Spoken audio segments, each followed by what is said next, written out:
Hit it. Wow. Yeah. Man, oh man, oh man. It's from a movie. No, it's from you. Oh, it's from me. Oh, was this our original music for The Noticer or something like that? What was it? It was the music for the polyesters commercial that you voiced when we were at Y100. Oh, no, I don't remember that at all. Yeah, I wish we had the audio of it because you'd be like, ladies and gentlemen, and it was your voiceover, and it was for polyesters, and polyesters doesn't exist anymore. Was it a commercial? Yeah, or it was a commercial that we played on the radio. God, I love polyester. Dude, right? Wow. All right. Well, that brings a few people back. Yeah. All right. A couple more quick birthdays. The Sex Pistols, Johnny Rotten, John Lydon. He turns 69 years old today. So happy birthday, Johnny. I think he's got a talk show. Does he really? Yeah, I believe so, yeah. It's also Marcus Mumford's birthday today. Marcus Mumford is 38, and Mumford & Sons, I believe, new album this year. Yes. Yeah. First time in a long time, and he's been musical coordinator for shows like Ted Lasso and other shows. He's got a good knack for that. Speaking of Ted Lasso, this is the song that brings us into the entire series. This is the very, very first song. No kidding. Yeah. All yeah. right. When they end up at I forget the name of the football club. Nice little well, I almost said Wrexham because we had Rob on yesterday. Oh man, no, Yeah. Come on, Richmond, AFC. All right. Anyhow, Marcus Mumford 38. Justin Timberlake turns 44 years old today. Had a little run-in with the law recently. A little bit, little DUI, a little drinky poop. Just a little DUI. And the last birthday is the great Nolan Ryan that turns a year older. He is 78 years old. And he set league records by striking out 5,714 batters. That was one game. Oof.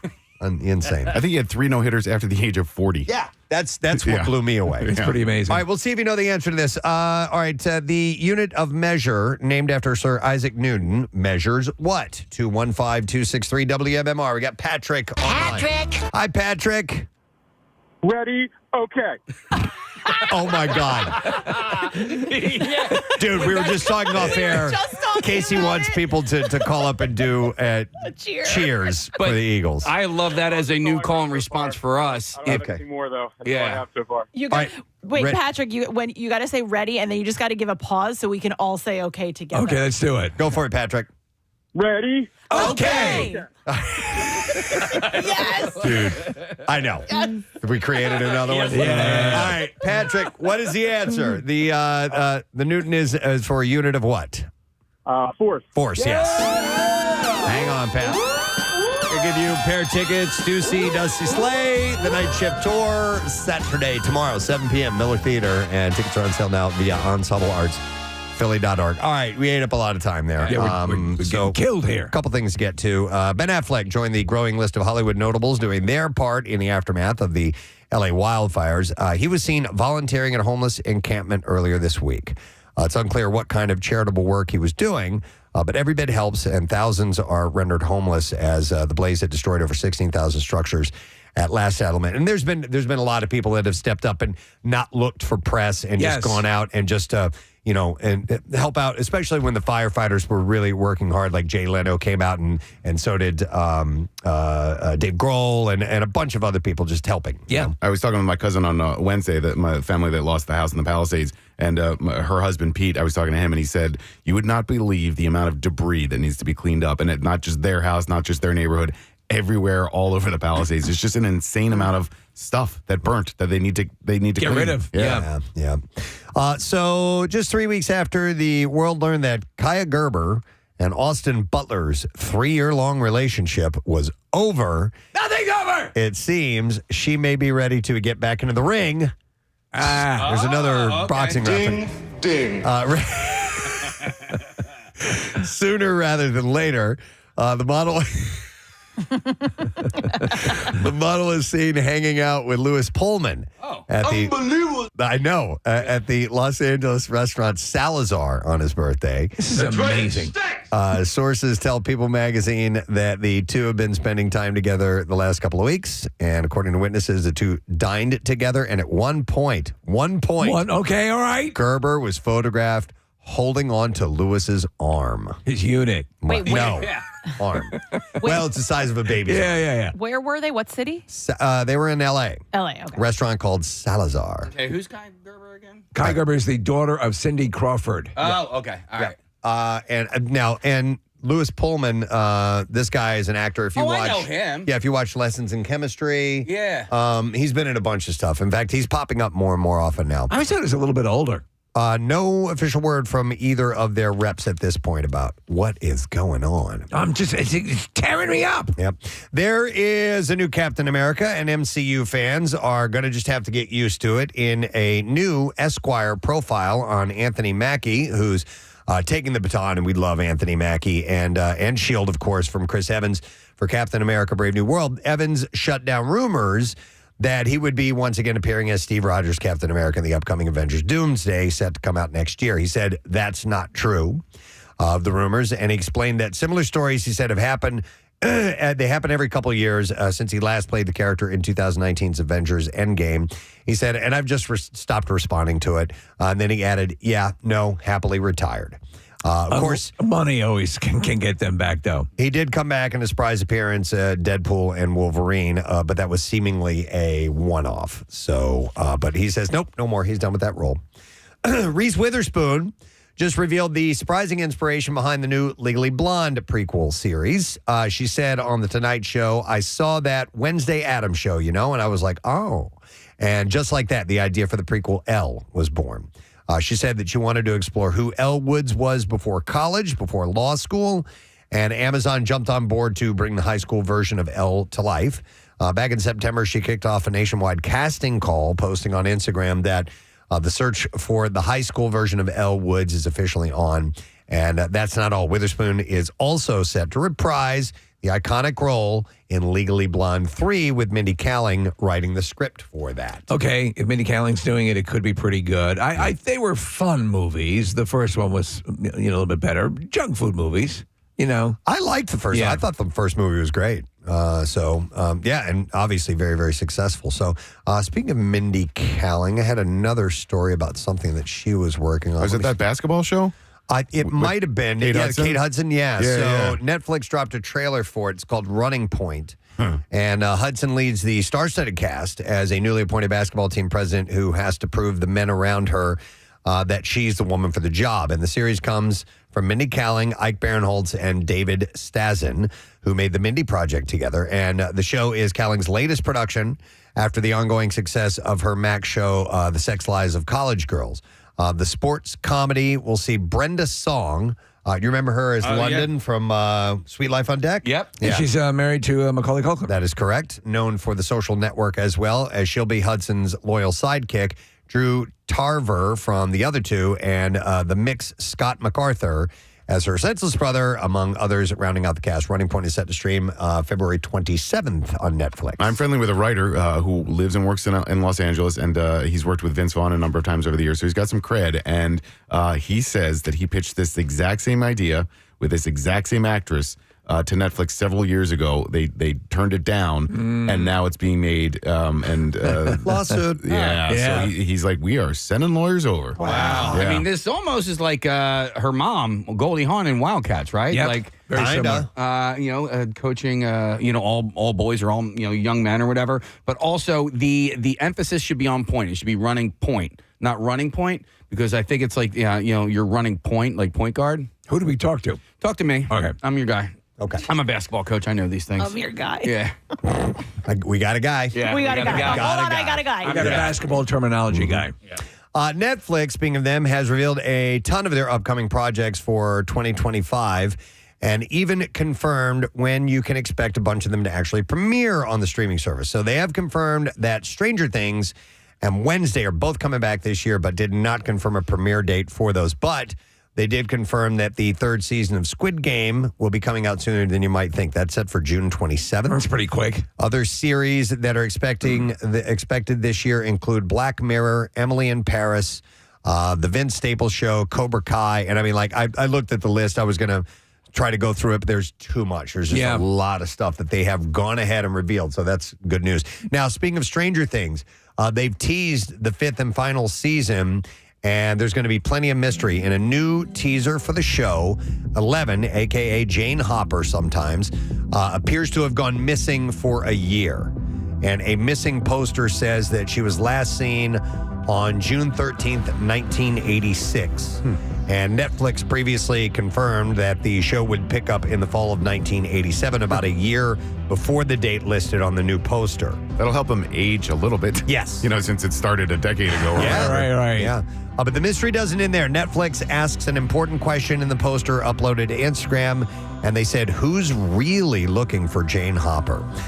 So season 5 of Stranger Things is set to premiere on Netflix at some point this year. So the word is from people associated with the production that it is going to go out strong, knowing what the plot line is. So I'm excited. It needs to go out in a big way. Yeah, and hang on. I love this part. Oh, man. Damn it! At the end, it goes one more time. But they have said that the episodes are, like, each one or most of them are going to be like feature film Like length. movies, yeah. so I'm have no problem with that. hour and a half, something in that range. Saturday Night Live is rocking out to celebrate 50 years, and the Comedy Institution, also known for featuring a wide range of musical acts through the years, is set to air SNL 50, the Homecoming Concert, live on Peacock, and features tons of musical talent. So here's a few of them. Arcade Fire, Backstreet Boys, Bad Bunny, Bonnie Raitt, Brandy Carlisle, Brittany Howard, Chris Martin, David Byrne, Devo, Eddie Vedder, Jack White, Jelly Roll, Lady Gaga, Miley Cyrus, Mumford & Sons, Post Malone, the Preservation Hall Jazz Band, Robin, the B-52s, the Roots. They're all set. The event will be hosted by Jimmy Fallon, and it will air on Peacock on February 14th, so on Valentine's Day, 8 p.m. So that should be pretty intense. I remember at the beginning when you'd basically have a quasi-unplugged situation. You'd have, bands stripped down. And now they put on, Preston, full-blown productions with special effects. Yeah. And the dancers and all this stuff. Yep. And this kind of thing. One of the wildest things, speaking of putting on productions, and I know we've talked about this before, but I remember as a kid watching Saturday Night Live and going, what am I looking at? Okay. That happened a couple times. One was the B-52s. First time I saw them, I'm like, what the F is this? Right. And then Bowie came on one time, and they did this green screen effect with his body, where they replaced his body with a puppet's body. And it was, at the time, like you'd never seen stuff anything like that. Yeah. And I'm like, I couldn't wrap my mind around it. I'm like, what is happening here? You have, look it up on YouTube sometime. It is very, very weird. But it was like, number one, it was Bowie being avant-garde. Yes. And it was SNL being the cutting edge of the time. We're watching, this is from a different song during that exact same broadcast. He had these really strange backup singers. Do you know who's performing? Drinkenstein. Drinkenstein. And they called it Drinkenstein. And okay, Casey, look over here. This is it. Dude, that's amazing. I love Isn't that wild? Yeah. By the way, it took a lot of work to achieve that effect at the time. Absolutely. And I'm like, how are they doing this? I couldn't figure it out. So yeah, dude, they've been the cutting edge, doing some weird stuff for a long time. Yeah, we're showing the video, but imagine seeing this. I'm like 10 years old. Yeah, you'd freak out. I had no idea. I'd like to see them do the evening news like this. David Muir. Yeah, if you get a chance, search that at some point. All right, so moving on. The long-awaited sequel to Romeo and Michelle's high school reunion is a go, with both the main stars on board. Simultaneously thrilled and nervous because I love the first movie so much and I hope they don't F it up. Mira Sorvino posted the story from The Hollywood Reporter about the sequel on Instagram, captioning it, saying, "We're both pretty excited about it." The original 1997 comedy starring Sorvino as Romy White and Lisa Kudrow as Michelle Weinberger made $29 million at the U.S. box office, but has continued to be a fan favorite ever since. Not only are the two leads returning, Robin Schiff, who wrote the original film, is back to write the screenplay for the new movie. And filming is expected to start in June for that. A remake, speaking of that, that's a sequel, but this is a remake of the 1998 sci-fi thriller The Faculty. Yes. Is in the works. I'm a big fan of The Faculty. Robert Rodriguez was the director. Is he coming back? He will produce the reboot, it says. All right. So the cult hit about a news editor witnessing a murder only for the victim to appear very much alive, made $68 million at the box office and gained a cult following ever since. No casting news or premiere dates have been released at this point. Who was in that? Jon Stewart. Elijah Wood. Elijah Wood, yeah. And Bebe Neuwirth. That's right. I remember her. She was the principal in that. Okay. I saw this really cool story last night, just surfing through YouTube. Elijah Wood was just starting to get some notoriety because of this movie, because of The Faculty, and he got he was open to the casting call or invited to the casting call for Lord of the Rings, and he filmed his own audition dressed as Frodo, and the only reason that he got in the first place was because of Peter Jackson liked his role in The Faculty. Oh, no kidding. Yeah. Okay. I saw that movie. It was pretty good. It had these little worms that crawled into your eyes. Oh, my God. Then there was this junkie that sold pens full of some sort of drug that killed them. Oh, it was awesome. You don't see stuff like that in the Shire, do you? Never. Never. Boring as hell. Yeah. Bunch of dwarves with hairy feet. Gandalf. And they stink. You like Baby North Gandalf? I love her. Yes. Yeah. From Cheers. She was on Cheers. And occasionally Frasier. Right, that is right. What was her name? Lilith, yeah. Yeah, that's right. Thank you, Gandalf, for checking in this problem. morning. We appreciate it. All right, so... You know, I liked Kirstie Alley, too. She was good. And John Ratzenberger. They were great. Yeah, it was an ensemble cast. Everyone knew your name. Norm! Gandalf! My dogs are barking, Cliffy. It's a dog-eat-dog world, and you're wearing... I'm wearing Milkbone underwear. That's right. Nice job, Gandalf. Can you imagine him strolling And they never in the make Cheers? reference. Gandalf at the bar. I'll have a 7 and 7. Gandalf! Okay. One more quick story, and then we'll move on to our As audio. Sauron said, I have my eye on you. All right. Netflix is reimagining Judy Blume's groundbreaking 1975 novel Forever as a new series. Forever. When I was a kid, that was the book that teenage girls carried around. So when I was working, again, I don't mean to brag, at Beat Alton Bookstore in Bayshore, Long Island, that was the Judy Blume explosion. Yep. And there was word one time she was going to come to the store for a signing. Oh, but it geez. didn't come through. Didn't happen. Oh, my God. So Lovey Simone and Michael Cooper Jr. star as Keisha Clark and Justin Edwards, who traveled through their teens together with Los Angeles in 2018 serving as the backdrop. So making that into a show, it will premiere later on. She's, Are You There? Are You There? It's Me. What is Margaret, it? dear, yeah. no. Oh. And did she do Tiger Eyes or? I don't know. She did a couple of. I know the that was name. just constantly selling. I know the name, but I don't know the titles that Two Girls in a Cup. Is that her? No, that she was. Are you? Yeah. I Are you? saw that. Are you there, God? It's me, Margaret. Yeah, that's it. Yeah. Yeah. Oh, they're not going to eat that, are they? Jesus. Oh, my God. no. Oh my God. Gandalf's watching it in a crystal ball. Reaction videos. All right, let's see this. Oh, no. Oh, no, turn it off. That was just in her butt. Oh my God. It's dirty. Oh my God. Put that down. Wow. What, Kathy? Dirty and squishy. Kathy, you're No, about to comment. I was going to comment on an author. Yes, that was like a huge deal. But when you said like how excited people got, so I actually met an author that I love, and it was like Of young fiction? No. Now, Ellen Hildebrand. She writes all these books about Nantucket, and she is originally from Oaks, Pennsylvania, and she references Philadelphia in most of her books. Okay. Anyway, when I met her, I was like, oh my. I was like, hi. And she was like, oh yeah. She's like, hey, Kathy. I was like, She was just normal. no, but she knew who I She knew who I was. She remembered who I was, and I was like, oh my God, this is amazing. There is something when you meet an author, Preston. Were you to meet Stephen King? I'd be super nervous. So when you meet, so for me it was, and I never got to meet him, but Richard Matheson and a gentleman, a listener of the show, met him and got a book signed. But I think there's just something about an author that you love that I think transcends almost any other kind of fandom. Do you know? Yes. Do you know what I'm saying? Well, that's what I was going to say. Even like meeting, a director of a movie that you love, it's similar, or at least for me, it was gave similar. you joy, absolutely. on a very visceral, tangible level. And like talking to her about the book, like we do when people come in here, talking to them about their movie was exciting. And Kathy, you're like, how did all that stuff come out of your head? Yeah. Like, you have all that in your How do brain. you write those things? Look, this is on my phone. Watch this. It's going to make you puke. Oh, Jesus.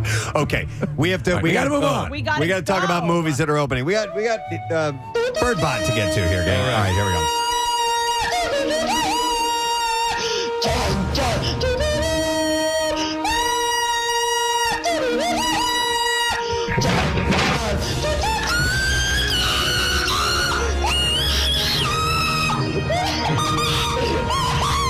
All right, so we're going to start with this companion horror sci-fi comedy starring Sophie Thatcher, Jack Quaid, and Lucas Gage. A weekend getaway turns bloody when a subservient robot built for intimacy and companionship goes haywire. It's an hour and 37 minutes long, rated R, wide theater release. The Rotten Tomatoes score, a nice chunky 95%. Dogman also opens. It's an animated family comedy. It stars Peter Davidson, Lil Ray Howery, and Isla Fisher. When a faithful police dog and his human police officer owner are injured together on the job, a harebrained but life-saving surgery fuses the two of them together, and Dogman is born. Dogman is sworn to protect and serve and fetch, sit, and roll over. It's an hour and 29 minutes long, rated PG. Wide theater release gives a 76% score at Rotten Tomatoes. This book series is probably the most popular among kids on the planet right now. Oh, is it? Yeah, really? There are, 20, 25 of them or whatever. My nephews are 9 and 11. They can't read enough of them. Dogman. Dogman. I think Jace read all of them, at least the ones that were out when he was at that The age. movie was the first I'd ever heard of him. Yeah. All right, then we have Screamboat, horror comedy, stars Allison Patel, Amy Schumacher, and Jesse Posey. A late-night boat ride in New York City becomes a struggle for survival when a seemingly harmless mouse transforms into a dangerous monster. Passengers must fight to stay alive. Hour and 26 minutes long, rated R, limited theater release, and no score was posted. Do you know that movie came about, Preston? That's when the licensing for Steamboat Willie became available. It's one of those. This is one of those, like Got they did it. with the Winnie the Pooh thing. Screamboat. But they're not making direct reference to it, but Screamboat is Steamboat Willie. Got it. We're ready for the clips now. Owen Hendricks and Yang Kyu, Jang, Jang, is the name. Kayak? I'm not familiar with the actor. Caillou, thank you. Yang Caillou are rival characters in The Recruit. Owens is played by Noah Centineo, and here he talks about his rival's character shift. He kind of confesses his reasoning. You know, he shows his cards to Owen. He says, "This is why I'm doing what I'm doing," and like you said, that is the propulsive element that takes us through the end of the season. And so their dynamic is there's quite an up and down to it. Shut the f*** up! The Recruit Season 2, now on Netflix. Here's our next clip. The prequel series, Dexter Original Sin, reveals important characters in Dexter Morgan's early life that shaped the student-turned-serial killer. Reno Wilson plays Dexter's godfather, and in this clip, he describes their relationship. You never saw it in the original OG Dexter because he didn't have like an uncle or somebody who knew him when he was a little boy. And that's me. I knew him then. I love him. You know, Bobby loves him.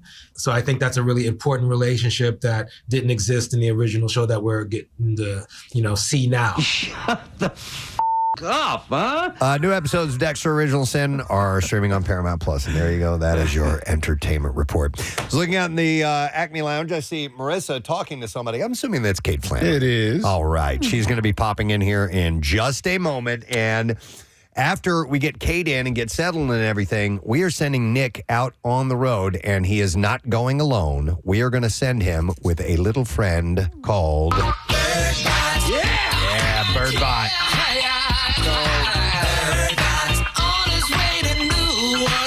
Birdbot is going to begin his trek around the great city of Philadelphia in just a little while. Are you the one that is going to pick him up and take him on to his first destination, wherever that may be? It may be your office. You could take him to the house, wherever you want to go. But pose and take a picture with Birdbot, and then hand Birdbot off to someone else, someone you know, or someone who, if you're an establishment, knows what Birdbot is and wants to take it and join the party around town to get hyped up for the game. And party is the key word, because we want him to absorb all of that energy, get that out. Middle of next week, get him out on the road to New Orleans. He's going to party in New Orleans for a bit, and then the Super Bowl. Yep. So Birdbot is coming up in just a little bit. We will reveal where Nick will be with Birdbot in a little bit, and then it's up to you to come and get him. We're going to take a quick break. We'll get Kate Flannery in here with us a little later on this morning as well. Dusty Slay, who's going to be at the Miller Theater tomorrow night, will be on the program. So we'll return in just a sec. Stay there. Preston and Steve on 93.3. Alum. Felicity. Tonight on a powerful Felicity. Felicity shows up late for a chemistry class. I'm sorry. I thought it was an 8. That's to go to detention. Go to detention. Felicity. Carrie Russell. Carrie Russell. Huh. She, formerly of the long locks, who killed her career by cutting her hair, but has now grown her hair back and is doing great things with the American. So Carrie Russell was Felicity. Sound like history in Russell. It's Carrie Russell's history. Presented by Rita that she grew her hair back, and it was wonderful. Oh, she plays a commie bitch who pretends she's one of us. Those commies. In what? In The Americans. Oh, The Americans. You don't watch that? No, She's a spy. I don't watch that. It's like that John Travolta, Kelly Preston movie. Oh, yeah. You know, The Experts. The Experts. But she may join J.J. Abrams and Star Wars Episode 9. We forget that it was J.J. Abrams who created and wrote a number of the Felicity episodes. I did forget that, yeah. Yeah. No word yet on whether she'll tackle a hero or a villain in the epic franchise. The movie begins shooting in London this month, by the way. Unless we forget also that Carrie Russell won Mr. Skin's Best Butt Shot, I believe, in the Anatomy Awards. Get a nice pooper. No kidding. Casey says got she's a hell of a pooper. kind of butt you want to spend a weekend spelunking at, if you don't understand. And we are back from vacation. We are. So the Oh, yeah, this is nice. This is good stuff. Look, there's some soccer players in there from Thailand. Some kids, I'm going to help you out. You guys all right? Wait, I see light from the badge. Oh, God. We can do this. Wow. It's a new survival story, unlike any other. Walk this way, kids. Here we go. Is it a stalagmite or a stalactite? The tight or from the ceiling stalactite hang on top, and the mites are. You know that? Yeah, that's the old stalactite. It's tight. Hangs it hangs tight. on, and stalagmite might make it to the ceiling if it keeps growing. So. And all of this is taking place in Felicity. in Felicity's butt. Okay, yeah. Text says, driving my kids to daycare, my 2-year-old is calling my 1-year-old a commie bitch. Thanks.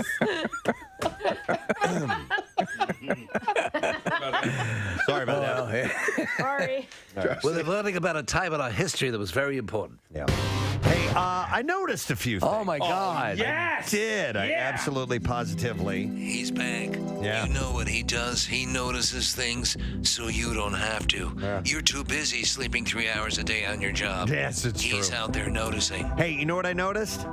I noticed that my penis looks a little bit bigger in the summertime. Is that right? Yeah. And I think I know that's why is that? You tend to be trimmer in the summer, don't you? No, actually, this is something that was on Reddit, and I just used me as an example. This is not true, but apparently there's something called a summer penis. And the living is easy? Or summer penis. Makes me feel fine. So on Reddit, one user asked if others experienced a, quote, bigger D in the summertime and smaller in winter. Bigger D. I'm paraphrasing. Winter's coming. Winter's coming. Smaller teas for everyone. Men said soaring temperatures cause their junk to appear larger. And when they're happy, so to speak, when they're at attention, clap your nuts. Apparently, it's better. When you're happy and you know it, clap your nuts. Squish, squish. Ow. Dr. Dudley Danoff. Dr. Dudley Danoff does not exist. Author of The Ultimate Guide to Male Sexual Health says that hot temperatures cause blood vessels to widen. Yeah. And you may swell a little bit. Oh, yeah. I'm swelling right now. Urologist Dr. Jammin Brambot. Stop it. This is fake. There's not even, This isn't real. Dudley Danoff. And his nurse, Katrina Thunderrod. This is urologist Dr. Now, I'm probably pronouncing this. It's probably Yamin, Jamin. I just said Yamin. like You Yamin got better. yourself a big penis there, man. Brambot, which is Brahmbhatt. Maybe it's Jimin, and his real name is like Benjamin, but He changes it. instead of going by Ben, he goes Jimin. It's quite possible. Well, Yamin Brahmbhatt says that men's penises always remain the same size, but adds that blood vessels near the surface may contract to maintain heat, and that hot weather may cause those blood vessels to fill to the max. We're not talking about, obviously, we're not talking about a 1.5 foot increase. We're talking perhaps just a general. Now, Just a however, general though, fullness. when you lose weight, it does appear to be larger. Correct? I would think yeah, so. Stand to reason. I would guess so, yeah. So yeah, that's. But I mean, yes, in the engorging process, perhaps. But also, Bill loves all these words, by the way. Don't you feel like your fruit hangs a little bit lower during the summer just because Because it's sad. Not necessarily that, but it's just it's warmer, so I think so. things Right? are looser. For Yeah. proper child production, the baby batter must be cooler, right? That's why your testicles are the way they are in the body's configuration. They always say to you, loose and cooler.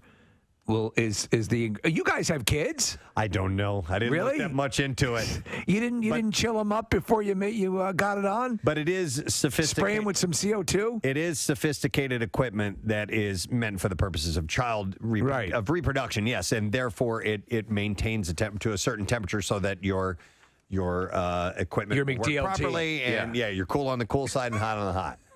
Anyway, we'll move on to something else. I just liked it because the headline was "Heat Waves Lead to Summer Penis." From the Noticer.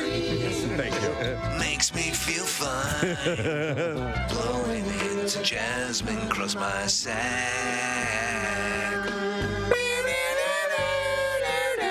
Love that song. Can't help it. I did notice something else. More from the Noticer. He notices so you don't have to. I noticed across an empty field. Down the dark alley. I do notice that I will use digital assistants from time to time. The two that I use are your fingers. No, and your toes. Not those digital. Oh, I'm sorry. Meaning Siri and Alexa. Those are the two that I use from time to time. Now, okay. Alexa I mainly use for like a timer when I'm cooking or music to listen to real quick or something like that. In your kitchen, do you have the show, the Alexa show? Which has the screen on it? Oh. No. It's actually very cool, especially if you're doing recipes or things of that nature. Right. Yeah. So anyhow, there was a new study that finds which is the smartest of them all and in what order. This is Loop Ventures. They did a study that had researchers ask the four digital assistants 800 questions, and they found all assistants were great at understanding the questions. And they have determined who actually answered the most questions. I have them all, or have had them all. This sounds like I'm bragging about sexual conquest, but yeah. So go through this. I'm curious to see if it lines up with what I experienced. So they found that the smartest of them all is Google Assistant. Okay, so that's what I learned, is that the ability to answer questions questions contextually went to Google. I can't stand when I ask Siri a question and she just gives me a bunch of websites to go to. I'm like, just give me. Do not like answer. that. However, though, Google Assistant will most often default to Wikipedia. There are obviously silly, ridiculous things that you don't need it for, but you use it for anyway. I still do, yeah. What do you think for you is the most practical purpose for using any of these? Well, honestly, for the when I'm sitting, for example, if I'm sitting and I'm setting up something for the media. I'm watching TV or whatever, and I'm looking down at something, or I need the lights on, or I'm turning lights on and off. Okay. Playing music. I think that's the radio. What I would use it for. Playing. I walk into a room. I constantly use it for weather. I constantly use it. I'll get a quick news update. Yep. So I'm interfacing it with that. And if you look at if you find out on your app on your phone. It'll tell you your last 70 requests, and mine are always sort of the same thing. Okay. I mean, it records everything, so you can find out every single request that you've asked. I am using them all the time throughout the day. But you know what? Like, you're busy, Steve. I know somebody, Nick, who can probably come over to your place, who I think is in between gigs right now. Gary Lauer is not doing anything right now. His house is closed. You know what? Honestly, you don't even need an echo. Just have Gary hands. Yeah. It's pretty hot out there. Just have your own Gary. I'll turn it on for you. Lights on. All right. Hey, Gary, lights on. All right, 1 second. There you go. Gary, should I wear a sweater outside? I'll be right back. It's pretty chilly. Lauer. Lauer. Yeah, Lauer. That's what it would be. Yeah. Hey, Lauer. Because Gary would be too common. Hey, Lauer, play Allman Brothers.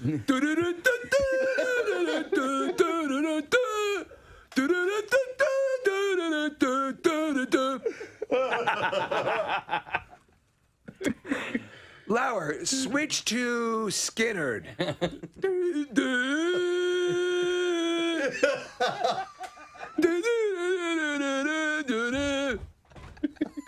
Hey, Lauer.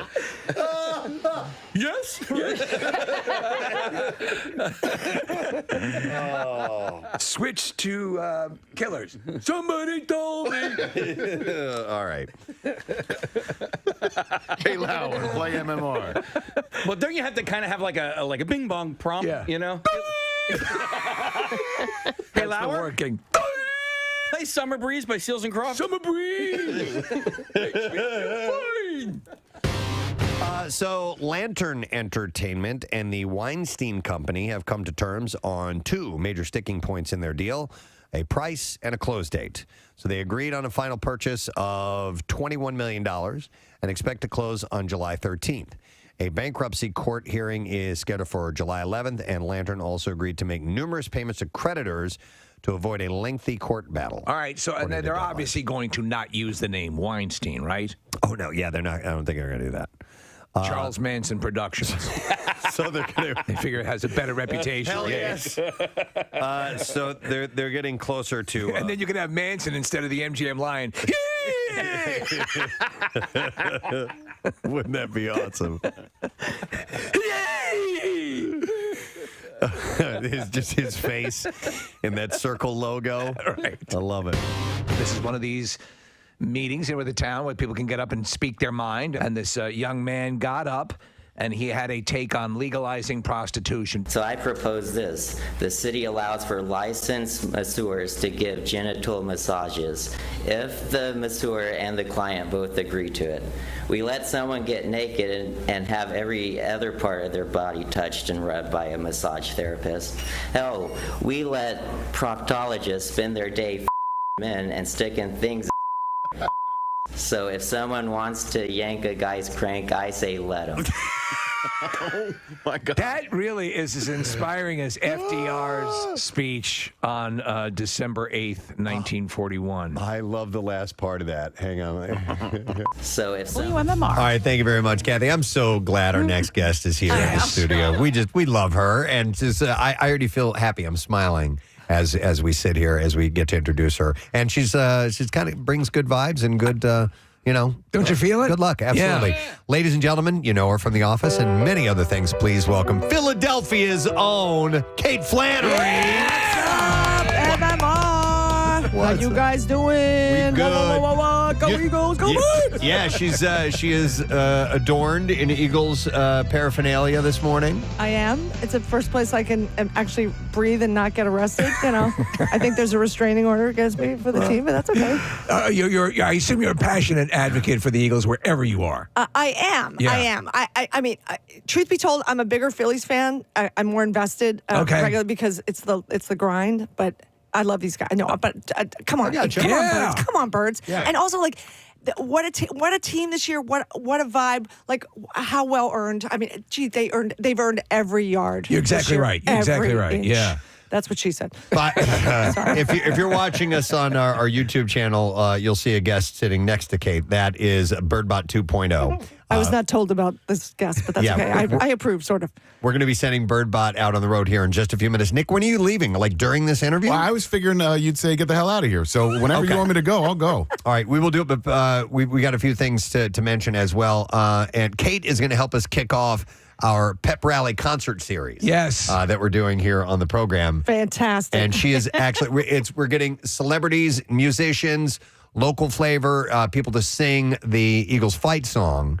And just bringing more of that energy, excitement. yes. Yeah. So that's going to happen in just a moment. Should we do that and then send Nick away? What do you think? Yeah, let's do that. You want to put him through that? Okay. It seems like a proper bit of protocol here to start with the song, send him out on his sojourn, and then, Kate, he will pass it off, pass Birdbot 2.0 off on its journey. Yep. I'm honored. I'm honored to trip you up on the beginning of your journey. And I will say, all my Masked Singer experience from this last season really helped. I should have brought my starfish costume, but Oh, and by the way, Kate already has put the dings and dents into Birdbot. Apparently, she you both part of it? threw Birdbot. No. I thought Birdbot was going to fly. I had high expectations. Yes. No, it's so aerodynamic.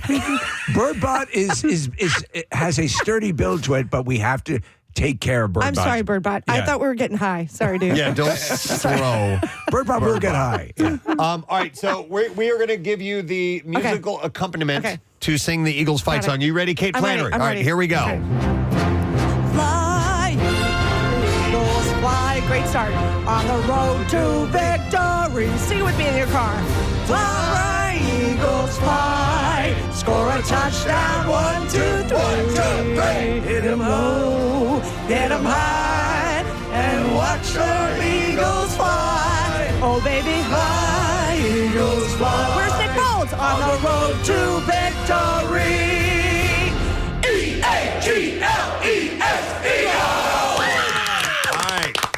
That is our first pep rally concert series singer, and First and now, worst. yep, first and worst. the worst. All right, so Nick McElwain, Yes, sir. grab Birdbot and get him out on the road. Say goodbye, everybody. Goodbye, Birdbot. Fare thee well, mighty avian. We will not see Birdbot again until he returns from New Orleans, and that is what the mission is. That is what we are hoping for. Not only touring Philadelphia, then hitting the road and ending up on Bourbon Street and spending a couple days there at the Super Bowl, but Birdbot needs to make it back here, too. That is because Birdbot 1 did. Yeah. Yeah, Kate, by the way, this is the first Birdbot behind me. And that made it up to Minneapolis and back.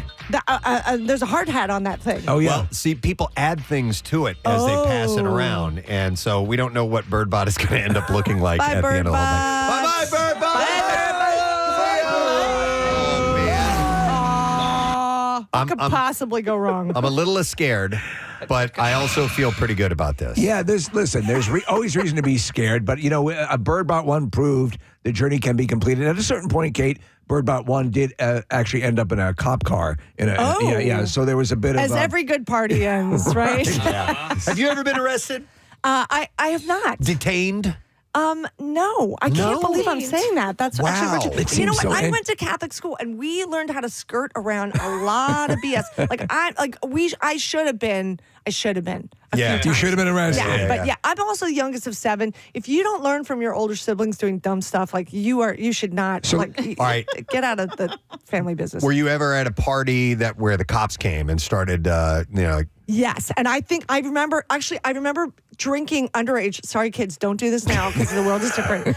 I was at Doc Watson's on 33rd Street, and my friend David and I split 2 pitchers of beer. Okay. Can you do the math? Wow. Yeah. And then the minute we walked out, the cops pulled up. Right. So we were like, I think we were 10 steps out of the door, and I was oh my God! Because my dad owned a bar. Like, he would have been so mad if you didn't go to his bar. Like, why are you giving money to someone? Why did you get drunk at my bar? Did you ever work at the bar when you were underage? I didn't work at my dad's bar, but I worked a little bit at my brother's bar when my dad was working there his last 15 years of work. Yeah. Did you enjoy it? Yeah, I did. I actually really miss it. I mean, I kept my restaurant job in Beverly Hills the first season of The Office. Like, I waited tables and bartended for a long time. Because you're very social. I did. I bet you. But also, I was like scared that The Office wasn't going to get picked up, and I was like, I've seen this so many times. People are like, I'm out, and then they have to come back. Wow. With their tail between their legs. So I was like, I'm going to cover my shifts, and we'll see what happens, and yeah.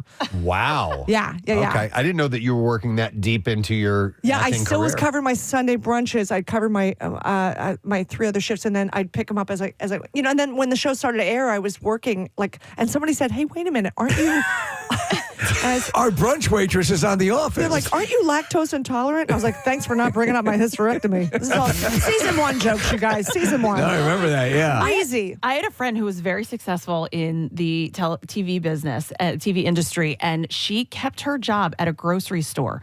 Like, I mean, 20 years into her career, making plenty of money and I forget the reason. I think discount? I think it had Steve, I think it had something to do with health insurance. Oh. I get that. I mean, luckily The Office had pretty good insurance finally. When I was doing stand-up, I got a job at a bookstore because at that time there was no insurance coverage and they had a pretty damn good health plan for limited hours. See, that's why I always say to kids, like, it's not a punishment to work more than one job. It doesn't mean you're not successful. It doesn't mean you're not doing it right. Yeah. Look at the picture of me by a board. That's hilarious. Oh, you look very sultry and very Maxim magazine there. So in the acting industry, though, I mean, if that's your line of work, you're essentially going job to job. I mean, totally. Unless you land this TV deal that the show is a huge hit and it's not going anywhere, like Law and Order or something like that. Right, if it's already established. But anything that's just starting, especially now, you don't know. And a lot of these Netflix shows have very short runs. Well, let me ask you. I just saw you on Night Court, by the way. Yeah, which was I did a awesome. Night Court. That was so fun. And they're an ensemble show. They are great. They're so great. I got to tell you, it was so great to work with Lara Kett and Wendy Malick and Michelle Roche from Big Bang. They're a really good group of people. Are you because you've been on a number of shows with established groups. Are you asked? Yes, that was like a really nice surprise. Yeah. And actually there was you're on Brooklyn Nine-Nine. Yeah, I was on Brooklyn Nine-Nine, and I was going to say there was a girl from Villa Maria who's I'm actually related to. She's my cousin's daughter. She was the production coordinator on Night Court. Katie, Katie, she's great. She was great. So it was like, hey, Philly. Yeah. And also and Dan, the showrunner for Night Court, is a huge Eagles fan. He's a Philadelphia guy. Oh, wow. I think he's like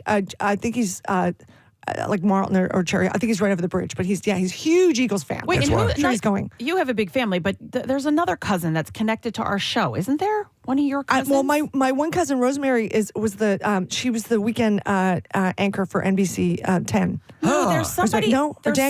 Dan Connors he's a coach at No, there's someone that's connected to our show that was and had a connection. Is it Bagel?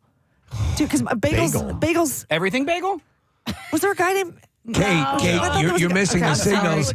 Kathy's your daughter. What? Mommy! Honey, I'm sorry. I was drinking. She's trying to let you know. No, I was also going to tell you, I'm also on another show. I recur a little bit on Universal Basic Guys, which is a Sunday night show on Fox. That show, those guys are local. Yes. That show. Local, hon. Local.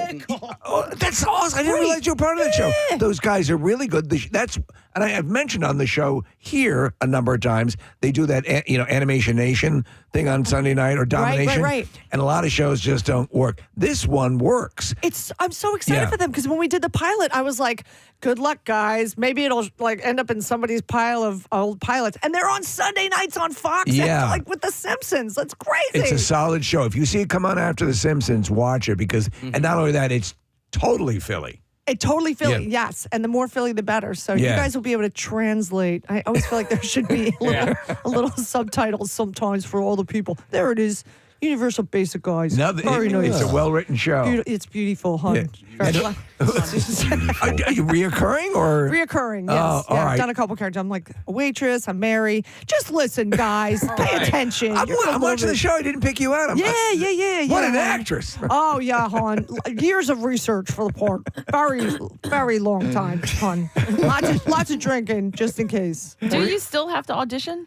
Sometimes, yeah, I do. Which is why, like, I can't drink as much as I'd like.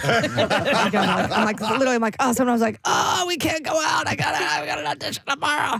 And again, kids, it's like, it's not a punishment. It's just like, slap yourself on. I am so lucky because, I have way more famous friends and they get asked to do stuff all the time. But sometimes it's a lot of pressure when you get on offer and you're like, I hate, like, this is the weirdest thing I've ever, I don't even know how do you want me to do this? Like, I don't even, because at least when you audition, you give it a shot first. So you have something in your head before you go. So you're saying it can be difficult sometimes if you're asked by a friend to be a part of something that you're like it's a champagne problem. Yeah, right, yeah. It is a champagne problem, but it is a problem nonetheless. Let me ask, because, Press, you were talking about Sammy Hagar talking about being a singer in a band.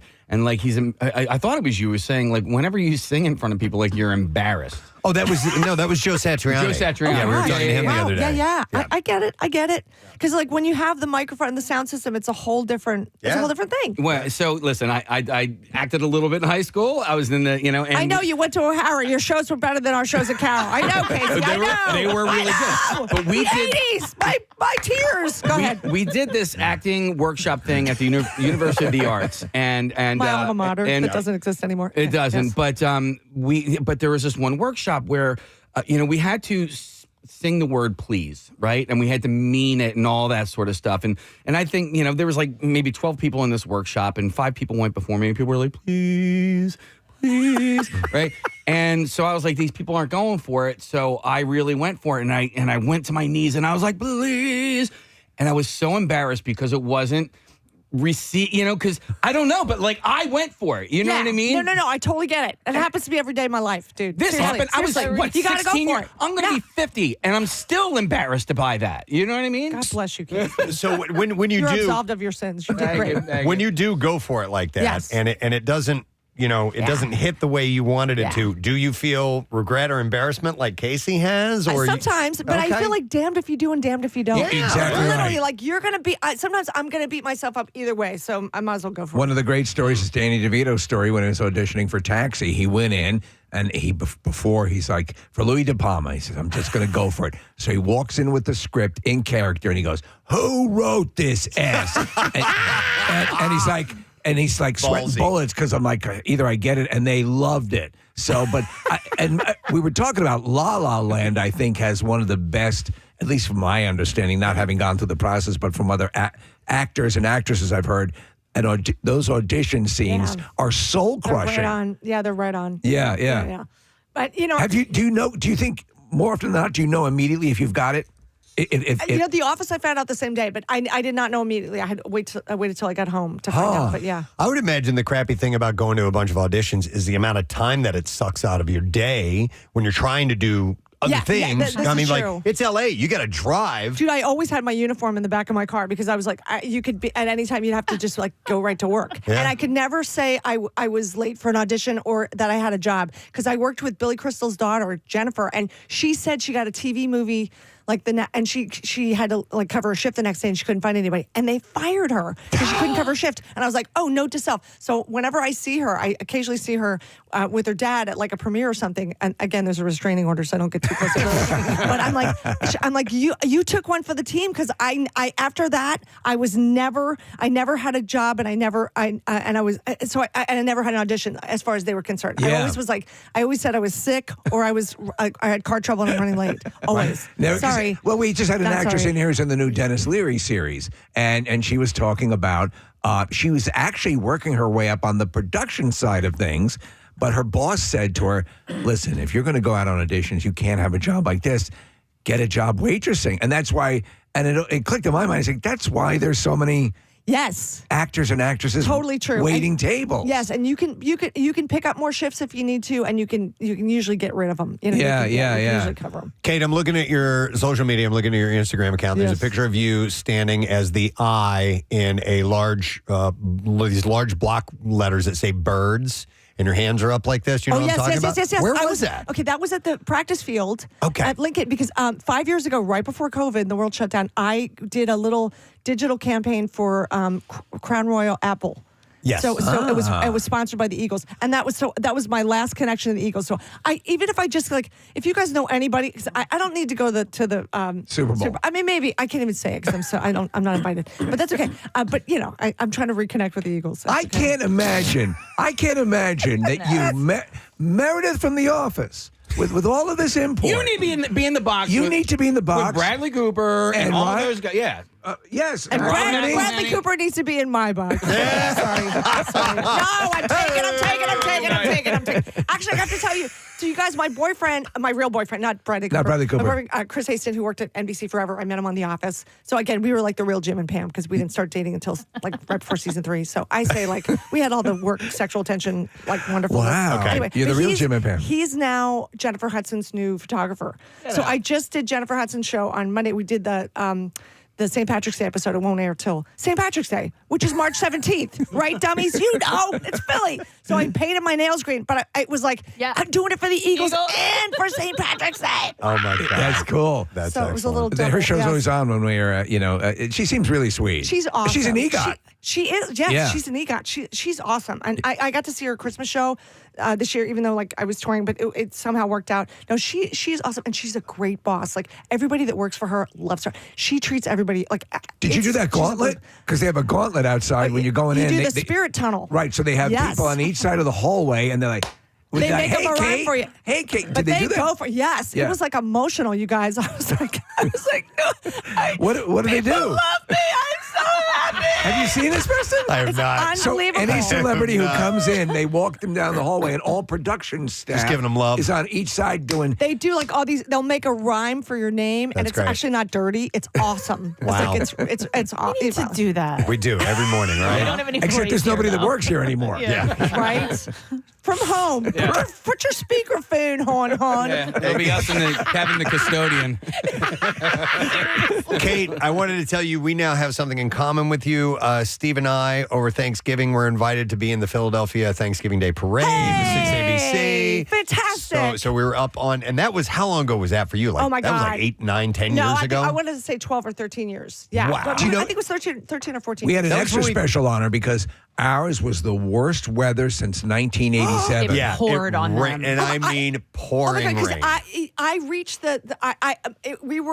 I was fine, and then right when we hit the camera, that's when the rain came for me. So yeah. I hit the rain. Yeah, I got rain too. What happened with us is we were supposed to be on it's this musical float, and course. Chic, the band, La Yes, Freak of C'est Chic, course. they were supposed to join us. They said, well, no, we're not going out in the rain. So me and Steve and Marissa are the only ones on this gigantic huge float. God. It was awesome. It's so awesome. I have to tell you, I was on with a bunch of B and C Sesame Street characters that you don't really know their names. Okay. And then there was this weird teddy bear that didn't have enough air. And I remember as we were watching, I was like, oh God, who's going to get stuck with that? Because it looked like Mr. Pooh, Mr. Hanky the Christmas Pooh. Right, yeah. So because it didn't have enough air in it. And I was like, of course that's mine. Of course Right. that's mine. We were- But I loved it. We were on, so we were basically like Leonardo DiCaprio and Titanic. And it was 'cause Titanic. We were up a level, Yeah. on, Right. on On the the front. bow. We're on the bow. and there Hilarious. we're going through the canyons of the city. And it was Yes. amazing. Dude, I'm telling you, and you know what I saw? I couldn't believe. So, literally, what I love about Philly, there were so many people like, I'm in your dad's bar, I'm in your brother's bar, hey, Flannery's. Yeah. It was all it wasn't on Office fans. It was local.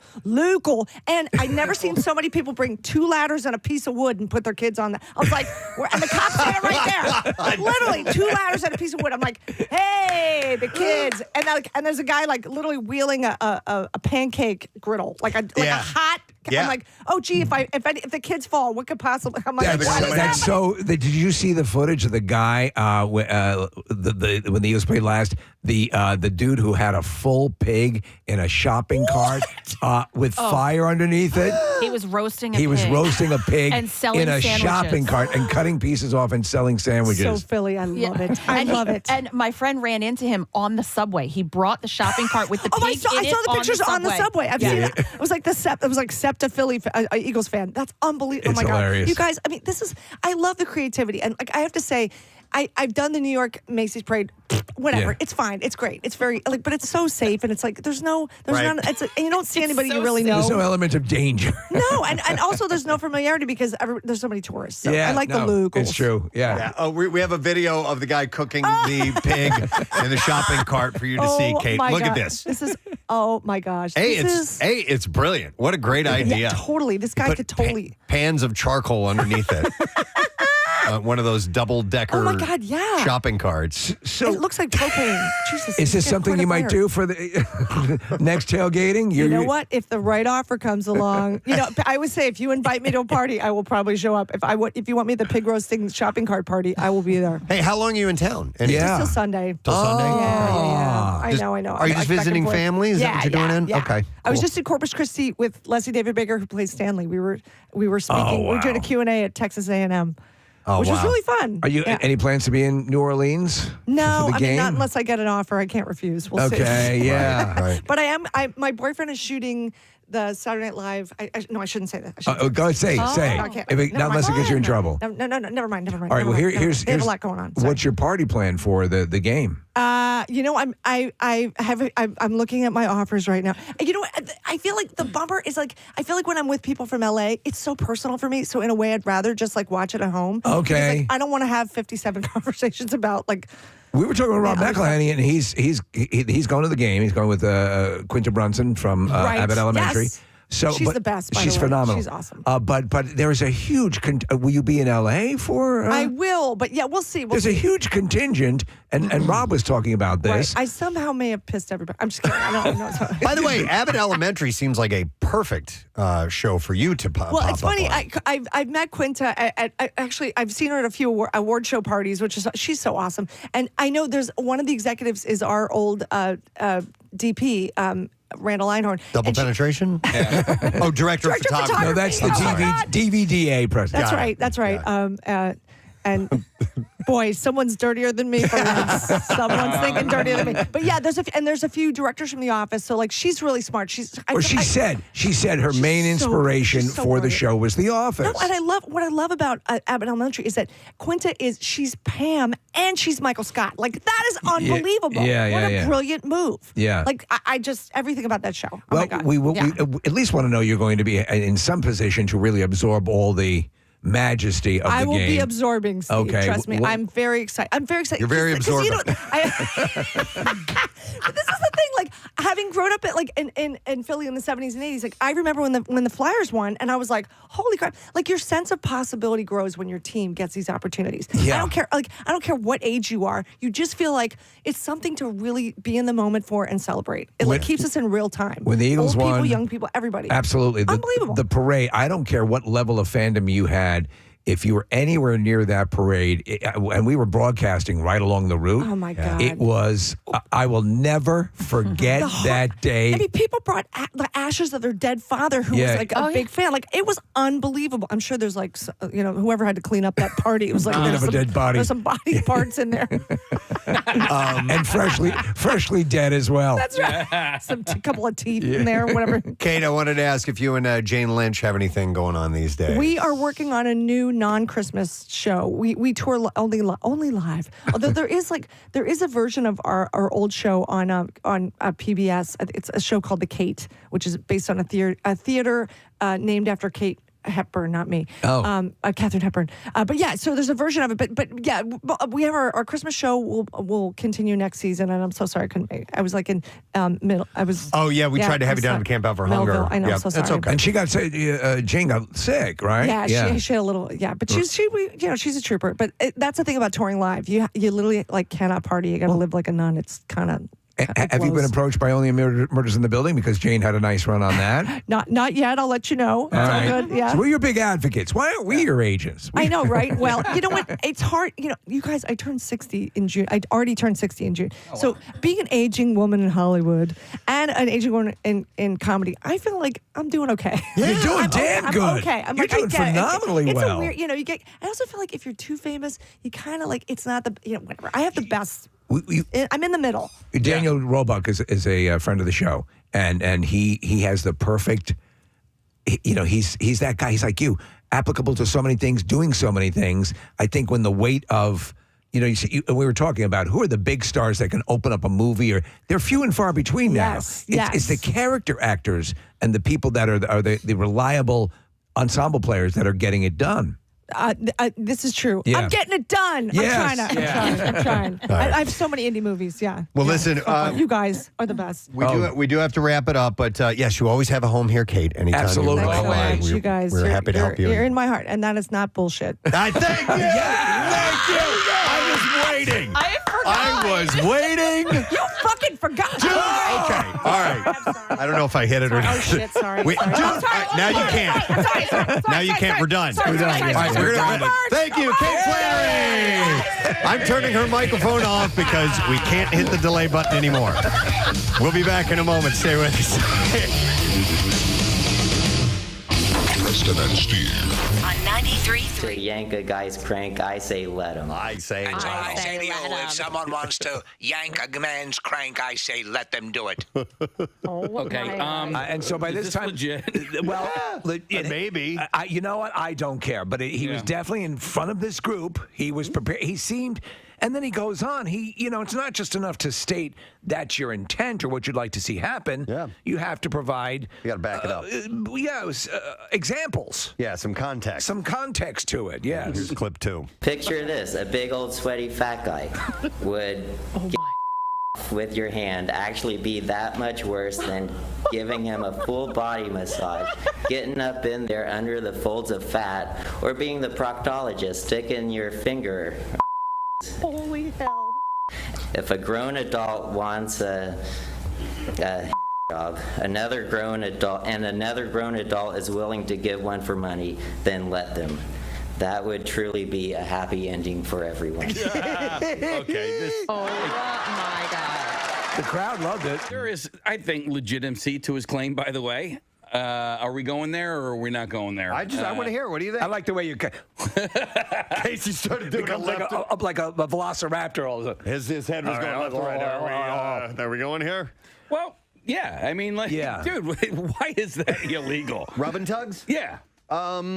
There is that. This is an age-old question about the. In fact, right before the Magna Carta came into being, there was the rub and tug. I mean, there is a separation of church and state, right? So, is morality a church thing? Wow, this got a lot deeper. We were simply playing a goofball. Yeah. But you want to work out whether prostitution or the sex trade should be legitimized. Well, maybe we should put them in malls. Let's talk about abortion. Let's lighten things up a bit. How do we want to proceed into the next thing that we're going to do? Well, I think we should. Where did Bill go? Oh, Bill, could I trouble you to come over here? I got to ask your opinion on the air about something. If you Bill Weston, man about town. He just goes, oh, boy. Oh, boy. Yes, well, the real reason we have rouged you into this studio is to offer you our thanks and congratulations, and allow me to read the words of Kevin Gunn, if I may attempt. You certainly may, sir. So, we call him the man about town. We kid him about his kitchen cleaning, dashing wardrobe, and how he presides over meeting after meeting after meeting after meeting. He's always open to ideas, but he often reminds us that, quote, this is not a democracy. Probably a good thing, too. Can you imagine if the Preston and Steve show, me, Jackie Bam Bam, Jackson, Brent, and the rest of the MMR staff were left unchecked to their own devices? Or if there was no one to say, let's think this through? Or have you considered what might happen if, or the building might not go for that? Or, are you out of your freaking minds? You want to do what? But there it is. Bill Weston, the adult in the room. He is our leader through a business that is open 24/7, 365 days a year. He has to deal with the creative types, the executives, the sales staff, the accountants, the consultants, the concert promoters, the bands, their managers, countless live events, listener comments, office demolition and construction, and it is quite a job. He does all of this with a measured demeanor, self-effacing sense of humor, and a wealth of experience and wisdom. This year, he has also taken up the additional task of overseeing MMR's 50th anniversary celebration and has done so, might I say, with limitless energy and incredible savvy. So, in addition to being the man about town, Bill Weston is also the man about music, the man about programming, the man about administration, the man about meetings, the man about sometimes saying no. In short, the man who's all about this radio station. And that is why, and probably to his chagrin, we, his staff, award him the well-earned and long overdue recognition as the Rock of MMR.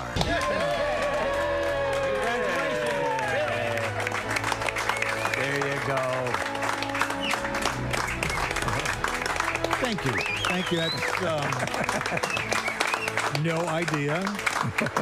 And yes, to my chagrin, because this was something that we came up with to award to or recognize people that don't get recognition. The unsung. Yeah, this happens just a couple of times a year. This award is handed out. Right. It is a giant rock on a platform, and it's got the MMR logo, and then it's got little spaces for whoever might be the rock at any given time. Yeah, like the Stanley Cup, the names are added to the rock. Right. And now we add Bill's name to that. That's I'm touched, and I really appreciate the sentiments expressed in your missive. Who wrote that? Kevin? Kevin wrote it. My presentation, but entirely Kevin, who is a genius and brilliant and one of our great ones. He wrote the words. Yes, my reward is I get to work with really talented people who are in much better positions to act stupid freely and freely. Well, the idea, the words that Kevin put in there, you want to do what? Which mostly applies to you guys. Yes. You want to light a refrigerator on fire in the parking lot and then add 7 cars to the mix and see if we can cause a giant mechanical explosion? Yes. That's I a mean, good one, consider what we have done in the last 15 years to just imagine what he has said no to. Oh yeah. Well, then tolerating a pony coming in. Yes. Well, he didn't know about that one. Yeah, never mind. Some things you beg for forgiveness. You just don't apprise him of. I thank you very, very much. That's like I said, my reward. I was just came back from a long motorcycle trip out in California. Right. Actually went through Petaluma, Pierre, and I was telling these guys that I was hanging with, just regular guys, retired cops and plumbers and whatever. I said, I still love my job. I am blessed to be able to work at WMMR with people who care, and actually their first response to something that needs to be done isn't that's not my job. It's to how can I help? Right. And it's that kind of atmosphere that we have, and we involve our listener because they're an integral part of that radio station. It's a great thing. So this is very cool. I appreciate whoever took the initiative. A complete surprise, would you say? Yeah. No, I had no idea. I was over in engineering looking at floor plans. And Chuck says, we need you in the studio. I said, they need more time off. What are they going to ask for, more vacation time? Preston's complaining about too many live reads. I'm like, oh my God, what is it? But the thing is, every one of us has worked for insane program directors at various times, and I think the nature of the job drives people over the edge, and for some reason it has not done so with you. You've retained this balance that even if you're pissed at us, you present it in a nice way, and you don't call someone while they're on the air and say you should never have done that. You wait until they're off, and then you take them in and have them strapped down. And you truly have this balance and this calmness that is in a frantic group of madmen and women that we are. You really are a father figure that doles out a lollipop when needed and sends you to your room when needed, but does so in this balanced, calm, and reasonable and nice fashion. Thank you for saying that, Pierre. It's There's really something extraordinary about it. They say in teacher, sometimes you teach what you cannot do. Right. You guys do something that I wish I could do. I started out as a disc jockey and was pretty mediocre at it, So I respect and appreciate what everybody does and the talents in this room, on air and also in our programming and promotions department. I appreciate that. And you get a parking spot now, too. Yeah, that's right. It comes with a parking spot. And one other thing, he's worked so hard on this 50th anniversary. Yeah. Oh, yes. He's pulled out, he's found archive selections I didn't even know we had, and I've been here for a long time. I mean, he found America singing A Horse with No Name.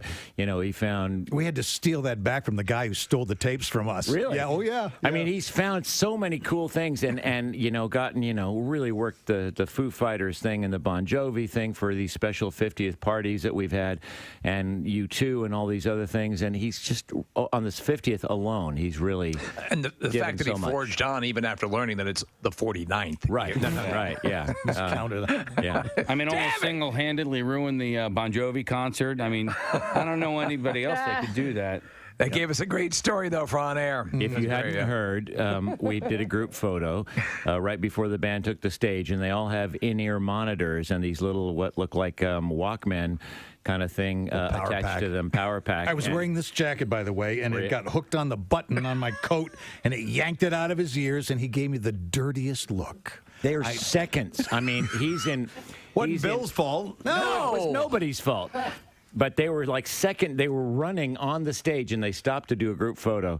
And then in one of those bizarre Spinal Tap, truly moments, John's wire that goes from his ear to this little backpack that they all have in their pockets caught on Bill's coat. Well, that's what you get for wearing a blazer to a rock concert. I know. That really was my fault. Thank you. Thank you very much. All right. All right. Thank you all. I really appreciate it. Thank you, Pierre. Bill Weston, the rock of MMR and Man About Town. He is the S. Yep, absolutely. The ESPYs are stupid, but I didn't see it. Marissa, you watched it. How did Danica Patrick look? She was hosting it, right? She looked good. You know who looked really good? Pretty much all I'm concerned about. What? Kate Beckinsale. Kate Beckinsale. Kate Beckinsale Of course came she out. would look great. Why was she there? Yeah. Is she a wife of someone? She presented, I don't know if she's promoting something maybe, but she presented Best Championship, I think, which went to like Best the Astros. Championship.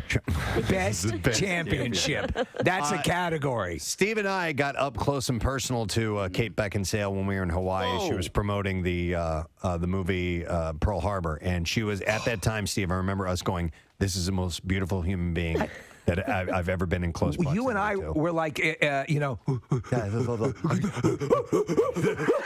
in Zoolander. We could not understand what is this thing? What is? We're just hitting things. I mean,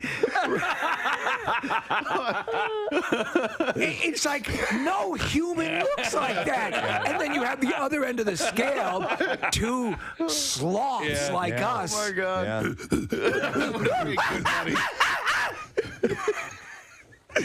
She comes walking closer. We just start bouncing up and down a little bit. It's okay. It's okay. Here, here's a gummy bear. Then he calmed down a little bit. Our next guest is excited to be here. He was just talking about the Eagles' Super Bowl victory because last time he was here, Bo Allen was in studio. That's right. And they got to hang out together. Bo Allen was like ecstatic. Ladies and gentlemen, Pauly Shore is here with us. Thank you. Good to see you. It was like Bradley Cooper against Mark Wahlberg, right? Is that what the vibe was? Exactly. Oh yeah, absolutely. Hilarious, right? It truly was. Yeah. It was great. And Mark, I was so happy for you. First of all, congratulations. And I'm not just saying that. I love sports. I'm obsessed with sports. So I was really into it, and I was so happy. I like that pass that he did. Yeah. The side pass. Oh, the Philly. Right in their face, dude. That was like straight up right in your face. Yeah, they pulled out a trick play there. Yeah, it and was freaked right in everybody their face. out. Belichick's like, what?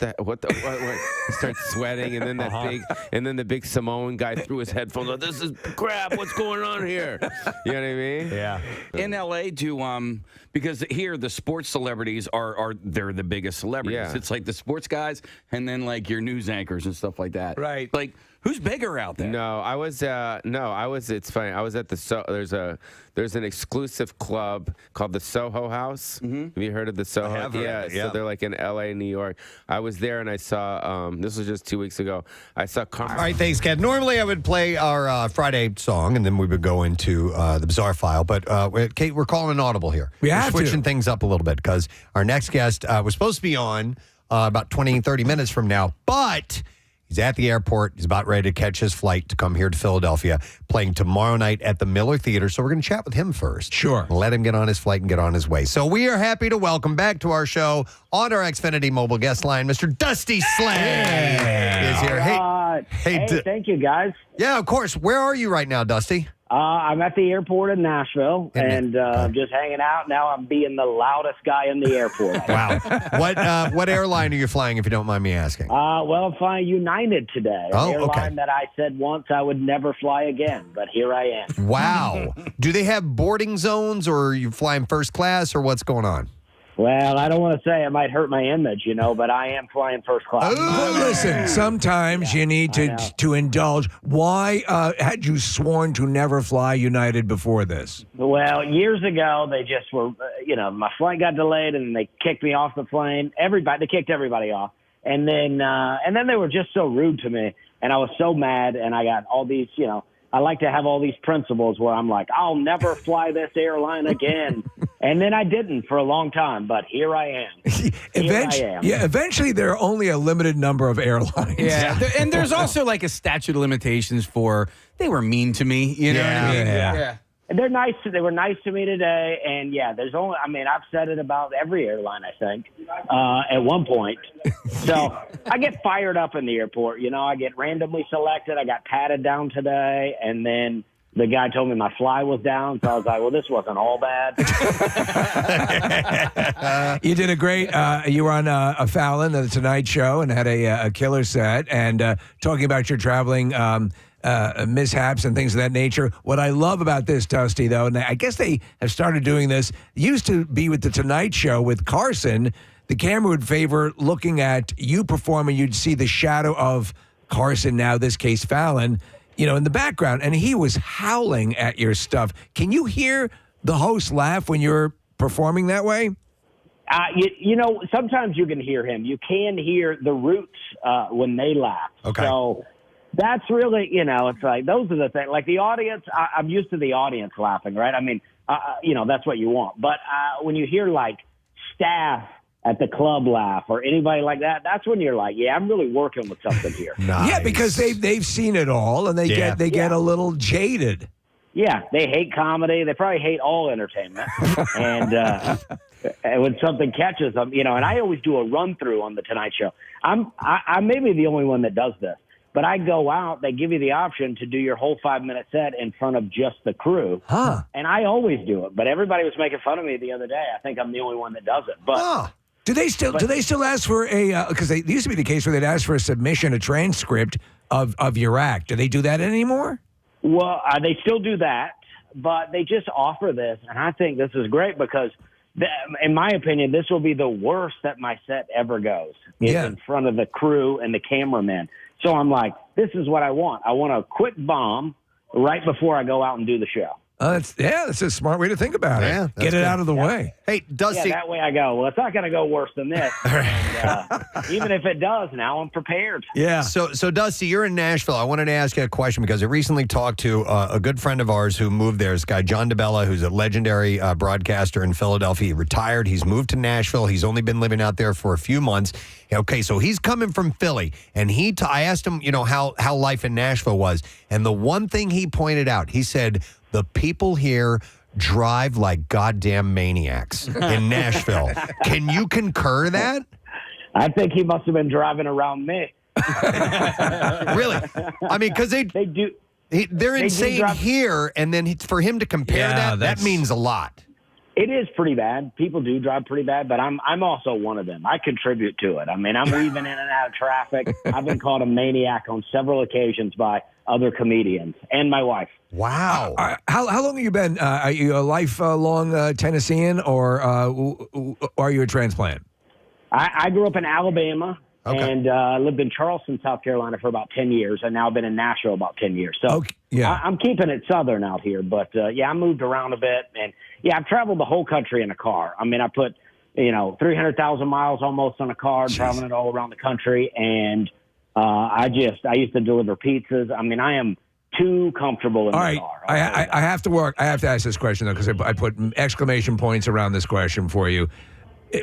The rumor is you were at a waiter at a seafood restaurant named Hyman's. That's true. That's right. That's true. That's true. I always work at a seafood restaurant called Hyman Seafood, and it's owned by a family with the last name Hyman. And people would ask me, they would go, "Oh, are you one of the Hymans?" I go, "Yeah," because they named me Dusty Hyman. Oh, my God. That's wonderful.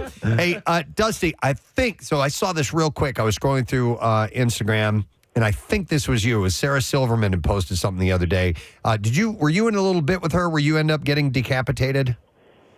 I don't think so. That wasn't you then. Okay. Because it happened so quick. I thought she said, "Hey, Dusty Slay." And I'm like, "Oh, we're having him on next week." Yeah. And so I was totally mistaken. Never mind. Maybe secretly she doesn't like me and Photoshop cutting off my head. It's a fantasy. Okay. All right. How often did you get into Nashville proper? Because Nashville proper has become like the bachelorette destination of all destinations. Well, I quit drinking years ago, so there's nothing really down there for me. I quit drinking. I love drinking. I mean, I like drinking so much I like to let it completely control my life. Yeah. I mean that. But Nashville is wild. I'll go down. I'll see some music once in a while, but I don't go downtown much. Have you been to or at least seen the Jelly Roll? Apparently has like like the mecca of all bars down there now. I've not seen it. I know Jelly Roll a little bit, and I've been to Kid Rock's bar, and I feel like each new bar is bigger and wilder. I mean, it's going to be insane. I can't wait. I'm going to go at some point. I did become a little bit friends with Jelly Roll. So. Okay. So you're doing theaters, a lot of theaters on this tour, the Night Shift tour, and I always hear comedians come down one way or another. A lot of people want straight up the club, the Carolines, the Heliums, the whatever, that kind of experience. And others really like the theater. Where do you fall? I always said when I was doing clubs, I never want to do theaters. I love comedy clubs. And then I started doing theaters, and I was like, oh, this is the way to go. What was I thinking? Right. You know? Yeah, you know what? It is so great. I still love clubs, though, but theaters are, it's so nice. It's so awesome. You haven't played the Miller Theater yet, and you're playing there tomorrow night. Just wait till you see this room. It's just gorgeous. You will be in awe. Well, not only have I not played the Miller Theater, but I've never been to Philly at all. Oh, my goodness. This is your first time in Philly? Yeah, so I'm. But you were here. I thought we had you in studio. We've had you on our show before, have we not? Maybe it was a Zoom. I've called, yeah, but okay. Never been there. I mean, I'm so excited. Never been there. Well, Dusty, you're coming in when the city is on a high right now because the Eagles are heading to the Super Bowl. Everybody is in the mood to party. I know. Well, I'm pumped. My Canadian father-in-law has a story he loves to tell about going to an Eagles game where he was like in the upper deck and got bullied, and he loves to tell it. It's such a fun story. Did it end with bloodshed, or was he okay? No, I think they got out of there in time, but I think they did get some drinks spilled on them, and he loves the story. Okay. Who doesn't want a story like that, you know? Yeah, totally. Yeah. Everybody has a story. I went to a sports game and enjoyed myself, but not everybody gets bullied. Yeah, exactly. No, some of my favorite stories. I have been assaulted, shoved, pushed. I've had clothing ripped off of my body and torn to shreds. I love those stories. Yeah. It's a great time. I mean, I've been there, not at football games, but I've been stabbed with pencils and shot with BB guns. I mean, I get it. Yeah. Well, that's what life is all about. Stabbed with pencils and shot and BB guns. Yeah. That's brilliant. Yeah, I got shot in the chest when I was a little kid. My cousin shot me. I had to go to the hospital. It went into my lung. What, the BB did? Well, it was like my grandfather's whatever air rifle, but it was still a BB. Damn, man. Into your lung? It's still in me. It's still in you. Yeah, it went into my back, went through my lung into my back. Oh, dude, that's a little bit. That must have been like a CO2. I mean, a regular BB's not going to go into your lung. I mean, I was 5, but it was he was pumping it. Dusty, does this? Jeez. Does this? I think. Does it? I think does it show up on X-rays? It does show up on X-rays, and I did an MRI, and I told him, I said, the question was, is there any shrapnel in your body? And I was like, well, sort of. And I said, if this thing pulls this BB out of my body, I want the BB. Yeah. Yes, you got to melt that thing. Yeah. Oh, my God. Wow. All right. Well, listen, Dusty, you got to catch a plane. We got to do some other things, but it is great to talk to you. I think you're going to have a great time in Philly, so we hope you enjoy it. Well, thank you very much. I appreciate you having me on. You bet, man. All right, Dusty Slay, everybody. Performing at the Miller Theater tomorrow night at 7 o'clock. We've been giving out tickets this week. You can go to ensembleartsphilly.org to get yours. Let's bring in Friday.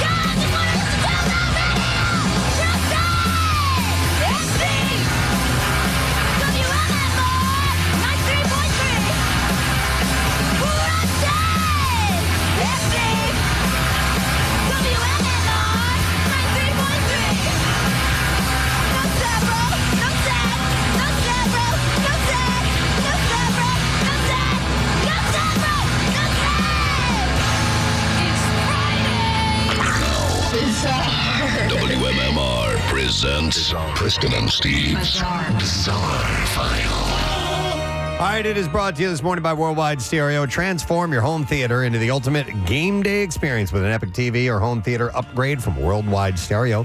0% financing, worldwidestereo.com/football, and turning dens into super boxes since 1979. We'll begin with this story. A Bigfoot-loving man's wife has divorced him after he went hunting for the elusive beast with his ex-girlfriend. Oh, you don't do that. Yep, went on a You big... know how jealous women get about other Bigfoot hunters? Yeah, the unnamed 57-year-old's ongoing efforts to track down the Yeti has seen him trekking all over British Columbia. And but baby, we'll always have the Loch Ness Monster. According to his divorce papers, one such Sasquatch-seeking expedition saw him taking along his former partner without telling his spouse. Wait a second, this isn't your wife? Not cool, bro. This, according to his now ex-wife, was the final straw to break the marriage. His wife told the British Columbia Supreme Court that he had gone on a camping trip on Vancouver Island in August of 2020 in search for the legendary ape-like creature, but the monster hunter had omitted the mention of his guest camper. And they said the respondent was extremely upset by this, according to Justice Robin Baird. Of course.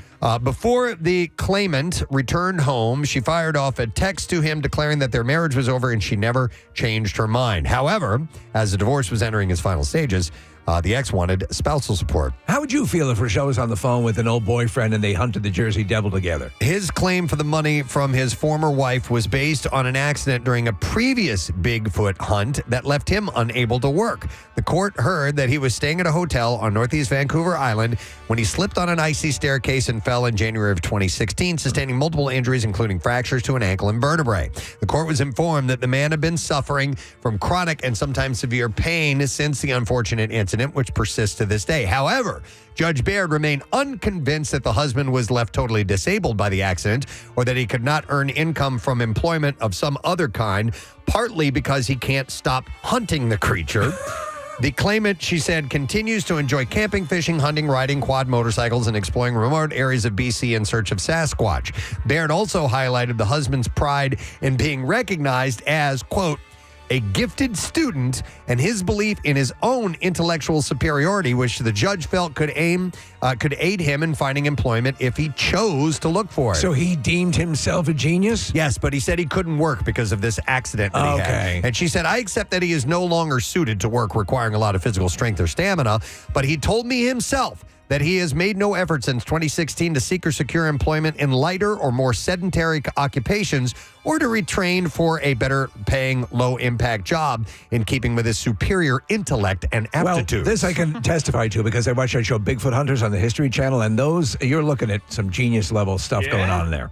She also deemed the husband's medical evidence as dated, noting that the same it was the same presented when applying for a federal disability pension 6 years prior. What did your husband do again? Oh, he hunts for Bigfoot. So she sanctioned the divorce, and she is not assigning spousal support or legal costs to either party. Kathy's husband hunts for Bigfoot. All right, let's see. How about this this guy in Indiana, Jeffrey Bell Jr. learned a hard lesson. If you're going to fake your own death to get out of paying child support, don't hide at your girlfriend's place. In April of last year, Indiana State Police Detective Travis Baker first received reports that Bell had passed away from the Washington County Child Support Administrator. Around the same time, Baker was also receiving reports that Bell was alive and well and shacked up with his girlfriend in the same county. Soon after, Bell was apprehended and charged with false informing. But wait, there's more. Bell allegedly told the court that he had to attend his court date remotely because he'd be out of state. And during the video proceedings, it became clear to the court that Bell was not out of state. He was, in fact, still at his girlfriend's house. At that point, the judge ordered Bell to be taken into custody and politely escorted into the courtroom to be face-to-face with the judge. Now he's charged with 3 counts of failing to appear, 1 count of false informing, and 1 count of contempt of court. And he's got that pesky child support to deal with as well. I'm sorry to keep this short, but that's all we're going to have time for in the bizarre file for this particular round because we got Birdbot to get to. This is huge. Birdbot is in place and ready to go. Woo! We are sending him off on his journey. He will fly into someone's arms and make his way around the city and hopefully to New Orleans and back. We're going to take a break and we will reveal where he is, and then maybe you'll be the first to get him. We'll be right back. Stay with us. Preston and Steve on hanging out with Russell Westbrook, and they were just sitting there, and I freaked out. You know, I'm like, I love it. Do they notice you? I mean, because you know, is there any? Yeah, they're like, man, keep that guy away from me. It's scary. Man, that dude is scary. Keep him away from me. No, they all grew up with me. Yeah, that's because you're so there's like a connection there. Your life actually from the MTV days and from the movies and from the access that you had. You talk about access and about celebrities and seeing celebrities and living out there in LA and on the Strip.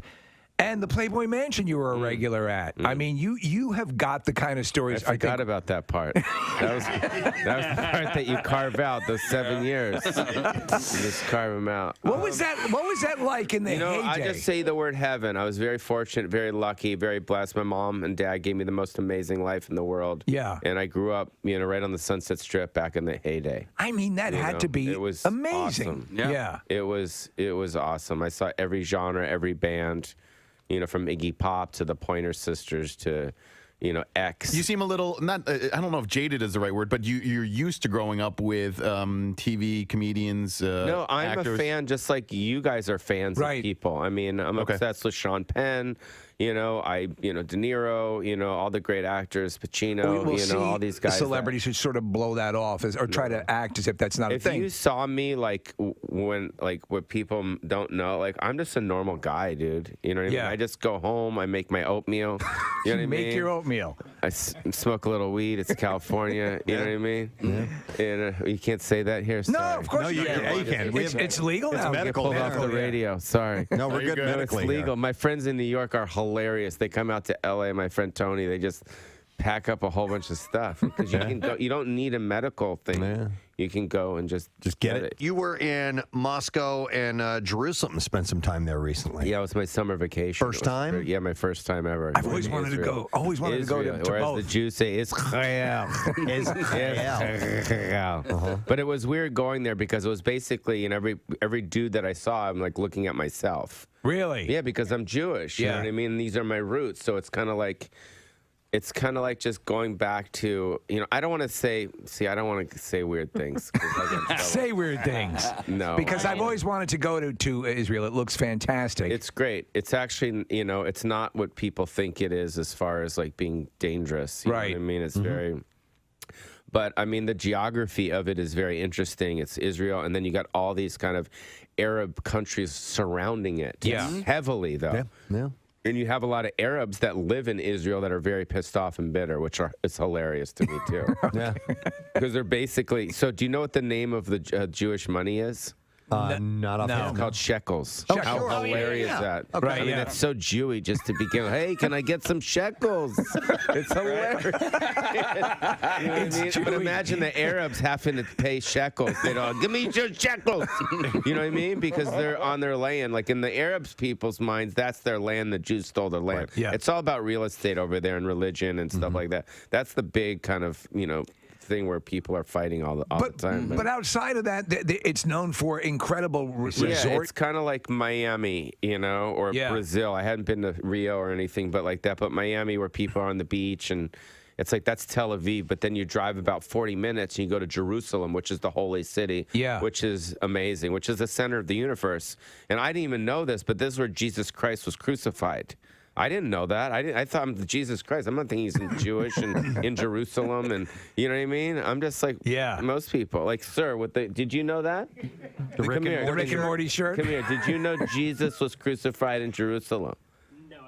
You didn't? Where did you think Jesus was crucified? Come here. I honestly had no idea. Yeah, me neither. Okay, go sit back down. Sorry about because him. It's the Bible. It's ruined the Torah part too. I pretty much went there for my mom. I mean, that's why I went. My mom passed away. I was really close with her, and I wanted to just kind of like bring her to Jerusalem, and I wanted to be with her in Jerusalem because both my parents are Jewish, and they never made it. No kidding. They never made it to Israel. There's a lot of people that are Jewish that don't. Did you plant a tree in her name? Well, that's kind of an honor. I didn't know that. I screwed that up. Sorry. You can go back.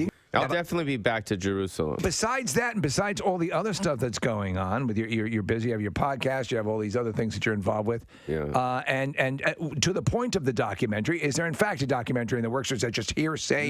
No, for sure. Okay. Yeah, but it's almost like it's got to be presented at the right time. It's kind of like my agents have to present it to Netflix and Showtime and HBO at the right time. You're a pop culture all-in-one. I mean, you were at the center of a lot of what, like before a lot of the, I was reading an interview with you and you talked about running into Will Ferrell at some event. And he sort of gave you a lot of credit. Tell me what he told you. Yeah, it was a Funny or Die event. It was like the birthday of Funny or Die, which is his website, which I do a lot of stuff with them. And Adam McKay, too. Yeah, and I came up to him, and he came up to me. It was just like, and he started mimicking me, and he started kind of like saying that I started it, and, kind of, you know what I mean? So he was a fan. That's nice to he hear. was a fan, yeah. Who's blown your mind recently about, again, like a Will Ferrell? Was somebody just out of the blue, or somebody that you thought you weren't even on their radar came up to you and was a fan? Oh man, I don't know, dude. It's too early for that. I can't think. I like watching Donald Trump. Okay, you know what I mean? Just because I can't believe it. Yeah, you know what I mean? Like everything that happens in this, it's like it is a reality show. Yeah. Well, we were talking the other day about there are so many reality shows that I just can't stand and that people watch that they hate, but they still watch it. Yeah. And I'm like, well, I don't know why people do that. My first inclination is to go, let's put me in a bad spot. Let me just change the channel. Yeah. Let me turn it off. Yeah. You watch it in doses, and the whole Omarosa thing is hilarious. Like she was taping people. I'm going to tape this. I think I'm going to tape this conversation. It's hilarious. Did you ever run into her? Because you've done your share of reality but I knew stuff. Donald Trump from back in the day. Right. Yeah, because he was always around the girls. And he was at the mansion occasionally, right? Yeah. And also Hawaiian Tropic down at Spring Break. Right. with Ron Rice. Hilarious. Vince Neil. It was Vince Neil. It was Jim Kelly. It was OJ. Oh, my God. You know what I mean? It was the stories. Fabio. Oh, my God. It was the best. That's amazing. Dude, I want to see this documentary. It was the best. We had Fabio in here. He was awesome. He was cool. He was awesome. Cool, right? He was, yeah. Yeah. Because Fabio understands Fabio. He gets it. Yeah, he gets it. Yeah. Jim Kelly, OJ, amazing, and our current president, and you, and Fabio, and Fabio, and Pauly Shore. Pauly Shore. They didn't like me because I was getting all the babes. You know, they're like, "Get that guy out of here, spatch, bro, spatch." I remember watching those and seeing you, and you were hosting contests and all that stuff, and I'm like, this guy's just swimming in it, just swimming in it. That's how it was. I know. Back then. Back then. That's how it was. What's happening now? Now I'm just chilling, bro. I'm watching CNN, Once you've starred in a movie that's nominated for an Oscar, it's safe to say that you're famous, right? Yeah. Well, Saoirse Ronan, who is 24 years old, still doesn't feel famous, though. Yeah, she's adorable. Yeah. I love her and the accent. It's wonderful. She's just thinking. It's a garden party, asking inappropriate questions to Meghan Markle. I love how they drop the G on ing words. Ronan continued saying she avoided reading about herself. She said, I was farting. What was that sound? I was farting. Farting hard. You just know that'd be adorable. Just outside, standing in the glen, farting. In the glen. The glen. The morning dew collected on the leaves and grass. Yeah. Just decided it'd be a good time for farting.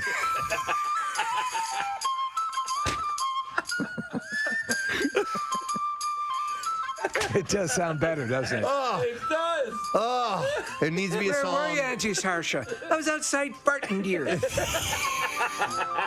Farting hard. There needs to be a song called Farting in the Glen. Farting in the Glen. You know what? I want to let Marissa vent for a moment because she posted something on Instagram yesterday. I got a lot of response. I thought it was kind of interesting. And there is a movement right now to phase out some plastics that we use in the world to maybe cut back on things that don't biodegrade, and they're clogging up, they're getting out in the water, in the oceans, or they're filling up landfills and so on and so forth. I know they're actually in the UK, there's a big movement to get rid of the plastic tampon applicator. Oh. Yes. And going back to wood. No. Ow. Like George Washington's teeth. Martha Washington used wooden tampons. And they were not effective. Well, they were balsa. They were very They were balls, a little absorbent. They left rings. But the applicators, I saw Alice Eve, because I follow her on Instagram, had posted a video of trying to end that. So they would go with like a cardboard or paper or something. My thing with these floating garbage farms that are in the oceans is that and many times they kill sharks, Case. Oh. So there's some good we might be overlooking. Okay. That's what they're trying to eliminate, stuff like that. And I can get it. Your thing sort of actually, believe it or not, Marissa, hit home to me because I think I have a level of passion about what you're talking about. All right. Since I was a little kid, I'm thinking second grade, because I was in school in the 90s and there was a big push to not have the refrigerator open for too long, to turn off lights, to make sure that you turn off water, to conserve water. Run, Yep, while you're brushing your teeth. I followed all those. It's stuck through my life. I walk whenever I can. I take public transportation. You're like a contestant on Who Wants to Be a Millionaire exactly. now. I will do anything to save the earth. It's just second nature to me. I don't even think twice. I recycle, I reuse. But when I drink a vodka water, I want to be able to mash the crap out of the lemon and lime that come in my drink. And with these gosh darn paper straws, they get destroyed. And then I have this mushy straw in my drink. And it pisses me off. So the gist of it is you do not like the paper straws because you do not believe they are resilient enough. No, they suck. Okay. Whoever's making them, they have no integrity and they fall apart. And I just want 93.3 WMMR. All right, thank you very much, Kathy. Well, we've got it ready to go, and we are set to reveal where you can get the one and only Birdbot. Birdbot 2.0. Thank you to our chief engineer, Greg Monahan, who created Birdbot 1. Thank you very much. Yes, he did. For going to great lengths to get Birdbot together in a short amount of time. But he is set to go. And joining us via Zoom right now, we are going to our Birdbot correspondent, Nick McElwain. Nick, are you there? Hey, Preston, how are you, buddy? Doing great, my man. All right, so it seems like it stopped raining, right? Yeah, it's actually not too bad out. It's a little bit warmer than normal, and we are on location and ready to reveal. All right, Nick, tell us where you are right now, please. Well, when it came to Birdbot and launching him and going from Broad Street to Bourbon Street, we couldn't think of a more iconic corner of Philadelphia, especially when it comes to the sports world, as Broad and Patterson. Broad so and right Patterson. Now, All right. We are at the corner of Broad and Patterson, right outside the NovaCare Center. And in the background, where Sam is holding the Zoom camera, the Lincoln Financial Field, Wells Fargo Center, the ballpark. So we are in the opposite corner of Lincoln Financial Field, right outside the Eagles practice facility at the NovaCare Complex, Broad and Patterson. This feels so right. And Nick would not admit this, but he is playing hurt this morning. And last night, I know for a fact that actually a priest came to deliver the last rites, and Nick waved him off and said, no, tomorrow's the Birdbot launch. I will not miss this. So kudos to you, Nick. Thank you, sir. And we just had our first Go Birds! Yeah. So Go Birds! we're looking at the Zoom shot right now of you guys, and and we can see that you have an MMR vehicle with you. Should be pretty easy to spot. And now all we need to do is anybody can come by and grab Birdbot from you and start his travels. And then it's up to the people who get Birdbot to take him and hand him on to someone else. We are looking for a couple of days of visiting spots around Philadelphia and the outlying areas, sopping up every bit of good Philly energy, and then we'll send it on its way next week. Yep. But it really involves everyone working together as a team to move Birdbot along. Yep. There are great and specific directions on the back of Birdbot. By the way, it looks fantastic. It really does look cool with the lighting and the helmet. The space helmet is phenomenal. But it says, yo, you found Preston and Steve's Birdbot. Hey, what's up, man? You found Preston and Steve's Birdbot. Help me travel the road to victory. It's your mission to get me from Broad Street to Bourbon Street. Post your photos on Instagram and tag collab with Birdbot Philly at Birdbot Philly, PrestonandSteve.com. So we've had a few people yelling "Go Birds" as they've been driving by, but nobody's stopping yet. That's okay. Maybe they're just heading to work. I figured it's going to take a couple of minutes because we just made the announcement. We just went live with this. And by the way, a couple of specs about Birdbot and his construction. We do have tracking devices on Birdbot. The technology has come a long way since 2018 in the fact that we will easily be able to track Birdbot exactly where he is. Exactly, yes. We also have, Nick had mentioned the lights on him. We have a solar panel on the back that can charge it, and there's a USB port. Yes, so if you wouldn't mind charging, exactly, the lights will stay lit, and they are green lights. And they look fantastic. So it's a sturdy build. Now, that doesn't mean that it won't get some bumps and bruises along the way, because it is, after all, made of, it's not made of adamantium. Right. So we tried, but we couldn't get to Wakanda in time. Yeah, so anyhow, it's up to you to take good care of him. Birdbot will sit in the back seat of a car, a standard car. You may have to put him on his side. He's not super huge. He's the size pretty much of old Birdbot with a bigger head. I will say this, Birdbot 2.0 has the aggressive face of a winner. Yeah. So very arch eagle face. I love it. Yeah, so if you're driving anywhere near Broad and Patterson, right, and you're on your way to work, take Birdbot to work with you. Yeah. I mean, that's the idea, is we want Birdbot to go anywhere and everywhere. Yeah. Yes. And obviously, if you're a business owner or something and you want to, get the word out, he killed, I won't say two birds at one stone, but multitask. Right. Yes. And when you post this on social media, you can also, if you post pictures of a Birdbot on social media, you can tag your business, whatever it may be, and that will we got a lot of people that looked at it in 2018. Absolutely. We'll be pumping all that information out because we want everyone to enjoy, celebrate, and collab in this victory. Nick, how much, you got Birdbot up on your shoulder. How much would you say Birdbot weighs by lifting him up? He's not light, but probably about like the same as a Stanley Cup or something like that. Like it takes a little bit of a lift, and but I love the solar panels. I love the additions and the upgrades. The tracking system's going to make a lot of huge difference, make it really exciting for us to track him along and see where he goes in and around Philadelphia this weekend. And by the way, we had actually the intelligence, the AI core of Birdbot. We commissioned NVIDIA to put together the heuristic system. He's very close to Preston, the Android data from Next Generation. Yeah. Same sort of intelligence system on board Birdbot 2. A couple of texts coming in. One says, hey guys, I'm flying to New Orleans tomorrow. I could have been your Birdbot delivery boy. Thank you. We appreciate that, but that's not how we want this to operate. We want Birdbot to touch as many Philadelphians as possible before getting on the road. And by the road, we don't mean an aircraft. We mean a drive from here to New Orleans to feel the pulse of the country on the way from Broad Street to Bourbon Street. And that can be handed off. It can be a relay, or you can take it straight down there. But then once you get to New Orleans with Birdbot, same thing. Circulate around town. Get them to go from hand to hand in Birds fans only. Bird Street to Bourbon Street by the street. That's how we want it to get done. Yep. Also, it occurs to me. I'm sorry, Preston. Go ahead. Yeah, here's a text, Nick. Real quick, answer this, and then we'll have your comment. But this person texted in question: whose head is bigger, Nick's or Birdbot's? I'm going to give it to Birdbot here, but it's close. It's close. It's actually pretty damn close. Yeah, Nick, what do you think?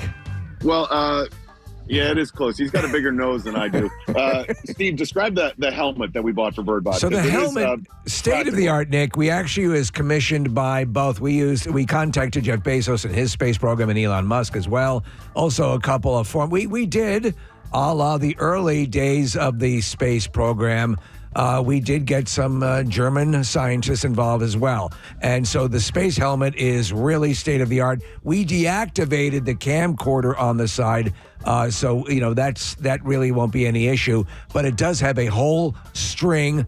And in fact, there's one tracker inside the helmet as well, so that we know where Birdbot is. And Marissa will be posting the whole sojourn so everyone can follow where Birdbot is arriving at. Last time we did it, it was an amazing journey. Nick? Yeah, and the last time we did it, it was an interesting route because they played in a northern city in the Super Bowl that they won up in Minneapolis. And this time around, Birdbot 2.0 will be crossing the Mason-Dixon line and heading down south. And so it'll be a very different but interesting route, halfway across the country. Yes. Nick, quick question. With Birdbot and the Instagram handle, the name, what is that specifically? It says it on the back. At Birdbot Philly, all one word, at Birdbot Philly. And post and collab. And Marissa suggested yesterday that, when you post, not only sharing, but invite to collab with the Birdbot Philly account. And that way we can just, you post them and it'll show up on your account, but it'll also show up on Birdbot Philly's account. Okay. If you stop and think about all the places Birdbot ended up last go around, we had everything. Did we have a strip club at one point? We had to have, right? Yeah, we had pubs. We had everything from charities to fire stations. A broad selection. Helicopters. Exactly. I mean, there was just a ton of different cool visuals that we got from Birdbot 1, and now we have Birdbot 2.0. By the way, a text just came in and said, all right, who is taller, Birdbot or Dave McGrogan? Birdbot. Yeah. That was a text that just came in a little while ago. All right, Nick, you're on the corner. I'm a little disappointed. You go ahead.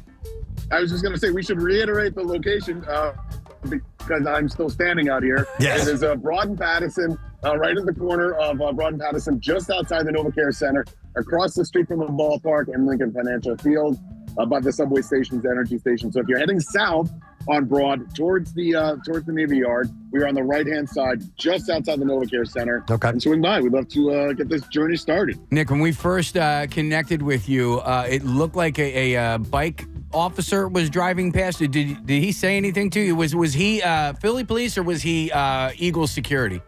He was Eagles security, good observation case. And he said he listens to Preston and Steve every day, which is cool. Nice. I was going to stop him to get his name, but it looked like he was riding his bike to work. So, yeah, we've seen a few people like walking their dogs, heading to work. Actually, I'm going to be back down here tomorrow because the Polar Plunge is at the ballpark right across the street.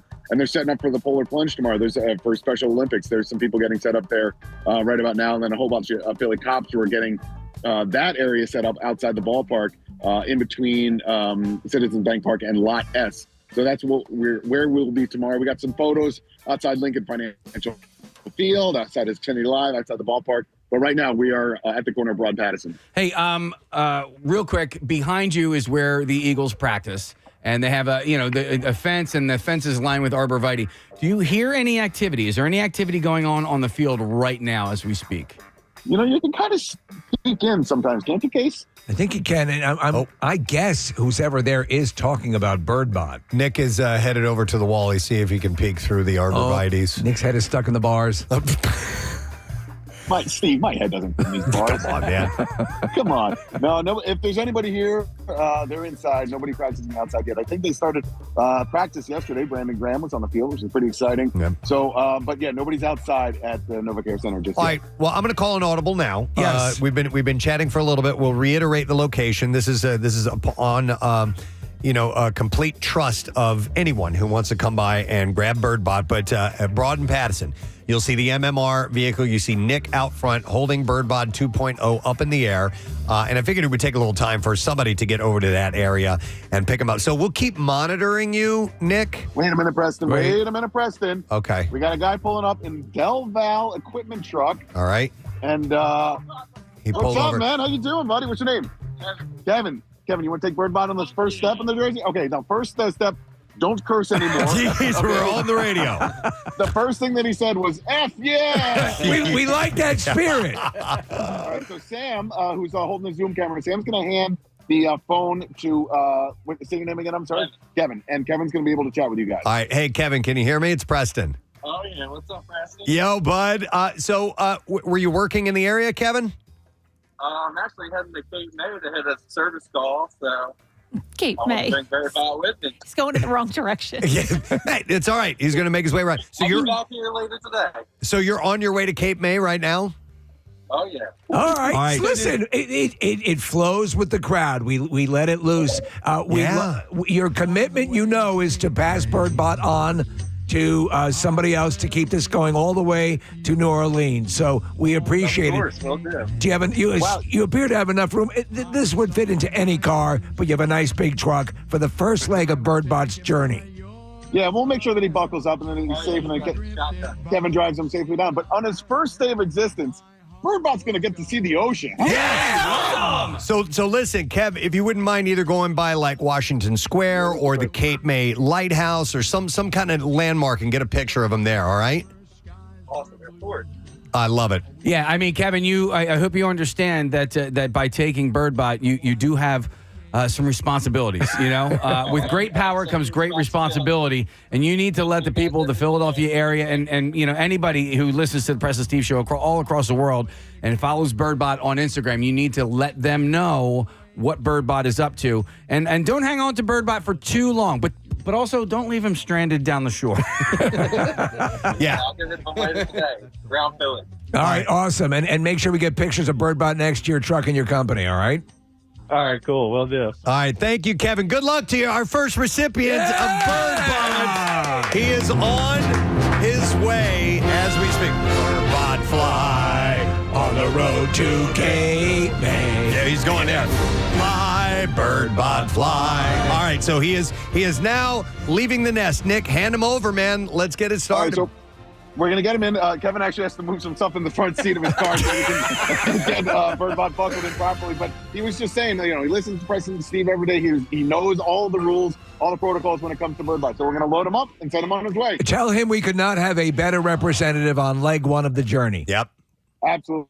Excellent. All right, we're going to put him in. All right, Let's there he buckle him up. goes. All right, he's climbing in the Del Val mechanical truck. Yes. Buckle him up. Yes. Yeah, all right, Nick is putting... And by the way, doesn't this allow him to drive in high occupancy lanes? I would, if I were a cop, I'd let him do it. He Hell looks yeah. great. Oh, that's a great shot. Sitting in the front seat with the seat belt on. He's posing for a picture with Nick. And Birdbot has left the nest. Keep in touch. It's a wonderful thing. There he goes. Nick, great job. Yeah. How do you feel about it? You saw Kevin in person. What do you think? This is a great first person to take Birdbot where he's going to go. And I'm so excited he gets to go to the beach. I mean, he gets to go to Cape May. But Kevin said he'll be back in Philly later today. He'll find somebody to hand Birdbot off to. And there he goes, guys. All right, bye-bye, Birdbot. Do you know what's kind of perfect? From the shore to the Gulf, right? Yeah. Yeah, there you go. Gulf of America. So Del Val, what was it? Del Val Equipment? Was that what it was called? Del Val Mechanical? Yeah, no, not already mechanical. forgot. Del Val Equipment. Del Val Equipment. All right, thank you very much. All right, Nick, you done good. Thanks, man. We appreciate it. And you can bring it on back to the studio when you're ready. All right, see you guys back at the station in a minute. All right. Oh, there you go. Birdbot is officially out and on the way. Picking up love all over the Delaware Valley from Eagles fans and then eventually making his way from Broad Street to Bourbon Street And then Birdbot's got a party. He's got to get some beads on. He's got to go to the, get a hurricane and all the things that you would do in New Orleans. Again, another bit of thanks to Greg Monahan, who is our mission engineer, who put all this together, to the design and everything. We were throwing things and modifications at him right up to the last second, and he responded cheerfully. No one supports this project more than does Chief Engineer Greg Monahan. Oh, by the way, there are a lot of texts coming in. This one says, I live in Cape May Courthouse. I work at Fred's. Tell him to drop it off there at Fred's. We'd love to party with Birdbot.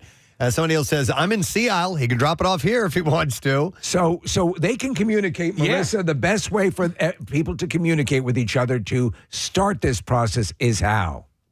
Hang on. I got to turn her mic on. Go ahead, Marissa. So please tag your photos. Please tag Birdbot Philly, collab with us, and we'll be sharing those. And then the Facebook group. So Birdbot Philly Facebook group, you guys can post in there and start the conversations. Okay.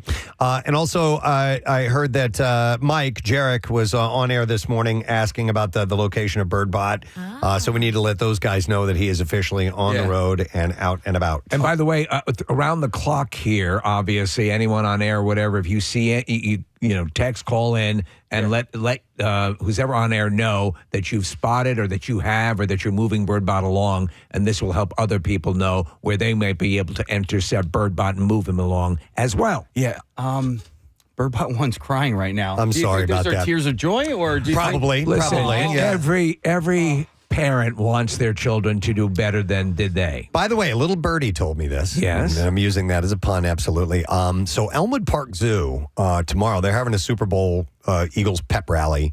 And it's from 11 a.m. to 2 p.m. Now, I've been, upon good authority, so Brian Dawkins is going to be there. Yeah. Hall of Famer, man. He's a legend. Yeah, legend. And I have heard whoever is in possession of Birdbot at the time, if you swing by the Elmwood Park Zoo, you can get in and get a picture of Birdbot with Brian Dawkins. Okay, so they'll make sure that happens. Didn't Birdbot 1 have a picture with Dawkins? Yes. He did. Yes, he did. That's why this needs to happen. This has to happen. So then the clarion call has to go out to Kevin, who's getting him down to Birdbot down to Cape May right now. Mm-hmm. We have to make sure. What time is this tomorrow? It's from 11 to 2, but listen, whoever has him at the time, what I don't want is for you to just hang on to Birdbot the whole time and then go by there. So hand it off to people and let them know that at Elmwood Park Zoo, 11 a.m. to 2 p.m. tomorrow, Brian Dawkins is there. They're having a big party, and they'll have the Eagles pep band and the cheerleaders and Swoop and, the whole gang is going to be there, and you can get in and get Brian Dawkins to get a picture with Birdbot, and hopefully he remembers his time with Birdbot. And the Eagles will be there. The bird. The bald actual Eagles. Yes. Yeah, Reggie and Noah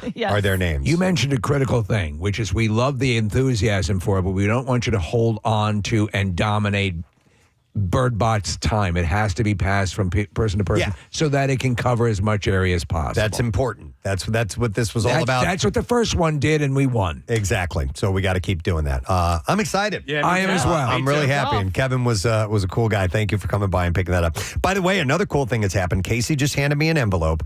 This is Casey's. You remember the other day he was talking about a premonition that he had, and he didn't want to reveal it. He didn't want to jinx it. About the game, and so I said write it down and seal it and put it in an envelope. So I have it right here. We will open it after the game. All right. So I have Casey's Super Bowl premonition, and we will save that. I'll put it right here on the console. All right. We'll save that till a week from Monday. Kathy, do we do the premonition cheer? Cheer. Oh Kathy, do you remember it? No. Come on, Kathy. Do you remember Ready? it? Okay. Do you remember it? No, I know. I didn't know it to begin with. I know, success and. I all really that liked stuff. it. Yeah. Something about having a premonition. I That had you're a gonna win. premonition. I know. Don't we have the recording of the caller yesterday? girl. I don't know. It should be in the system. She led us through the entire cheer. I know. Be aggressive. Be aggressive. Be premonition. Gereres. Well, you messed me up. I was sorry. Be aggressive. Be aggressive. Beaggressive. SSIVE. Yeah. Thank you. Aggressive. And then SUCCESS. That's the See way you we spell next success. Tuesday. Don't, Steve. No. No? No. I don't. That's see you next Tuesday? No. She was a CUNT. Wait, were you talking about me? Casey? I don't know. No. Yes, you were. I promise you I wasn't. I would Yes, never. You were. We were on the air. He meant to say see you next Tuesday, and he said see you at. I would never. No. There are other people on this show that call you names. I never. I mean, from a certain point on, I've learned from my mistakes, and I would like to take this time to publicly apologize to you for anything mean that I've ever said to you. For when you apologize. Wow. for when you spelled that C word. I didn't. Yes, No. it was. You everyone here is it was something different. It was about how you would phrase. It was not directly directed at you. I thought it And now was. back in the office, that's when he called you. That's when I wasn't in the studio. Yeah. All right. Okay, whatever. So, by the way, thank you to PhillySportsTrips.com. They are the ones that are sponsoring Birdbot 2.0 from Broad Street to Bourbon Street, and they're also lending their support to things like Bleed for the Birds, which we're going to do next Tuesday. And we have free Eagles tattoos that are going to be administered here in our studio, and you can go to PrestonandSteve.com to enter to win one of those. So our friend Vince, speaking of, it was getting a lot of news coverage, and they do a lot of, obviously they provide the best sports trips and packages available, but they're so charity minded as well. Mm-hmm. And by the way, Kathy, here we go. Ready? Okay. I had a premonition, and what did we foresee? But the mighty Eagles team was on its way to victory. We saw it in the cards and in the crystal ball, but you're going to have to check it out because we are best of all. Yeah. And in the crystal ball. I really want to do a cheer segment next week. All right. Yeah. We can do that. Yeah. By the way, I took a picture with Kate Flannery and Birdbot in the green room, and Casey took it for me. And Kate started like raising her hands, and so I stuck my hand up too. Kate's doing like, yay! My hand is literally like in a cheer fist. I'm like, go Birdbot! Listen, I love that. If there's ever been a time to do any moves like that, any herkies or any energy, absolutely now. You will not look stupid. You will look like you have the spirit.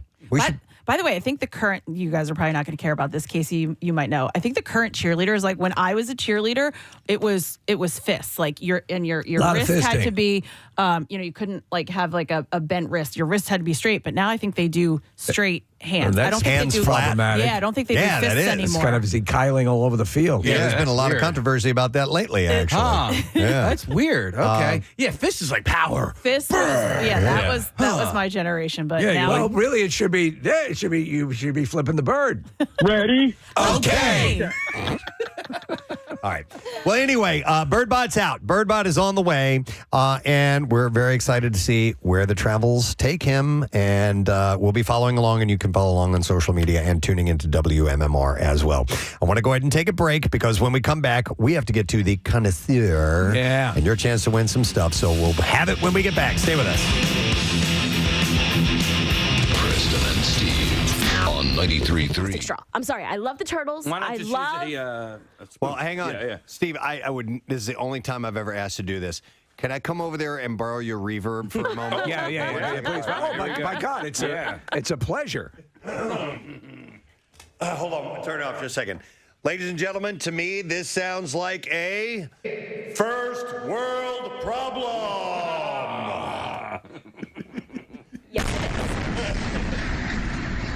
But we took a long journey to get to the point that Marissa doesn't like paper straws. I just had a realization, Preston. This is probably something that like I deal with 3 or 4 times a week. Is that more of a first world problem? Yeah. That I probably have a vodka water 3 or 4 times a week. Well, your alcohol addiction might be the bigger issue here. No, the raging alcoholism is a secondary issue.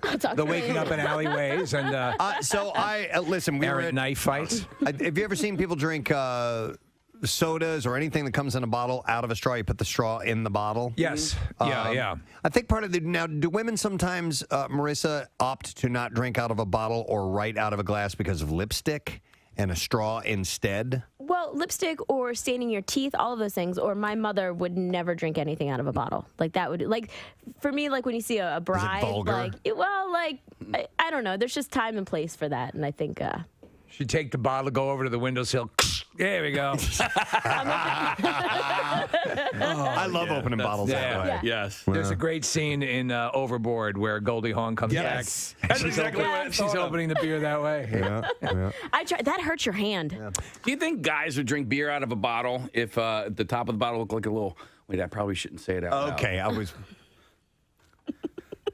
You guys would drink it. I got a question. Yes, Casey, something you want to tell the class? You think guys drink stuff out of beer but look like a vagina? No. He's saying I was the other going male thing. part. If it looked like a- Opposite, every bachelorette party ever would buy those bottles of beer. Right? That's true. Yeah. I'm sure there are things that are similar, you know. But they, you know, people get picky about the taste of the stuff in the can and the bottle if it affects the taste. You know. Yeah. And straws are just one more step. Those are things you think about, huh? Oh, it's just what, you know. Dear diary, I wonder if men would drink out of bottles. Yeah, stop it. If it looked like penises. Somebody in this room had mentioned chocolate tampons earlier, right? Yeah. So Well, I was trying to help the health industry. and there's an obvious cooperative between Hershey's and okay. Tampax. Well, Marissa has had it. I thought you would get more support on the phones, Marissa, to be Not a honest, one. on the paper straws, and it's not really happening. You're a complainer. I got a lot of hands up emojis on my Instagram, so I got. The hell does that mean? I don't know. People were Give like, up. praise. Yes, Give up. word. Put your hands up. Give up your stop. stupid Give cause. it up. No. Yeah. Praise. No, like word girl, we support you. Word girl. Yeah. Oh my God. Listen. It reminds me of Pat Boone's first day in Compton. Word girl. Word girl. I just hate these goddamn paper straws. They're so. That's it. Word girl. That's it. Word girl. Preach, girl. Where is the Q in Q-tip derived from? Oh, I don't know. I have no idea. It's technically a cotton swab. Right. So a C-tip. So I don't know where. No one wants to put a C-tip in their ear. I have no idea. And by the way, Q-tip, you've done something to your product. You've cut some corners. Are you talking directly to the Yes, Q-tip I am people? talking to you, Q-tip. You've cut some corners, and I have noticed. But fortunately for you, you're still the best product on the market. That's your fight song. That's my fight song. That's right. 1 second. And I have noticed. Wait a minute. What is this? Is the swab part smaller? No, the cardboard. Medicated. The cardboard is thinner. It's like they've shaved off a layer or two of the cardboard stick, and Why do you go like this with the I don't know. cardboard stick? I don't know.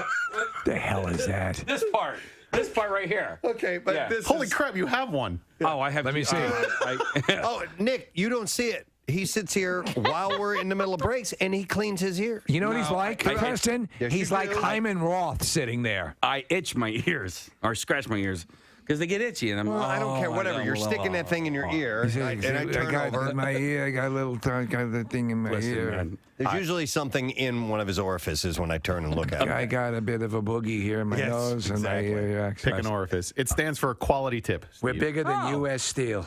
Oh, did you hear that? What? It stands for quality tip. Oh, okay. Q-tip. All right. And so you've noticed a diminishment in the quality of the quality tip. Yes, this should be less Q-tip, less quality. How about tip. SP subpar? Everyone's trying to be environmentally friendly, so F maybe that. that's a part of it, like the cardboard straws. Oh, you know what? Here's a bit of trivia, and I did. I have heard this before. The original name of Q-tips were baby gays. Now you're talking. Oh, Jesus Christ. I know it. Can you get those delivered? Stop it. Televangelist Kenneth Copeland has a lot of experience with planes. We've seen, him and the other guy. There are two of these televangelists that are really big into their aircraft. They are really consumed with the level of aircraft that they own, and often the current plane they own is not good enough. It just ain't gonna because cut it. the Lord needs them to spread the gospel. We were blessed to have an airplane that it was a Vickers Viscount. A Vickers Viscount. And a man on our board of directors owned that airplane. And his financial situation had come to the place where, particularly after he got born again, and a lot, I won't go into all that. No, that's more. I won't go into all that. That's the religious part, and it bogs things down. By the way, if we're all not clear at this point, not dime one is making its way to anybody who's poor. I just want to be clear on that. And I know I can say that to you, God bless you all, everyone sitting here right now, and it won't matter. You'll still gladly open up your wallets and put that money in the collection plate. All right, let me continue. But that airplane had been parked for several years. And it was a 4-engine turboprop. I mean, Jesus Christ, he sounds like he's talking about sounds this like in you're at an church. air show. He's a preacher. He's a man of the Lord, ostensibly. Airliner. So this is back in the days when George first came along, and oh man, we had fun in that old airplane, didn't we? Oh my God. They had an older sort of navigation system on that. I know that many of you are going to remember that they didn't have the triple GPS coordination system that you find in the newer vehicles. Did I mention Jesus yet or anything? This is a sermon? Oh, yeah. Yeah. Well, we There's a particular fuel mixture that I'd like to talk about. And then, of course, why you shouldn't covet your neighbor's wife. Right. Yeah, this is in front of a group of his followers. This is in church. Yeah, well... Or whatever. Televangelist. Airplane hangar. Yeah. All right. Well, we put that thing back in service. We went through that airplane from head to from nose to tail, and they did X-rays of the fuselage and everything, looking for corrosion. And there was some. It wasn't all that bad, but there was the X-rays showed that there was some spots of corrosion. Okay, and he's saying, okay, how can I tie this back into what's my spiel? Yeah. Like the way your soul gets corroded. Right. Oh, good. Go with that. Good. Yeah. All right, so he takes big, long pauses. There we go. And so I was praying over it. And just he's praying over the corrosion. In his air. Praying over it. Yeah. Okay. All right. So instead of going out and earning money, I decided to return my faith to its upright position because the Lord's beverage cart had been stowed. Because we were coming in for a landing. And just as plain, listen to this. The Lord said to me, okay, so this is God talking directly to him. No fumar. He's talking directly to him. Yeah. The Lord said to me, lay hands on it. I'll heal it. What? Listen to the people talking. What? And he says, what? What? Even he doesn't buy it. I never heard him. What do you... Well, he said, Kenneth. You're an idiot. You're an idiot. He said, Kenneth, you're an idiot. This is your thing. You're all about the freaking planes. Give it a try. He said, corrosion comes from the curse. Oh. Self-pleasuring. Yes. And listen to the people going, oh, yeah. Oh, yeah. Comes from the curse. Comes from the curse. He said, I provided that airplane for you, didn't I? I said, yes, sir. Yes, sir. He said, lay hands on it. Okay. Okay. And I started. Yeah, exactly. Wait, didn't he say that? All right, so this plane belonged to somebody else, and the Lord provided it for him at the... Lord didn't have much use for the previous owner. Yeah, the previous owner had previous come in a owner hard could have time. gone down a ball of flames. The Lord would not have given a rat's ass. And I started praying in the Spirit, and the more I prayed in the Spirit, the happier I got. And so I just want to, oh man, you talk about laying hands on that thing. I laid hands on it all over, and it's a big old airplane. It took a while to do it. Took a while to do it. I have to be honest with you, at a certain point, I put my pee-pee in a few holes. And it felt good. Because some of them have some of the rubber stoppers that feel like a woman's lady parts. It felt good.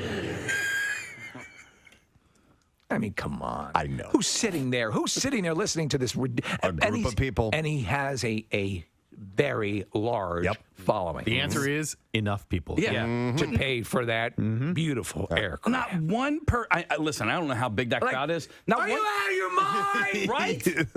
Laid hands on that thing, just laid hands on it all over and praised God and laid hands on that and commanded that corrosion to leave in Jesus' name. Seriously. Then I crawled up and I kind of hunched my back and started gyrating like, who's your daddy? Who's your daddy? Who's your daddy? He's serious. And I saw that corrosion disappear. Then I exploded. Come on. They did more x-rays and came back. There was just one little old spot there. I said, Lord, what? No, he said, I want to remind you. I said, what are you reminding me of? He said, they could have said maybe the x-rays were wrong. I said, maybe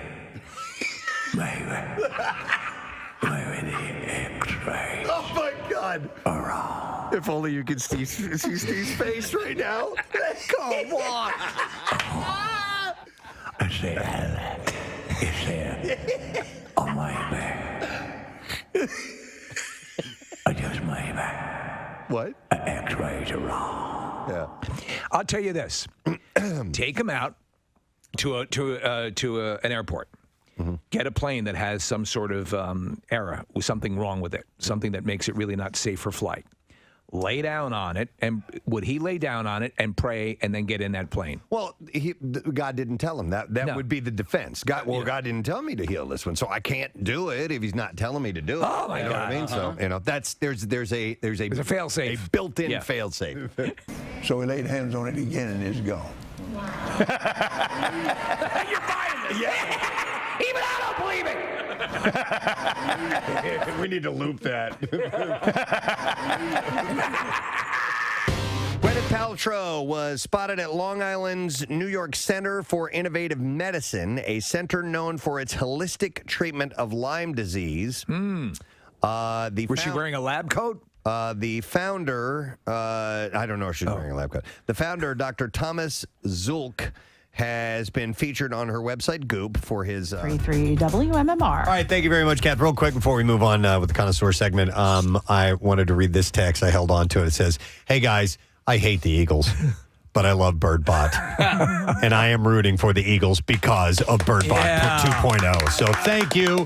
Random texter, we question your preference to root, but we are happy that Birdbot has brought you into the camp. That's as they say, big of you to do that, and we appreciate it. Yeah, most definitely. So we're spreading the love. Yes. We're spreading Eagles love and Philly love all over. There's kind of a cool aspect to taking him all the way to the shore and then coming back. And we have a number of people down in the area, around the Cape May area, that are interested in hooking up. So again, all the information is on PrestonandSteve.com and the Birdbot Facebook page, which Marissa says is the best way to sort of correspond with everyone. Yeah. But you have multiple ways to find out where Birdbot is. And if you want to go get him, go get him. Hang on a second. Okay.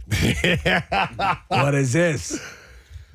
Shades of Grey Window Tint will be giving away a gift certificate in the amount of $449 for ceramic film on a car to whoever brings Birdbot by the shop today for a photo. Wow. Okay.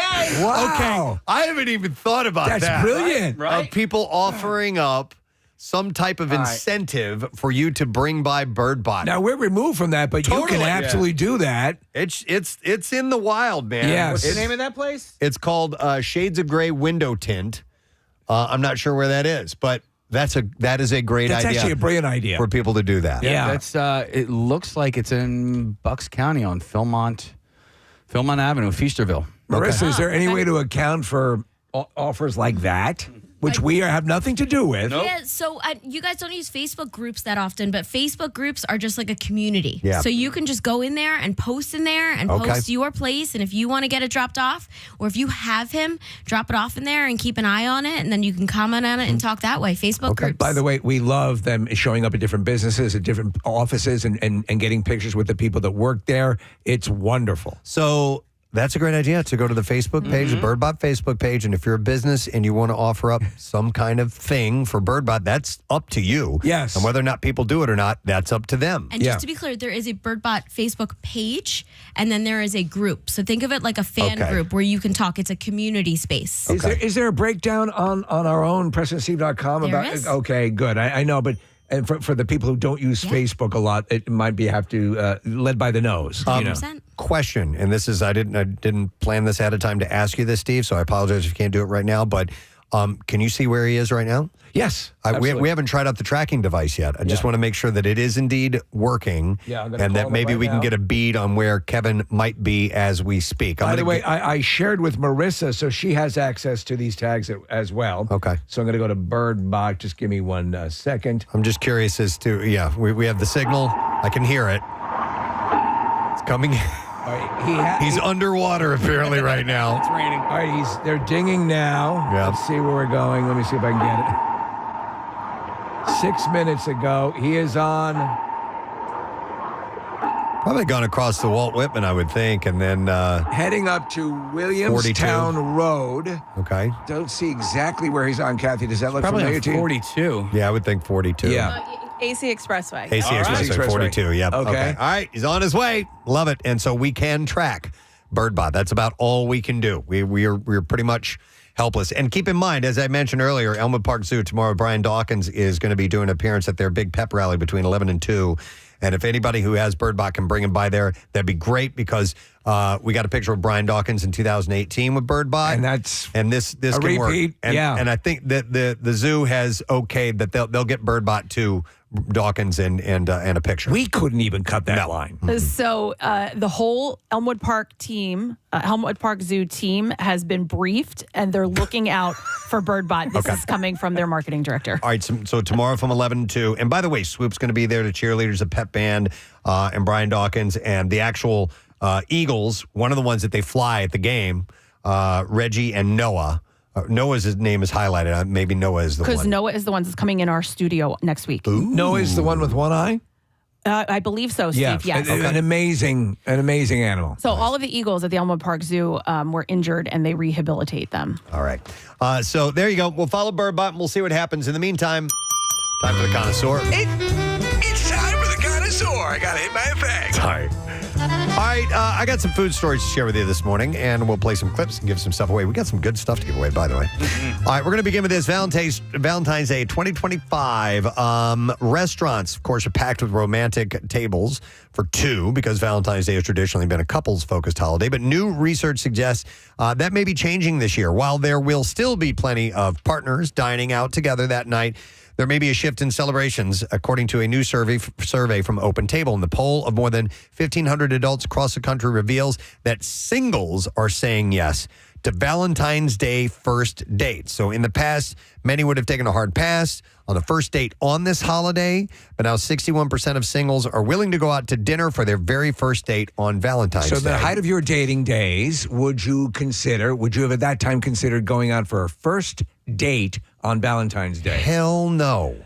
And the reason is? I'm not in love with you yet. Right. And that is a night for lovers. Yeah, exactly. Yeah. And you may be hoping for something, but I wouldn't want to send a message that is too aggressive either and say, he took me on a Valentine's Day. To me, that would be akin to making your first date checking out wedding venues. Yeah. But with this article, they have included the top 100 romantic restaurants in the country to help you find your ideal spot for a holiday. Can I guess number one? Reservation. Well, they don't do it by ranking number one. They just highlight them per city. But what would you guess? Well, because of its legendary sandwich, Guppy's. Kathy Romano. No, so I'll give you some examples. The Marine Room in San Diego, Burns Steakhouse in Tampa, a place called Canoe in Atlanta. Canoe. The Dining Room, Biltmore East in Asheville, North Carolina. Okay, that's at Biltmore Home and Gardens. I've been there. Is there anything here? Yes, and I'll get to those in just a moment. So the River Cafe in Brooklyn, the Pink Door in Seattle. So locally in our region, here's what they've named the most romantic restaurants, and this is from Open Table. So in Philly, they have 3 locations. Sky High. Sky High, not familiar. Actually, I'm sorry. That's the only one in Pennsylvania. What? Marissa, you familiar with Sky High? It's in the Four Seasons. Yeah, it's the top floor of the Four Seasons. Okay. Beautiful view. And here's a little trick. Look, it is very expensive, Mm-hmm. but just go to the bar and get a drink. If you It's a just great want to get up spot. there and take Yep. in the experience. Yeah. In fact, I've gone there just for like coffee before going for breakfast. That's what we did. You remember we were in Chicago and we went to the Hancock building. Yeah. And the restaurant was sold out, and we were like, You go to the bar. We want to go up there, so we just went up and we got drinks. And it was raining and cloudy, and we couldn't see anything, like nothing, until we were leaving. Yeah. We were walking out. Finally, the clouds started parting. We're like, oh my God, we're up really high. Yeah. Do you want to know a trick? And it works all the time because I learned it from the movies. You take a white napkin, drape it over your arm, and go back into the kitchen. That's what you do. Yeah. So Sky High, they usually, if I go into the city for any of my holiday activities, I always stop there. They always have like it's the Four Seasons. They always have the most beautiful decorations, but that view It's gorgeous. is really amazing. I went once for appetizers and drinks. I think we got like 2 rounds of drinks and appetizers. How much? It was ridiculous. Too much. It was absurd. That's why she had to switch cars because you have to drop down to pay for it's ridiculous. Yeah, you look at the bill and it's astonishing. I know, but it's beautiful. And Marissa's right. Like even just to see, you got to go up there and see it. Just grab one drink at the bar and you'll get the same experience. So 2 other restaurants in Pennsylvania that are considered the top 100 romantic restaurants are in Lancaster. In Lancaster. Oh. So you have Josephine's and then Belvedere's Restaurant and Bar. that You was know on I my- like you, Jebediah. You're a simple man. That was on my Belvedere's? was on my holiday activity list. There you go. Yeah, they have the igloos up on their patio outside, and you can dine outside in the igloos. And I even said during the holiday activity list, they're really hard to come by. I mean, they get booked up quickly, but inside, like the decor and the vibe inside is wonderful. It's really nice. In New Jersey, there were 2 locations that were named. You have in Cape May, Washington Inn is considered one of the most romantic restaurants. And in Atlantic City, Molino, New York is in Atlantic City, and it's supposed to be a very romantic place. Marissa, is 19 still open? It is not, Steve. Oh, That's 19 why- used to be on the... Yeah. Sky High is actually, so remember 19 was only part of the building. Yeah. Sky High is more of a 360. I used to love 19. It had great views as well, and the food was terrific. I'm sad to hear that's gone. All right, so those are some romantic locations to consider. Let's play our first movie clip that has to do with food. And Marissa has a theme. All right. It's all football game foods. Love all right. So here, football party, game foods, so on. All right, let's play the first clip. Here we go. Hey! Hey! What are you doing? Dude, if you get the nachos stuck together, that's one nacho. All right, 215-263-WMMR. Let's see if you know. Order up. Move on to the next story. So, there is an event that's coming up in Philadelphia, and it is by the Iwate Prefecture and Japan External Trade Organization and Wagyu Sommelier proudly hosting Philadelphia's first ever Iwate Wagyu Restaurant Week, which is a groundbreaking culinary event to celebrate one of the rarest and most luxurious ingredients in the world, Japanese A5 Wagyu beef. And 9 esteemed Philadelphia restaurants are offering signature dishes that will showcase this exceptional ingredient, making it an unmissable opportunity for food enthusiasts and culinary explorers alike. So, as a steak aficionado, which you are, are you a Wagyu fan? Listen, it's really, really tender and super good. I've only had it, I think, one time, but it's too expensive. I can't justify More than Kobe? Yeah, I believe so. Yeah. I believe this is the top. This is the absolute best. But I mean, like one time years ago, we went to Barclay Prime, and I went ahead and spent money on a very expensive meal. And Kathy's drinks probably cost as much as the meal. And it was great. Yeah. But I really have a hard time justifying paying that much money for food. You know what I mean? Especially when there's very good food that's about $9 million less. Most definitely. Most definitely. I went to the hi guys, by the way. Hey, Nick's back. Hey. That was a lot of fun. I enjoyed being down there. I went to see Richard Kind last week at the Parks Casino, and they have a steakhouse in there called Parks Grill. And Preston, they have Wagyu beef on the menu. But I agree with you. So I ended up getting the ribeye instead. Look, it was so flavorful. It was like it's kind of fatty, which adds to the flavor. Yes. It just was so damn good. And so I can't justify Do you the remember price. what the price was by any chance? For the ribeye? Wagyu? For the Wagyu. No. Okay. The ribeye was like $38, which is I think fairly standard for a steakhouse. And the other thing about it, like there's more to it, and I'm not. I'm fine with an 8-ounce filet or whatever, but a 12-ounce or 16-ounce ribeye, to me, that's a perfect size. And by the way, Wagyu, is that the correct way? I've heard Wagyu. Okay, Wagyu with the Y pronounced. Okay. Wagyu.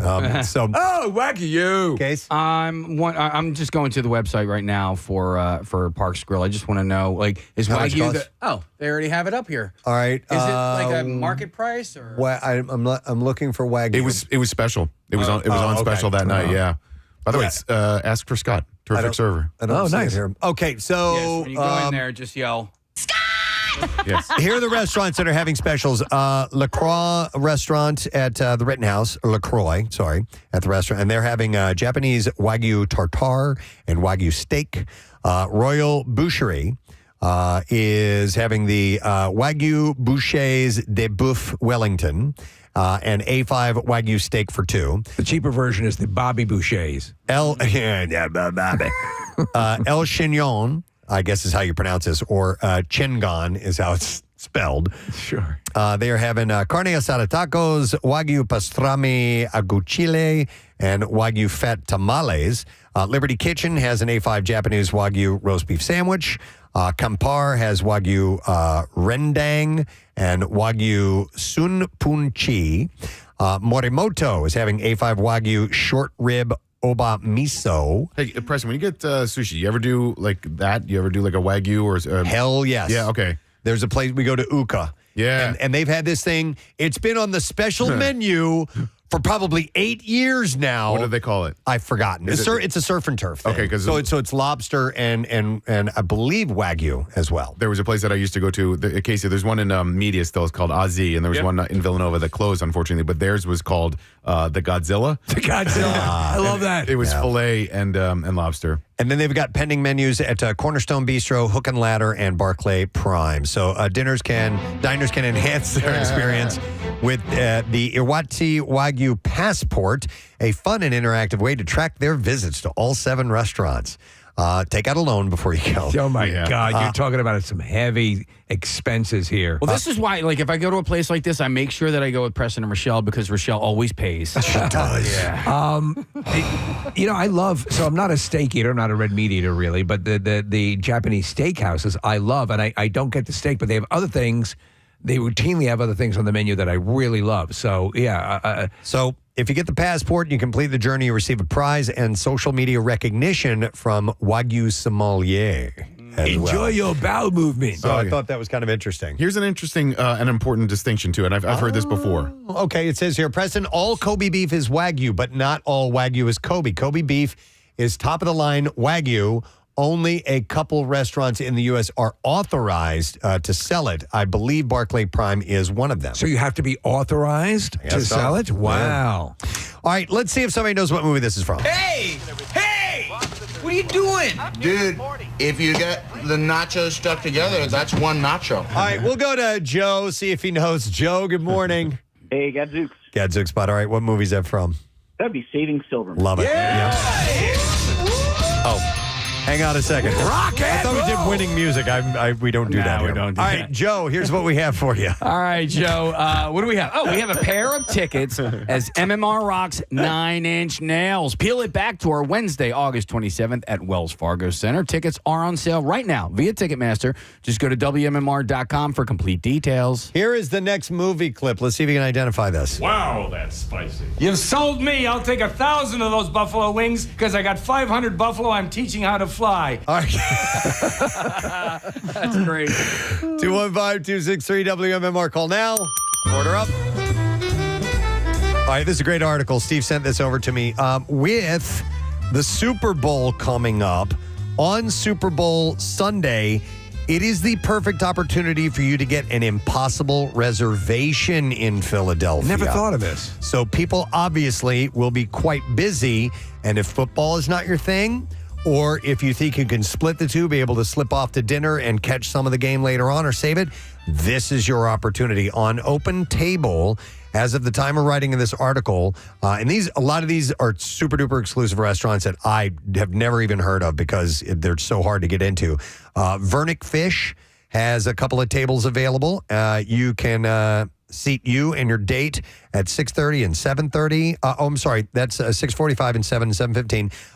Bastia has some stuff open as well. And you can get into Fiorella as well, as of now, if you make these reservations. The Eagles going to the Super Bowl is a holiday that it isn't imposed upon employers or banks like Thanksgiving or Christmas, but when restaurants are generally closed anyway, or if they're open, you're competing for reservations against everyone else who has decided to go out to eat. But these spots are going to be having open slots. Listen, you know what a ghost town it is out on the streets when the game starts. It's yeah.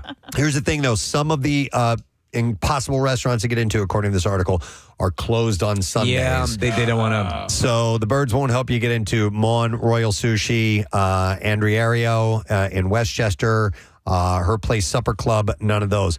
But there were some other ones that I saw, like Labia Majora. No, not Labia Majora. I thought Laser Wolf was on here as well. Is the Hav on there or anything? Let me see. Kalaya. And Ogawa's Omasaki Bar. So there's a lot where you can actually get into now. If that's been a goal of yours. These are places that, you know. Marissa knows about those. Marissa knows them all. I've casually heard of them, but I'm sure it's not the place you go to on a whim. You can listen to her visit Delicious, or you can check out Delicious City Podcast to get more information. And don't forget, we're giving away tickets to their Tasty Soiree, which is on Sunday, and tickets are available to buy those. If you're a foodie, check out deliciouscitypodcast.com to get tickets. All right, let's see if you know what movie this is from. Wow, that's spicy. You've sold me. I'll take 1,000 of those buffalo wings because I got 500 buffalo I'm teaching how to fly. All right, we're going to go to Jason and see if he knows. Hey, Jason, morning, bud. Morning. Ready? Yeah. Okay. I missed it. Thank you for doing that, Jason. I did too. Damn it. Jason, one more time. Give it to us. Ready? Okay. All right, Jason, what is the movie? For your consideration. That's correct, yes. A Christopher Guest film, For Your Consideration. The ready has to be delivered properly, by the way. And Kathy, can you give us a proper ready? You're right. Yeah. All right, it's do it. like ready? Okay. Yeah. Is that right? Or is the would okay this work? right? Ready? Okay. Or is that not right? It's like a yell, it's like a Ready? yell. Okay. Yeah, and you got to get it's so that everybody gets ready, and then they can say okay at the same time, and then they start the cheer. Okay. Got it. Ready? Okay. It sounds more militaristic then, right? Well, okay. Ready! I mean, listen, they are like little soldiers. There's the cheerleaders. Little soldiers. Yeah. All right, so listen. Jason. Are you ready? You just won yourself a pair of tickets for the Sixers game tonight versus the Denver Nuggets at Wells Fargo Center. Single game tickets are on sale now at Sixers.com. Here's our next food clip. Name it. What are you feeding this dog? Carmel chili. He likes it. All right, 215-263 WMMR. Time for the fast food roundup. I got a series of stories that have to do exclusively with fast food. We're going to start with the fact that Burger King is selling cheeseburgers for $1. What? But you have to act quickly to make most of the deal. The burger chain, which has around 7,000 locations in the U.S., is selling cheeseburgers for just $1 until February 2nd. There's a little bit of a caveat. Some of them are pre-eaten. No. Customers need to be a member of Burger King's Royal Perks membership program to access the deal and can score the cheap burger through the app. In a post, the chain hailed the deal as a way to beat seasonal blues. That's not the only deal that they're offering. Royal Perks member can also take advantage of $5 duos and $7 trios. I don't really know what that means. No. And also customers can pick a variety of 2 items for $5 or 3 for $7. The items include the Whopper Jr., the original chicken sandwich, the bacon cheeseburger, medium fries, 8-piece chicken fries, and a medium soft drink. All right, two things. One thing, concerning Burger King. Apparently, they have pickle fries now. And I'm down with that. Yeah, I saw that. Instagram taught me that earlier this week. And then also, like the $5 meal deals. I'm going to McDonald's, man. They have a $5 meal Yes. deal. It's a I prefer the McDouble, but you get a McDouble, small fries, 4-piece nuggets, and a drink for $5. That's nice. That's and really let's nice. not forget about Dunkin's $5 meal That's deal. right. too. Yeah. You get the coffee and the 2 breakfast sandwiches or wraps, I mean, which is pretty. They're all competing with each other, but it's a smart move because people are hurting financially, and this definitely helps. Now, I think I've mentioned this before. This came out in November, but I'm going to reiterate because we were talking about Roy Rogers the other day. I think you brought something up. I did. Case. Yeah, they're making a comeback. Yeah, so they still have more than 600 restaurants in the U.S. They're just not in our area as much anymore. So for the first time in decades, they're opening a franchise in Cherry Hill. But I think we've hit this before. So they've been making gradual comeback in recent years with fewer than 40 locations total, mostly in they once had 600 restaurants. Oh. Now they only have 40. Sorry about that. There's a big difference. New Jersey currently has 2 locations, the shore towns of Brick Township and Pine Beach, and 7 Pennsylvania spots, all in travel plazas in the southern half of the state. We were talking about that. Really, when I was going to Roy's, it was always at rest stops. Yeah. The new space is at 614 Haddonfield Road in Cherry Hill. And since this came out in November, I assume it's already open. I'm not 100% sure, but just wanted to pass that along. And I'll say it again, damn it, and I mean it. Their burgers are really good. Yeah. Also, their fried chicken. There was one on the corner of Route 30 and 252. And Steve, when my mom would go away, my dad was not exactly a high caliber chef. So we would either go to Il Primo Pizza, which has since burnt down, or Roy Rogers. All right. It's funny the things that you get at a place that obviously you're going there. They're known for their roast beef, but I've said this before. There's a place for years, Arthur Treacher's Fish and Chips. Yes. I went there for the friggin' chicken. All right, so another fast food roundup story. During the Super Bowl, February 9th, Chipotle is spicing things up by giving away 50,000 free entrees. 50,000 free entrees to one lucky winner? Yeah, so, no, not one lucky winner. 50,000 people. How long would it take to eat 50,000 entrees? Your entire life. Let's see. If I had a Chipotle for breakfast, lunch, and dinner, all right? You crunch the numbers. How many years is 50,000 days? Look that up first. All right, so it'd take me about 50 years because if you did that every day, 3 meals a day, every day, that'd be about 1,095 per year times 50. Okay. Yeah. So fans can snag one by watching for extra moments in the game, like 4th down conversions or 2-point plays when Chipotle drops text to claim codes on its social media. So that's when they'll do that. So they kind of do like a prop bet kind of thing. But you have to be quick. The first to text the code to 888-222 gets the prize until the max for each post is reached.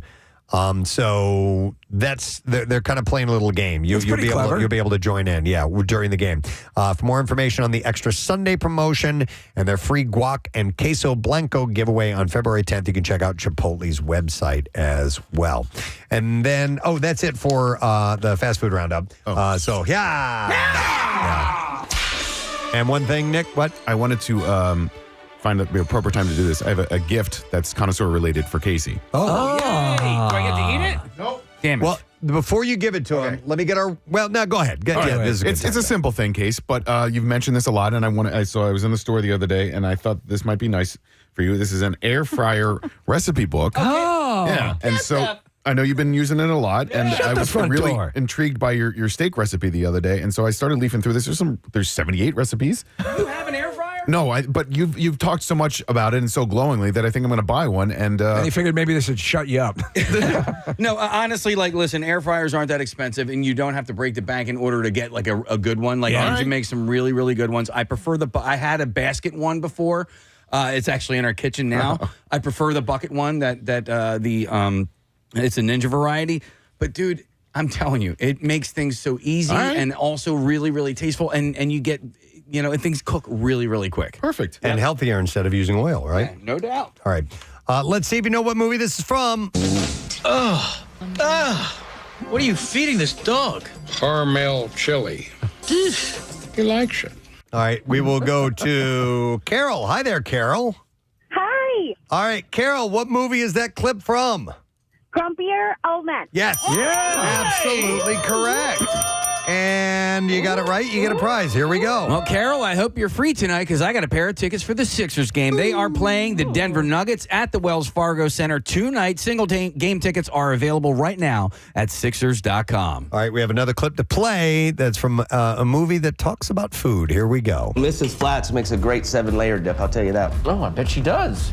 I do. The secret is an extra layer, an 8-layer dip. Oh, sneaky. I love that. All right, 215-263-WMMR if you know what movie that is. Call, order up. Real quick before I get into this next story, it has to do with chocolate, and I want to thank Chris Curtin, who stopped in this morning from Eclat Chocolate in Westchester and dropped off what we talked about not that long ago, the G-Love Kitchen Sink chocolate bar. Oh, man. Nick, That's I have awesome. one here. I'm going to throw it over to you.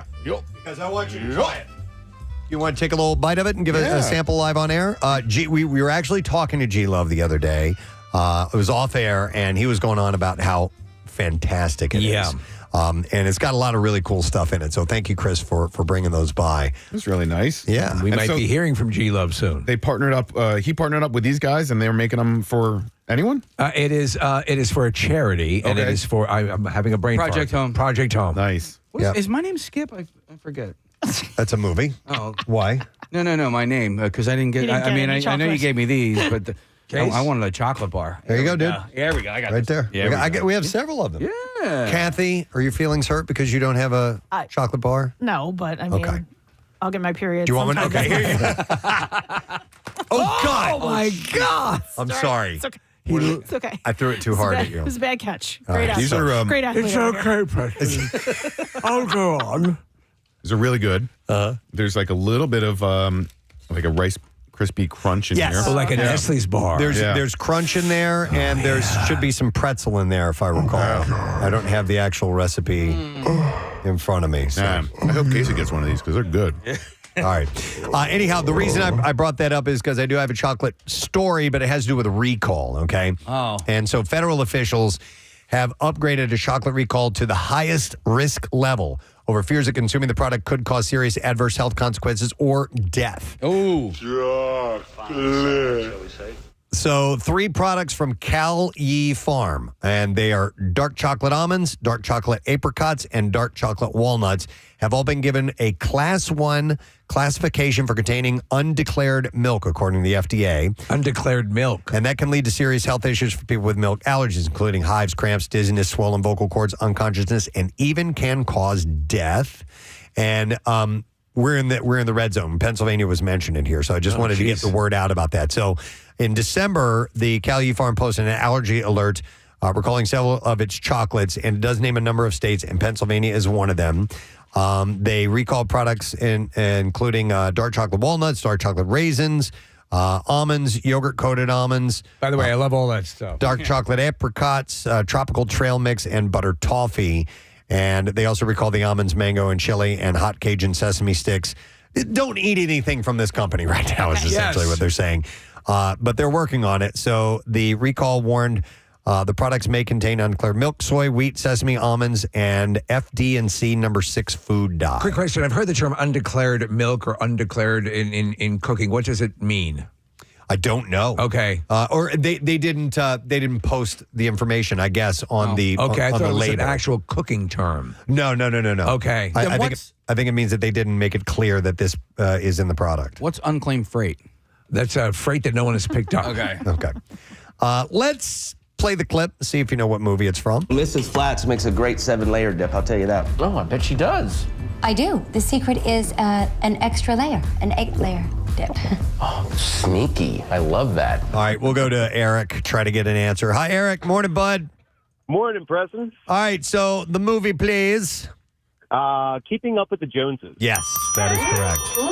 Hang on the line. We got a prize for you, my man. All right, for you, Eric, I have a 4-pack of tickets for the Philadelphia Golf Show. It's this Friday, today through Sunday at the Greater Philadelphia Expo Center in Oaks. For tickets and information, visit PhiladelphiaGolfShow.com. Are you going, Preston? I don't know if I'm going to be able to make it this weekend. I've been before. It's really cool. So I will see if I can sneak out there for sure.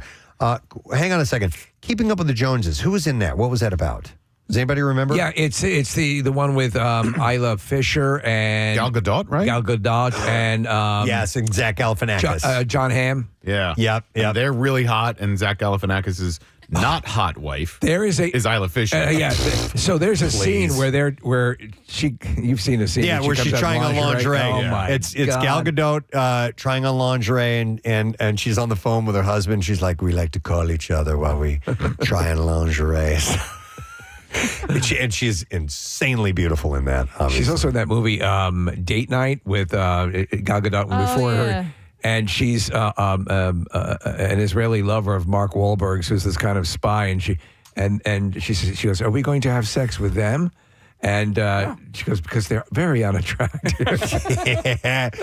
All right. One more clip to play. See if you can identify this movie. You could have told us something else. I was at the bank. I was at the store. I ate bad guacamole and I couldn't stop shitting. Any of those would have been fine. All right, 215-263 WMMR. I love that line. All right, one more story. And we'll end with this one. If you're a pickle fan, as listeners of the Connoisseur know that I'm a fanatic for pickles, Grillo's Pickles has delicious Valentine's Day treats for you. The Grillo's Pickles Pickle Bouquet, a do-it-yourself kit that allows you to create an unforgettable edible arrangement, is back. And the kit includes a coupon for a jar of Grillo's Pickles, a foam base, tissue paper, a bit of floral filler, a custom pickle vase, skewers, and a personalized card for a message to your person. Let me ask you, they have to have pickle dildos, don't? I mean, right? Yeah. What? Like a dildo that looks like a pickle, right? Oh, that looks like... Yeah. Not Gorilla. Probably. Yeah. I would think Not so. this brand, perhaps. I thought you meant that they made pickles exclusively for the use I like where of you're going. self-pleasure. Yeah. That's fine. I like where you're going. Do you remember Marissa made me a pickle bouquet one time? It was wonderful. Which was fantastic. Yeah. You want to say something, Marissa? Hang on a second here. Our friends over at Fishtown Pickles Yes. are doing a collab right now with Miller's Pretzel Twists. Oh. So it's a pickle wrapped in pretzel. It looks pretty phallic. Oh, okay. I'm It asking looks pretty Sam to- phallic? Yeah. I'm So asking is the Sam pretzel to the throw up balls? The photo. Okay. Oh my God. Come on. Yeah. Yeah, this looks like an uncircumcised penis. Yeah, it does. The pretzel is definitely foreskin. But it looks delicious. For sure. And I've long loved a nice uncircumcised penis as a snack. Wow. So you can grab this at the Reading Terminal Market now. It looks delicious. It really And does. Twofold. Does Fishtown Pickle Project have a booth at Reading Terminal Market? Miller's Pretzel Twists. Miller's Pretzels. Okay. All right, cool. And they should do a bouquet. Fishtown Pickle Project. So anyway, try Preston's picks there. Yes. Best pickle in the world. I agree. And then you can spice up this bouquet with some optional extras like fresh dill, cherry tomatoes, or mozzarella balls. And you can order this at grillos.com if you're interested. If you have a pickle fan that is on your Valentine's Day list, that is a great option. All right, we'll see if you know what movie this is from. You could have told us something else. I was at the bank. I was at the store. I ate bad guacamole and I couldn't stop shitting. Any of those would have been fine. All right, we'll go to Matt. Hey, Matt, good morning, bud. Good morning. All right, name that movie. Anger management. Yeah. All right. Excellent. And here's what we have for you, Matt. You have a 4-pack of tickets for the Philly Golf Show. This starts today through Sunday at the Greater Philadelphia Expo Center in Oaks. For tickets and information, just visit PhiladelphiaGolfShow.com. All right, thank you very much. And that's it for the Connoisseur. We're going to wrapping that segment up. And thank you for joining. Hopefully you got something out of that. If you missed it from earlier this morning, Birdbot is on the road. Yeah, Birdbot 2.0 on his way to Cape May. We are currently on Marsh Avenue in Egg Harbor. Egg Harbor Township. All right, excellent. He's going to go from Broad Street to Bourbon Street. Nick handed off to listener Kevin, and he's the first one to carry Birdbot. Yeah, it was really fun being down that corner of Broad and Patterson. And right after Kevin got there, 3 more listeners showed up. And there's this guy that I've met before. His name is Nick as well. And he works at that place called the Fittler Club that I've told you guys about. It's in Center City. He's this bartender. He's a really nice guy. He listens to Preston and Steve every day.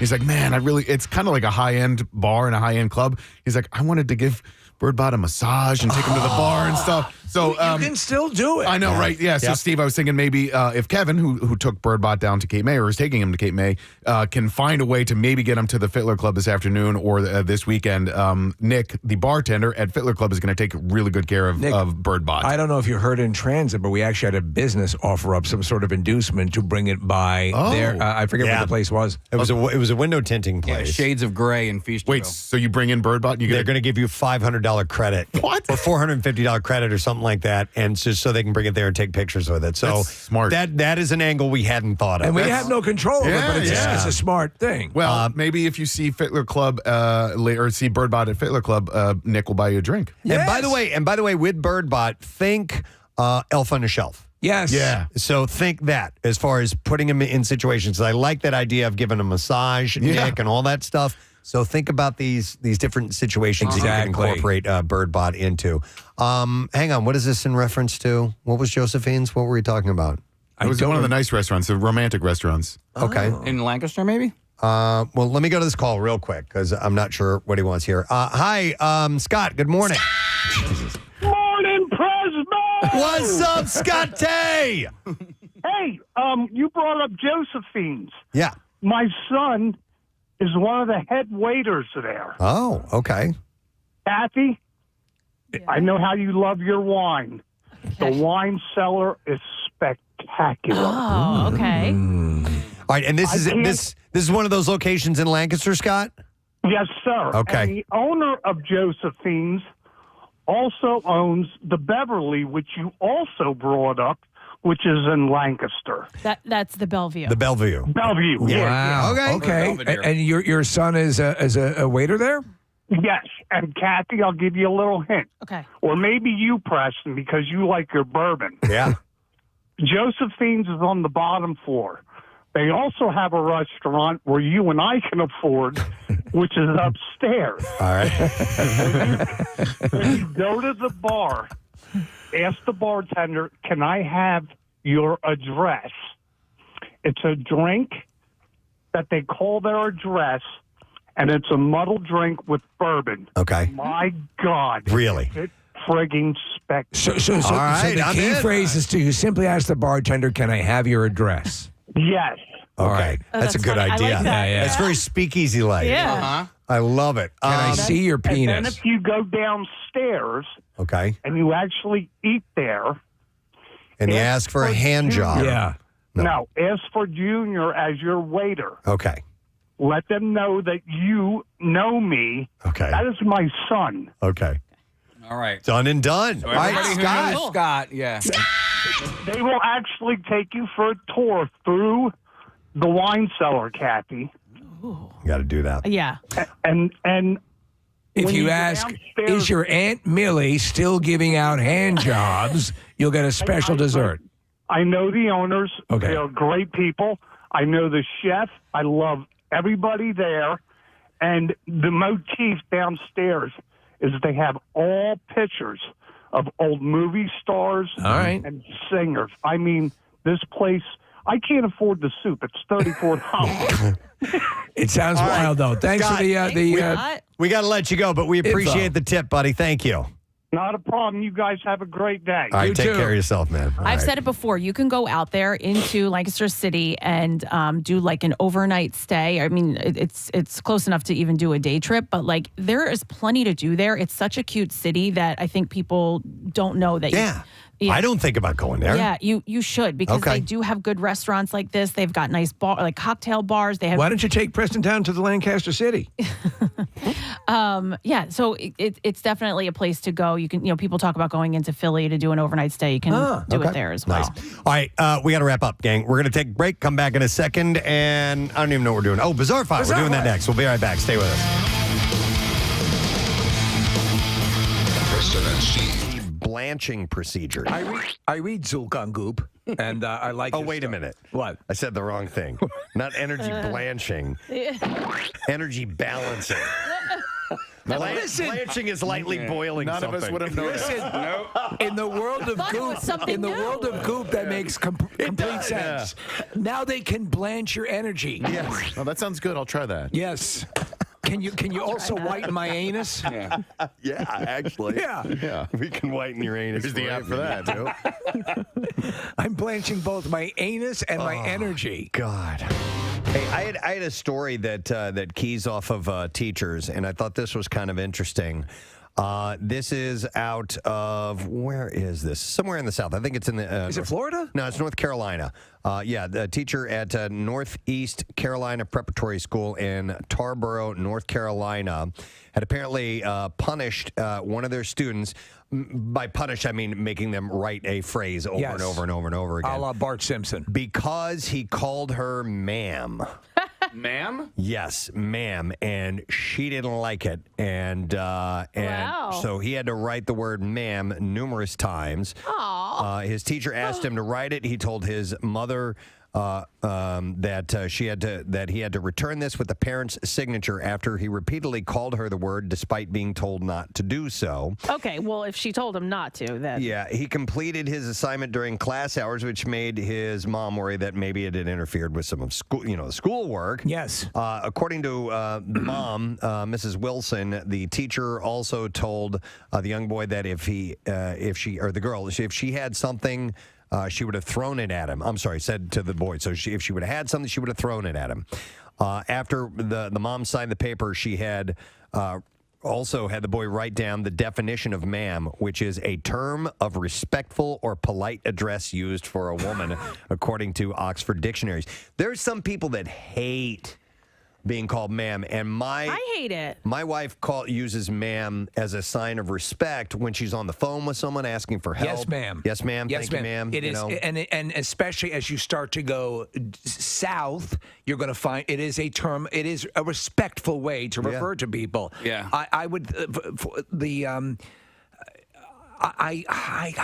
it's a weird thing, and I know, Preston, you're right.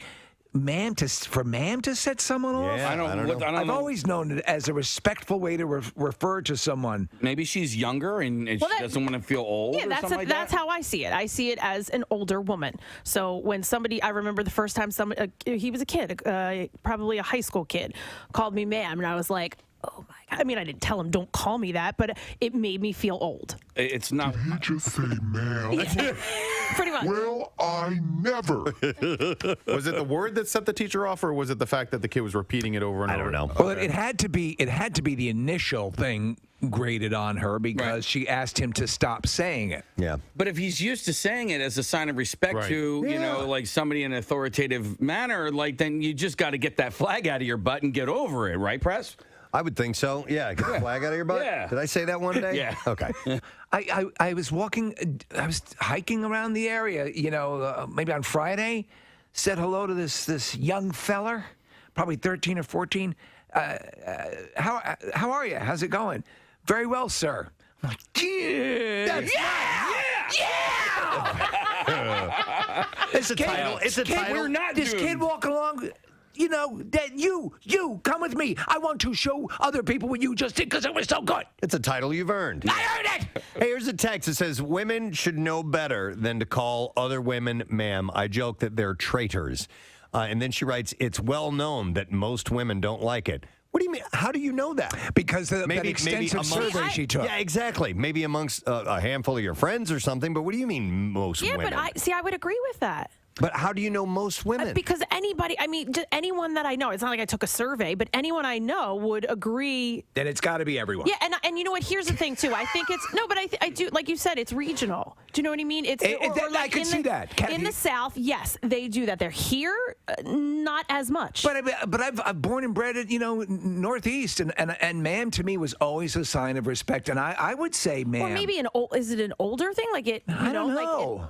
I don't know. You keep going back to old. No, the standard thing would be, prithee, good ma'am, wouldst thou takest me? But here's the deal. I think it's all about intent. And if you hear someone saying it clearly as a sign of respect, you should understand that they're just being polite. Yes, of course. I'm not going to get mad at them, but it doesn't make me like it. It's still, right. I still think it's. I don't like it. Yeah, no, I don't. One gosh darn bit. I'm looking at my activities list. Oh, God. No, I listen, and if it rings to your ear and you don't like it, you can simply say, "Oh, it's okay. You don't have to call me ma'am, or I'll punch you in the throat." Yeah. I would never read it as an insulting thing. That's a way to respect. It's your own fault for being old. Jesus Christ. No, What's with you and that aging thing? It's not insulting. It's just we just don't like it. And that's fine. But all right, it's your personal preference. I don't think somebody saying it to me is insulting me. All right, but what do you want your server? What do you want your waiter or waitress to call you when they go up Sugar to your teas. Yeah. Young lady, maybe? I'm lady. Oh my God, she has to see my ID. Now we're living in a fantasy. Now you're getting into pandering territory. I haven't been underage for 38 years. Wait, let me tell you something that happened on Saturday. I have to tell you this. So I went out for Preston. I went out for my birthday, and we went into the bar, and they were carding everyone as we were walking in. And I was with Elisa. We're both 40, and she goes, "Oh, let's see if we get carded." So we walk up to him, we stand there, and he goes, "Hi." And so we were like, "Do you want to see our ID?" He goes, "Sure, if you want to hand it to me." See, he did. There is a crap job available in San Francisco that's a complete waste, but it pays up to $185,000 a year for those who are interested. The city where Tony Bennett left his heart has an enormous feces problem. There's a lot of poop there. That has gotten so bad. A lot of people are taking poops on the street. Officials decided to create a poop patrol to clean up the streets. Clean up the poop and the turds that are on the street that I love so dearly. I took a poop in San Francisco. Sing along if you know. The 5-member team now. I couldn't control it. Walk up and down San Francisco. Started with the shart and then I left my heart. There it is. In San Francisco. Left my shart. I took a shart. Then left my heart in San Francisco. So they are now cleaning up human feces, and we're assuming other feces as well. And vomit. Animal feces, vomit. And piss. Yeah. Can't forget piss. Piss, vomit, poop, it's all there on the streets of San Fran. Thank you. Where they got trolley cars and rice-a-roni. Thank you, Tony Bennett, for... poop. Cable cars and rice-a-roni. I miss that city. Chinatown. Poop-covered streets, piss everywhere, vagrants wandering around. It's wonderful. It's like Night of the Living Dead with hills. The wharf is just covered in Absolutely. poop. Yeah, it's just beautiful. In case you've ever wondered whether Marilyn Manson was truly as evil as he makes himself out to be, there may be proof now. He said they can't find something illegal about what I say or do in my music. They just disagree with it morally because of their belief systems. That's nonsense. I'm in the Satanic Church myself. And I'm about cleaning the poop off the streets of San Francisco. That's right. Look at that. Get off the guy's back. You're not such a bad guy. I'm a good guy. Yeah. So he said, so they have to. Just because I believe in the power of the Lord Satan doesn't mean you should think I'm evil. I mean, after all, you're cleaning up poop. Remember what the Joker said to Batman? They're both sides of different coins or something like that. I didn't stay really that long. I left once I ran out of snow caps.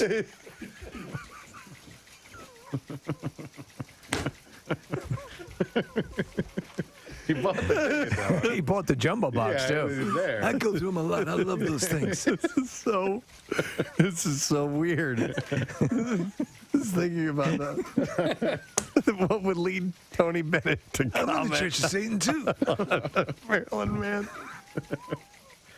And poop and snow caps and Batman and the Joker. Makes sense.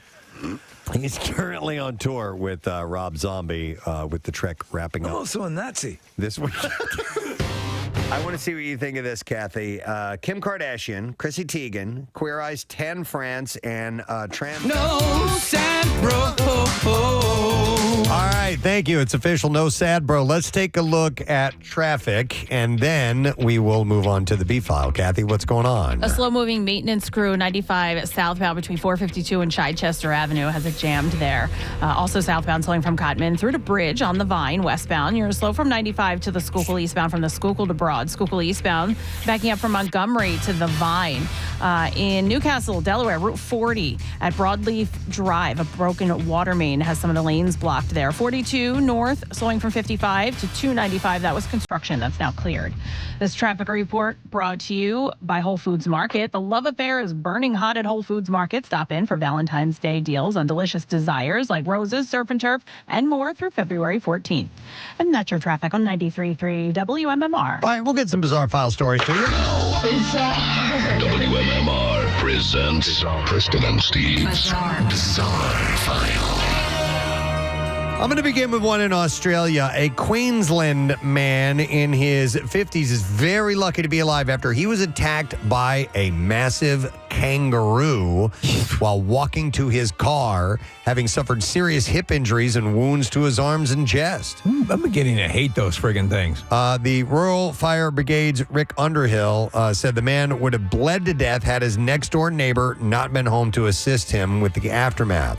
The man encountered two kangaroos, one male, one female, on his property. The female kangaroo fled before the other, he said, the other, quote, bastard turned around and attacked him. He estimated the animal was around 6 feet tall and weighed at least 220 pounds. That's a big-ass animal. Underhill said it made a hell of a mess of this poor man. It's damaged him really bad. The man was driven to a hospital and eventually was airlifted to another one where he was in stable condition. There were public warnings in place for two large kangaroos in the Willows area that may pose a danger. And some of these friggin' things look like they're using steroids. Kangaroo attacks are rare, but they can occur when the animal feels threatened. Underhill said, this bastard wasn't provoked. I've been out here 13, 14 years, and I've never seen a problem out here, ever. And I spent 20 years in the Army, for instance, in all sorts of conditions, and I have never, ever seen a roo attack someone before. Friggin' bastard. So it beat the piss out of this guy. A 94-year-old Texas woman was cited on Friday for allegedly driving, this is a 94-year-old woman, 106 miles an hour on Interstate 84. Go, Grandma. And also she failed to secure a child passenger in the vehicle, and also she was cited for failing to yield to an emergency vehicle. Elizabeth Perez of El Paso was cited, and according to state police, the laser detector clocked her 2013 Dodge four-door, and Perez was driving at 106 miles an hour. The presumptive fine for the violations is $1,150. Failing to yield was $265. The passenger seat is $115, and driving without insurance is another $265 fine.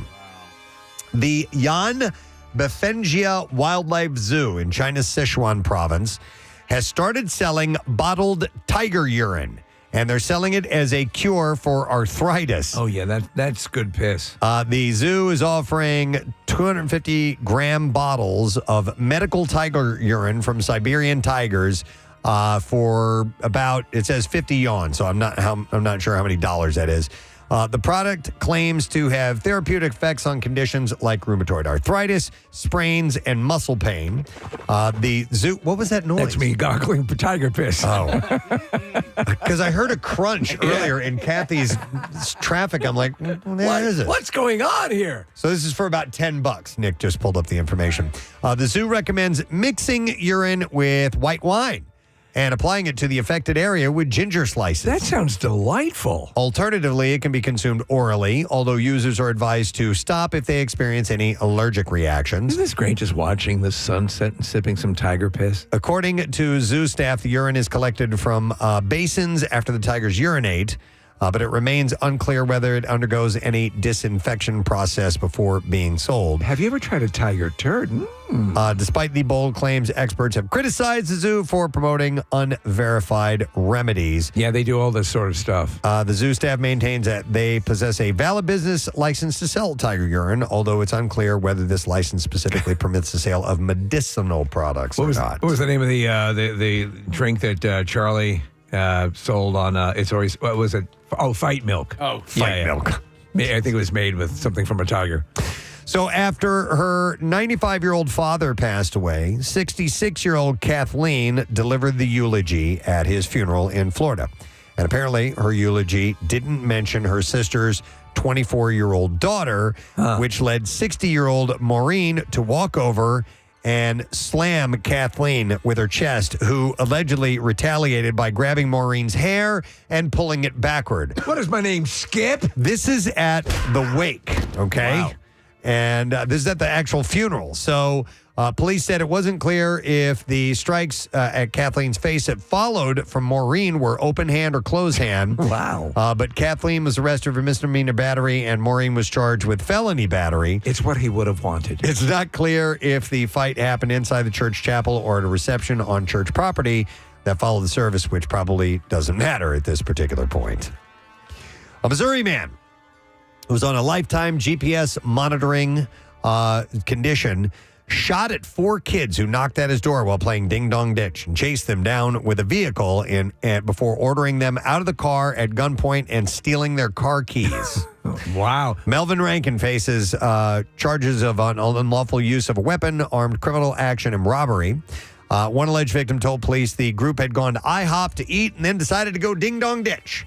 And at one point, at one home, they rang the doorbell and saw a man, later identified as Rankin, look out the window. When they rang the doorbell again, the garage opened and they heard a gunshot from inside the garage. Wow. They ran to their vehicle and drove off, but were followed by Rankin in a white Jeep Grand Cherokee. You like playing Ding Dong Ditch? At a dead end, you punk? At a dead-end road, Rankin pulled up next to the victims, pointed a sawed-off shotgun with a pistol grip at them, and then demanded they get out of their car and lie on the ground. The victims did as they were told. At one point, give you a purple nurple. Rankin allegedly placed the gun to the back of one of the heads of the victim on the ground and asked, "Who sent you and where's the gun?" The victims told the suspect they were just kids and apologized for playing Ding Dong Ditch. Rankin then demanded the car keys, which he took and drove off in his Jeep. Police quickly located Rankin, pulled him over in a traffic stop as he drove his Jeep and arrested him. What's your name, punk? You smell like pancakes. At his home, police found a single-shot 20-gauge shotgun in the garage, wrapped in a towel in a drawer. He is, by the way, a registered sex offender on a lifetime GPS monitoring.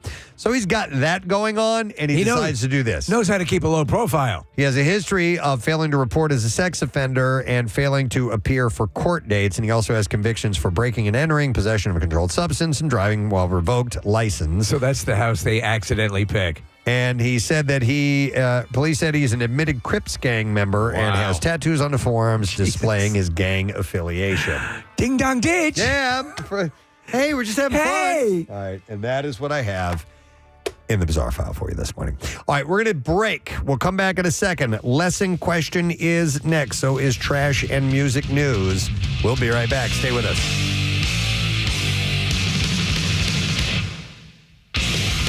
Preston and Steve. Drasia Pajic are sporting some eye-catching new accessories. It's all in the name of Simon Huck's conceptual art experience called A Human, and it's already roiling social media. So Kim has a glowing necklace, and it looks like it's implanted in her skin. But Preston, okay, and I wanted to ask you about this. It's clearly not an implant. Right. It is a flesh-colored thing made to look like an implant. And it lights up, Kathy. That freaks me out. But you've got to see. It gets worse. Marissa, see if you can find, she's on social media, and there's a comment. She says, It's going to my heartbeat. And just her, and she looks like an android, dude. To begin with. I know, it's so Preston. It's such a shame. She's got the lips like full on Let me see. full on constructed duck lips, so she doesn't have to make the She doesn't pout have to do duck anymore. It lips. does it automatically. You're close to the beat of my heart. Yeah, exactly. It's like this. And I'm who finds that? It's dysmorphia. We're looking at video. Look at this, Kathy. It lights up, and it looks like it's under your skin. Yeah, that's kind of Kind of wild. Well, there's a couple of different ones, Preston. So Chrissy Teigen had one. There was a disgusting one that I think it might have been the trans model had, where it looks like almost like mushrooms growing out of their neck. Oh, yeah. This is just somebody who has a lot of money, so is going to pay them to do this. This isn't going to be a fashion trend. But you can't. You I think can't. it'd be too expensive. And Yeah, exactly. no, it's not. How would you pay to get this put on? It's got to be a fairly And if elaborate it is, process. it's going to be so quick. Well, now I'm just kind of thinking out loud here, guys. Here's our fashionista. Well, I mean, for the people who don't have that kind of money to spend on a glow necklace, okay, and that's all that is just a stupid glow necklace. What if it was like some sort of like thing that you could insert glow necklaces into, Kathy? Right? What do you mean? Yeah, So you know what a glow necklace is, obviously, The right? things Like you glow, crack? yeah, the glow bracelets. Yeah. What if it was like just a vessel that was like decorative that you could insert the glow And make necklace? it different colors? Well, I see what you're saying. The Not- pitch here, though, is that it looks flesh colored. It looks like you have altered your skin. You're saying not looking like it's implanted. not like no, but accessorizing your glow necklace. Like what Twinkie wore in Buck Rogers. Here's the audio of her showing it off. Here we go. My necklace glows like a heartbeat. It moves to the rhythm of my heartbeat. Oh my God! Shut up! Oh, no,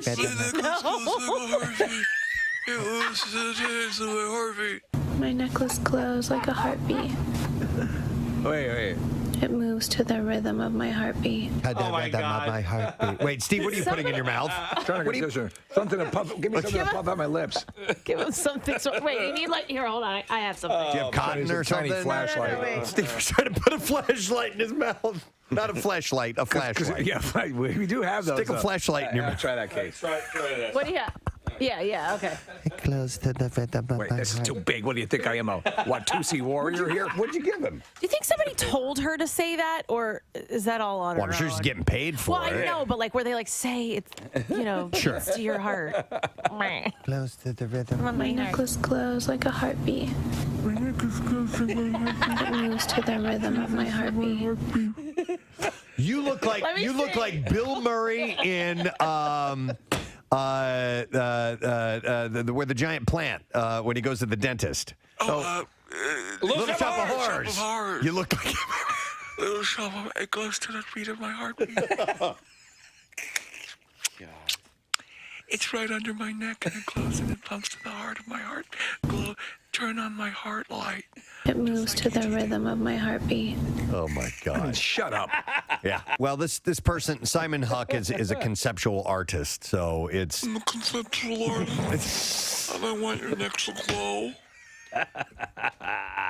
Stop it. So they don't see that outside the bubble. All right, the so rest of the world is like, what are you doing? I'm looking at one.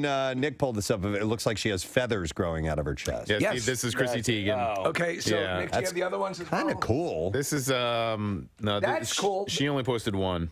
I mean, listen. It looks like studio makeup done for a movie. Yes. For a horror movie. Yeah, a horror movie or Yeah, some sort of fantasy, sci-fi thing. So why not be like the large singing plant from Little Shop of Horrors? Yeah. So meanwhile, Seymour? so Teigen, sported a featherhead breastplate, they called it, while Tan France wore a piece made to look like ruffled skin with bioreactive crystals, and Pajik wore horn-like sculpted shoulders. That's it. Okay, so the one that looks like mushrooms growing here, if we can get that one, I think it looks kind of really like Casey. You don't like things that look like openings and circles and indentations in a body. Wouldn't it be awesome for like the socially elite for it to become fashionable to wear like a horn out of your forehead? Preston, Wouldn't it? Like the you're Hunger not Games? far. Yeah. Preston, the bagel thing. Yeah. The implant. Japanese were doing the bagel implants on the forehead. But I'd like to see like a rhino horn coming out of their forehead. Oh my God. Charge. Rhino. That's so rhino. All right, anyhow, the full exhibit of futuristic clothing-like objects inserted under the skin opens in New York City next week. The entrance fee to even see this stuff is $40 if you want to go check it out. $40 to see these incredible expressions of self. Mark, we'd like to put you to work this morning. Yes. The greatest host of game shows I've ever met. Ever. No Well, you're question. very kind. And so we need some callers on the line. And we are each here on the show going to play for a caller. You don't have to do anything. You just got to sit back and let the magic unfold and get ready to win some prizes as we play this. Preston and Steve present Know the Show on WMMR. Kathy can't go to bed at night if there's anything on the floor. And Steve's got a bunch of Cub Scouts buried in the dirt behind his cellar door. Nick's effeminate. Marissa likes getting text messages with naked pictures attached. Casey boy squeezes pus out of his armpits, and Preston likes eating his own scabs. Yes, ladies and gentlemen, we have not done Know the Show in a long, long time. Well, we usually refuse to do it unless Mark Summers can host it. That is correct. And so the way this will work, the format is that Mark will have a statement that he'll say about each one of the members individually. He'll pick out a member and make a statement, and the rest of us try to answer a question that might be answered by that person. And each one of us, if we get it correct, we get a point. If we answer like-mindedly with the person that's being singled out. A la the Newlywed Game. A la the it's the same thing, actually. Yeah. In fact, this is the Newlywed theme music, I think, that we're playing. We're ripping off everything we can. Every bit. And if we'll have point totals, whoever has the most points, that person on the phone line who we are playing for is going to win a prize. If there's a tie, we'll give away a couple of prizes. That's the way it works. Mr. Mark Summers. Thank you. No rehearsal, sight reading. Here we go. Radio legend Preston Elliott, or El Scabo, as the people of his native Honduras refer to him, is a man of many talents who enjoys a plethora of hobbies. If Preston were told he must give up one of his cherished hobbies on the spot and never, ever indulge in it again for the rest of his life, which of the following three would he select? Is it golf, drumming, or cooking? You have 15 seconds to write your answers down. All right, time is up. And we're going to start with Casey Boy. Which one would he give up and never be able to do for the rest of his life? Wow. This one was really tough. You got to eat or you're going to die. I would say you got to listen to music or you're going to die. So I went with golf. Casey says golf. Steve, your reply is? No, I had to think about these as well because I know that he adores golf, and though he's had some issues with his shoulder, drumming, the music is everything to him. However, there are other people who can cook for him, and so I say cooking. Cooking. Two different answers. We move to Kathy. I was the same as Casey. I said golf because I know that he has back and shoulder issues, and I think that would be the reason because it would hurt, and I don't think that he could give up drumming or cooking. All right, so we have two golfs, and we have a cooking, and we're moving to Nick. So I went with, because of the hearing issue, I thought that Preston would choose on a tactical situation to give up drumming for the rest of his life. Interesting. Yet another answer, and finally, Marissa. I went with, I think most of the crowd went with, and I went with golf. Golf, we have three golfs. Wow. Preston, what is the response? If I were to have to give up one of them for the rest of my life, I'd have to go, I'm going to say, agree with Steve, I'd give up cooking. Somebody else can make that food for me. And even though I have shoulder and back problems, I still love the game of golf, and I'll never quit playing. How's your putts? It's good. Have a tug. Yeah, here, grab the shaft and you tell me. Nice balls. Got a couple balls? All right, so and they're moist. Steve got the lone point on that one. Who's keeping score? Oh, Casey is. And who's our person who's won? Well, it's going to be a total. After the it's going to be a total at the end. All right. So. Question two. All right. While Preston is known as a man of the people. 93.3 WMMR Everclear, Santa Monica. At 18 minutes after 10 o'clock with the Preston and Steve Show on a moist Friday. Not crazy wet, but we're going to have off and on rain today. Mild temperatures. I have about 50. It must have been, did it feel nice standing out there, Nick, at Broad and Patterson? I didn't have a jacket on. Yeah. You know, and I was like, this is not bad. Okay. I like that. I like when that happens. Hey, I need to do this. I had forgotten. There were a couple of sharts. I tried to get to them earlier during the program, so apologies for my tardiness. You're apologizing? I am apologizing. And I'd like to start off by, this one says, hey guys, good afternoon, he wrote. Yeah, that's applicable. Love you guys. Love your guys' show. Thank you very much for all you do and for the laughs. A great friend of mine of close to 40 years, Glenn Karpowicz. Oh, yeah. is celebrating his 50th birthday, January 31st. He and his wife, Allie, were on your show way back in February 2007 when Glenn proposed to Allie on the air. And I know he would really appreciate a shout out for his birthday, and all our friends would laugh about it for the rest of our lives. Glenn and Allie are awesome people, solid friends, huge fans of your show. And I got this email from, I didn't see the name, damn it, D. Haviland. And it says, nuts. Go Birds from a Jets fan from the Jersey Shore. Oh, that's nice. All right. So there's a shout out for you.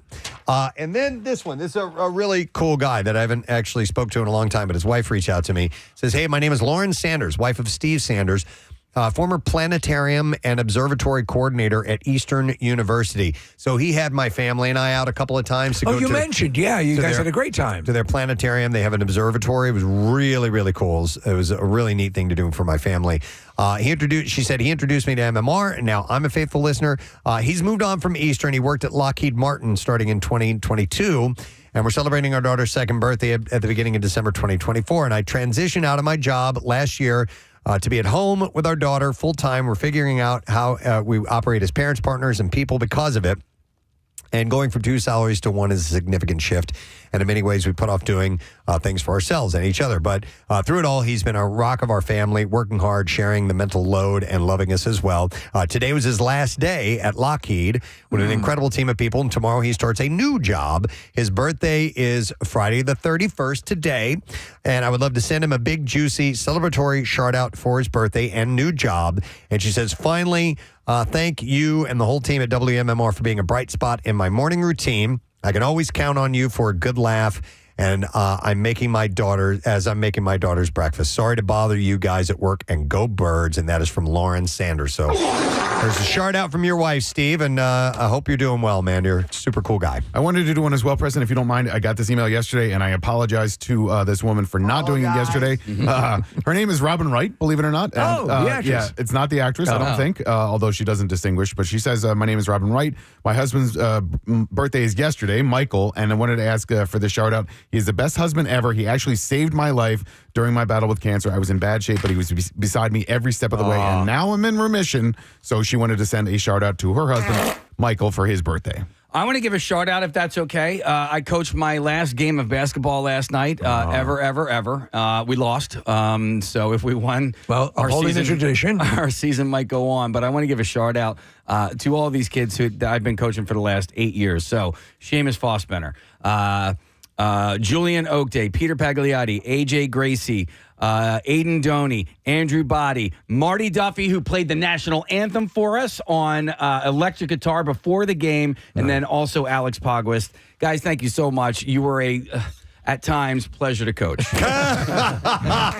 I'm glad you put it that way because I heard the story. Nice, yeah. All right, we're going to do the lesson question, and today we are going to give away a pair of tickets to the MM Barbecue. How about that? May 10th at Freedom Mortgage Pavilion. So here we go. What reaction video did Gandalf recently see for the first time? 215-263-WMMR. Actually, he was making a reaction video. What video was it he was watching for the first time? 215-263-WMMR. If you know the answer to that, call right now. While you're calling, we'll do the trash. The trash business is a gold mine. 93.3 WMMR with Preston and Steve's Hollywood Trash. All right, we'll get the stories we'll get the winner after we get the stories. Steve's, what's going on this morning? Well, the great Anthony Mackie telling an audience in Rome he believes that Captain America really doesn't stand for America when an audience member pointed out that the word America is in his name. Mackie reportedly seemed embarrassed and then muttered under his breath, "Is not." Hey! Blake Lively and Ryan Reynolds are attempting to get Justin Baldini's defamation lawsuit thrown out. In addition, Reynolds is suing Lively for, quote, ruining what had been a pretty good year.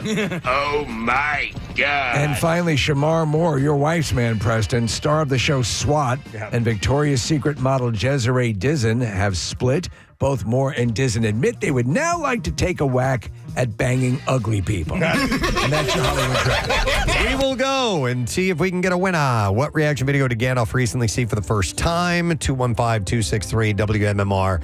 We're going to go to Ralph, try and get a winner. Hey, Ralph. Morning, bud. What up, y'all? Yo, man. All right, what movie was Gandalf watching or video? I'm taking a shot with 2 girls, 1 cup. Yep, 2 girls and a cup. Hang on, Ralph.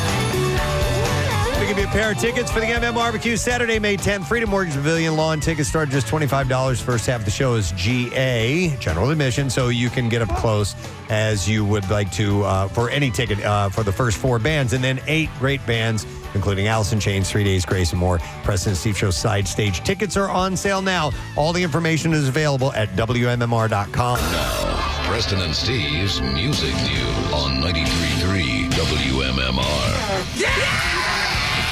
All right, we'll start with this. Vocalist Marianne Faithfull has passed away at 78 years old. The singer's family shared a statement that Marianne passed away peacefully in London in the company of her loving family. She was known for hits, including the single As Tears Go By. Great song. She was also part of the British invasion of U.S. pop charts in the 60s. Faithfull was also Mick Jagger's girlfriend at one time. Yeah. You know what? I know the name. I just don't know the songs. Do you know who I confuse her with often? Dusty Springfield. Okay. And so, and separating their bodies of work. But yes, I'm familiar with some of her stuff, but I'm in the same boat. Yeah, and I love Dusty Springfield, but I know Marianne Faithfull's held in high regard. So Mick said in a statement, she was so much part of my life for so long. She was a wonderful friend, a beautiful singer, and a great actress, and she will always be remembered. She invented the air fryer. A lot of people don't know that. Wow, I had no idea. Yeah. Wow. She was an actress, too. One of her last projects was lending her voice to a scene in Dune Part 1. How about that? She was one of the Bene Gesserit ancestors' voices. And among the tributes that came pouring in was one from Metallica. The band posted a gallery of photos of the various band members with Faithfull, along with a message from Lars Ulrich saying, in part, thank you, Marianne, for the good times, for your kindness, for the great stories, for your fearlessness. Faithfull had performed The Memory Remains with Metallica on Saturday Night Live in 1997. Wow. As well as at the band's 30th anniversary show at the Fillmore in San Francisco in 2011. And it is the only time in the band's history that there was a guest vocalist on one of its songs. I know they did an album with Lou Reed. Right. But I think that was considered a different story. Didn't they do something with Josh Groban? Oh, do we have a clip of that somewhere? You raise me up. Shut the up. I remember that. Yeah. Not a critical fave. Fire Aid took place last night and this morning. It was an event so huge it had to happen in 2 locations in Los Angeles. The Intuit Dome and the Kia Forum. The lineup of performers spanned from the 60s to present day, from Stephen Stills and Graham Nash to Jelly Roll and Tate McRae. One of the highlights of the night was Nirvana's remaining members reuniting for the cause.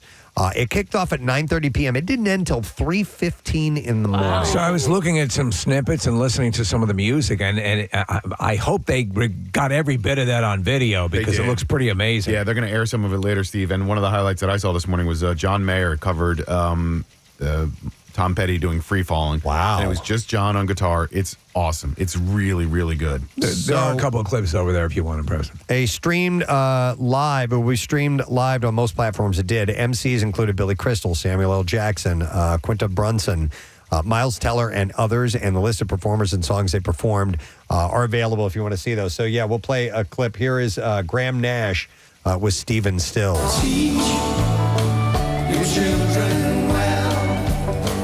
Their father's hell did slowly go by, and feed them on your dreams.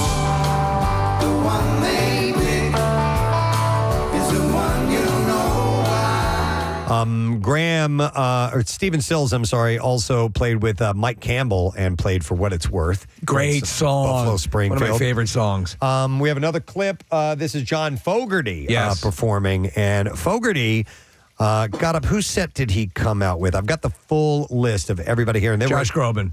No, it wasn't. It was not Josh Groban. Raise me up. Shut the up. No, I have the list here. He came out with, oh man, it is so long. Yeah. Get 2 eyeballs on this. This full list, Casey, see if you see it on here, because Here it is, right here.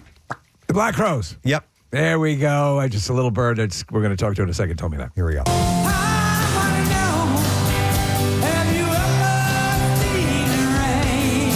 Love this song.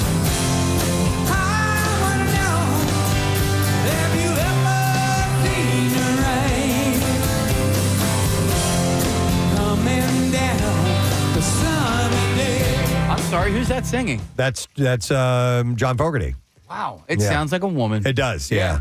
As these guys get older, their voices change a little bit. A lot of pudding. Doesn't sound exactly They the have same. liver spots. Here's a clip of Billie Eilish playing with Green Day.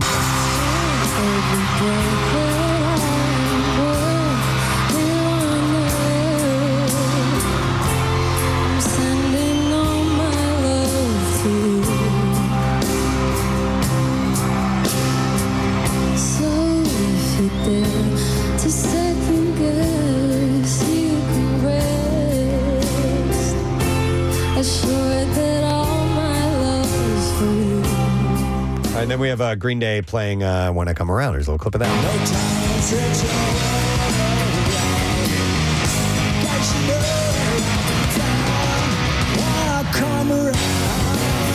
So Joni Mitchell sang Both Sides Now. Pink did a few songs, including Me and Bobby McGee. And What About Us? Rod Stewart did Forever Young. Maggie May, People Get Ready. Earth, Wind, and Fire did, September and Shining Star. Black Crowes, like I said, they got them did Remedy. Crazy. Yeah, this is wonderful. No Doubt played Just a Girl, Don't Speak in Spiderwebs. Stevie Nicks played Stand Back, Landslide, and Edge of 17. You know who was missing? Hasselhoff. Hasselhoff. At Nirvana, Dave Grohl, Pat Smear, and Chris Novoselic got together. They played Breed. They had guest lead vocalist St. Vincent. They played School with Kim Gordon. Territorial Pissings with Joan Jett. And then All Apologies was sung by Violet Grohl, which is called All Apologies. I apologize. I knew that was going. I apologize to any. I apologize. But it goes on and on. Stevie Wonder, Billie Eilish, Sting sang Message in a Bottle, Driven to Tears, and Fragile. And then this is really cool because Stevie Wonder got up and played, and he did Superstition with Sting before Higher Ground with Sting and Flea coming up and playing bass. Pretty awesome. Yeah, Lady Gaga closed out the show. Nick, she played Shiloh. Oh, yeah. That's a And classic. always remember us this way. Slash also came out with the Black Crowes, other than John Fogerty, and they did Going to California by Zeppelin. Awesome. So, yeah, can't wait to see a professional, mix and all of that. They have a lot to work with. Yep. All right, and then finally, the Grammys are this weekend. They air live on Sunday, 8 o'clock on CBS and stream on Paramount+. Trevor Noah is set to host. There's going to be tons of performers, as they always have at the Grammys. Lainey Wilson, Brad Paisley, Janelle Monáe, Billie Eilish, Chappell Roan, Sabrina Carpenter, Teddy Swims. Beyonce leads the pack. She's got 11 nominations, including Record of the Year and Album of the Year. Billie Eilish, Kendrick Lamar, Post Malone, Charlie XCX are all tied in second place with 7 noms each. Chappell Roan and Sabrina Carpenter, meanwhile, are facing off for Best New Artist this year. I like, for me, the Grammys are, it's a good opportunity to hear or experience artists that I may not have otherwise. Yeah, or songs that you've heard of but never heard. You know what I mean? So I really gained an appreciation for Post Malone at the Grammys playing some stuff. And then do we have any idea what the Post Grammys tribute show is? Because they always I've do. heard nothing about that this year. Do you think they're suspending it this year? I don't know if they've stopped doing it or what, but they've done it in the past for like Paul McCartney and the Bee Gees. I don't like it! Jesus. Why are you wasting my time? He doesn't care for it. It's just too bad. I mean, he seems like such a nice guy. Nice guy. Yeah, looks Right. can be deceiving, bro. Yep, they can. All right, anyhow, Put dice in one hand and crap in the other. that's all I have in music news. We have to say goodbye to one of our interns. Yes. So, ladies and gentlemen, we are saying goodbye to intern James Barnes, who is here with us this morning. James, this is always bittersweet. How you doing, man? I'm doing wonderful. How are you guys? We're doing all right, bud. All right, so James is in a band. Yes. We mentioned this a little while back. They're called Double Vision. Yes, sir. And we had mentioned the fact they were playing the Stone Pony a little while back. Whiskey a Go-Go. You're going to California. When is that happening? That is happening May 22nd, Okay. 2025. We Very fly out nice. to LA. So Wow. if you're somebody who listens to the show in that area, again, the date for the whiskey? May 22nd, All 10 right. p.m., the Whiskey a Go-Go. Now, we have these little fun facts about the interns, and I don't know why I never saw James's, but I did not know this. James has an identical twin brother. Didn't know that. What? And Grace has a twin sister, Yes. one of our other interns. That's weird. It is. And so is he in the band? He is my identical twin brother, Ace. Hi, Ace. I know you're listening on the radio at home. Yeah, we started the band 3 years ago now. Hence at the this name point. Double Vision. Double Vision. I Because see we're that all twins. makes sense now. And I just thought you were a Foreigner fan. No. No. James, how old are you? I'm 20. I love the fact that your favorite bands are Guns N' Roses, Def Leppard, and Bon Jovi. How old is your brother? 20 as Shut well. Funny you should ask. Where did you pick up this music from? Because there's a lot of new music, and usually younger people tend, gravitate towards newer music. What is it about this music? How did this come I don't into know. your world? I got it from the radio. Yeah. All right. From Sirius XM. There you Channel go. 39 Hair Nation. That's my jam. You know you're not supposed to plug other things. I know. like I'm that sorry. on You our guys radio as program. well. Right, You guys just played Def Leppard today. Yeah, that's right. I know. We had That's to why you suck should up. have said WMMR. Yeah. That's right. You'll learn. Yeah, you'll learn. I'll learn eventually. Yeah. I got it from sources completely outside your industry. Right.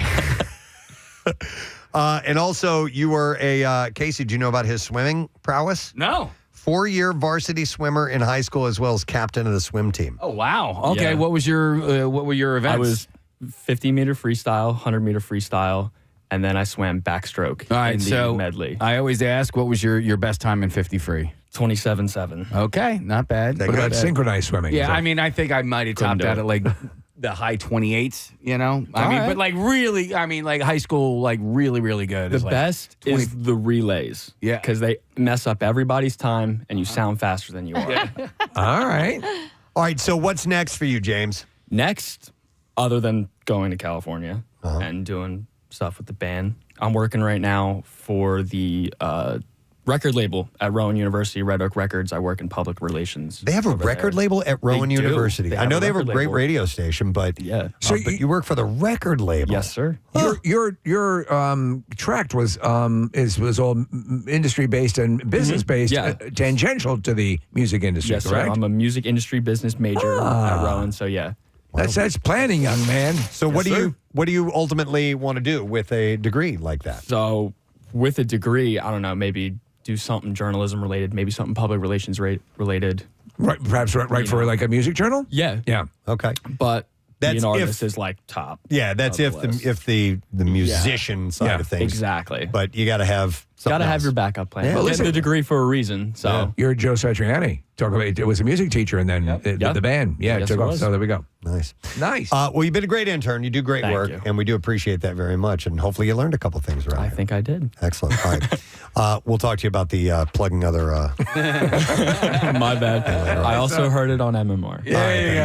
All right, James. Good luck to you, man. We'll Thank you see so much, James guys. Barnes. Final day here with us on the Preston and Steve Show. All right, we're going to take a quick break. We will wrap up our program. We'll give away the letter of the day, word of the week prize as well when we get back, and then Pierre's gotcha for this No Sad Bro Friday. Stay put. Preston and Steve. Spare time dispensing free croutons to the homeless. He is amazingly occasionally uncomfortable while in a one-on-one situation. Which member of the Preston and Steve cast will Preston say he is least at ease with when he sees them away from the show? Oh, my. Wait, you got to ask that again. Okay. So, who is the person? You can leave out the crouton part. No. In English. In English. Preston is least at ease. He's the most uncomfortable with which one of you when you're away from the show? So if you go to a party, one-on-one situations. okay, and he knows all you guys for 100 years. Yep. If he came face to face at a barbecue, which one would he feel the most uncomfortable with? That is the question. Who is he least at ease with away from the show? You've got 15 seconds to answer this I question. don't see Kathy writing. Chop, chop, chop. Marissa, we'll start with you. All right. I think Preston and Casey have a great bond. Preston and Steve, obviously the longest relationship here, plus Casey on top of that too. Kathy, you guys have the kids together. Nick, you guys have some bonds. I think it's me. Really? Yes, and we were out in London. Preston came to see me and my friends. He was there for like 30 seconds, and he was like, I gotta go. Really? So I guessed it was me. Wow, yeah, and you're a little Miss Social Bug, so that's interesting. All right, Nick. That's funny, Marissa, because I felt the same way about myself. And Preston's been with Steve for so long that I think you guys can talk. Not in the biblical. No, to each sexual. other about anything. They've done trips together with Casey, gone golfing or whatever. And then I just sort of defaulted to his relationships with Kathy and Marissa. So I'm going to refer to myself in the third person and say Nick. And Marissa, I'm going to go over there to Casey next. Yes, we all know that Preston and I share a nice bond with one another. We've had Valentine's dinners by ourselves. Yes. You have. We've spent a lot Shared of time D-pics? with hot tubs together and all that sort of stuff. So I definitely don't think that I'm the answer here. Steve and Preston have a long relationship. Nick and Preston definitely see eye to eye on a lot of things, pop culture wise and stuff like that. So I don't think it's Nick. Marissa, you had mentioned that it was you and your friends, but this question is about singularly and one-on-one. One-on-one, and I think you and Preston have actually hung out and had some good times together as well. One night in particular, after a singles mix or something like that, you guys went out for entirely too long of a time. Pitcher's Pub. Yeah. That's right. I need to know more details. So I had to go with Kathy on this one. Wow. That's shocking to me. Yeah. All right, we're going to go to Steve. All right, now we have had a long relationship, Preston and I, and it's till death do us part. Love Preston dearly, and we have there's a certain relationship we have that I don't think anyone can define. I think, like Casey, you and Preston share more in common than do we, Preston and myself. So I think everyone here has something more than I have, at least in that level. And I think we sort of keep a lot of what we share for the studio, for the right? show. Yeah. And that's why I said me. Yeah. But that makes sense. I get that. And finally, Kathy. So, like everyone but Casey, they chose themselves, Yes. which is also what I did. You did. I thought it was me. Isn't this telling? What does this say about me? You guys all think I don't like you. No.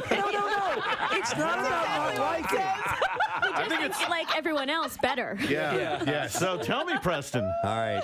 I'm going to tell you with an explanation and a follow-up as well. We don't have that much time, so... The guys are off the hook because I am more uncomfortable with attractive women when I'm alone with them. So there's that. And what are you saying?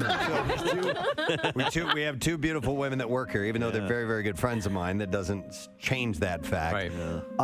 And this person that I would feel I'd have to say, God, it's not that I don't feel uncomfortable with any of you. No, but having to choose, having to pick one.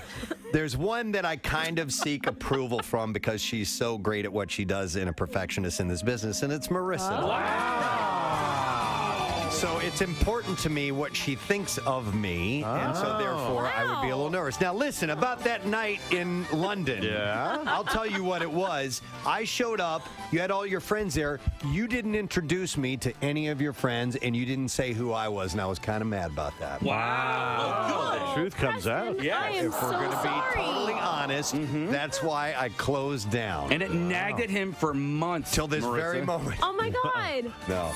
How could you? How could And you? waiting in the waiting room is a therapist to work with both of you. I'm sorry, Dr. Preston. Joyce Brothers. I guess I didn't want to be like, hey guys, this is Preston. But you guys know Preston. Your lack of decorum has won you the point. So That's there you right. go. There you Yes. go. Nice Marissa, job. that's the point. We're moving over to Steve Morrison right We'll now. hug later. All right. A little known fact about the enigma that is Steve Morrison is that his great-grandparents on his father's side lost their lives to Titanic, both having choked to death on Twizzlers during a matinee showing.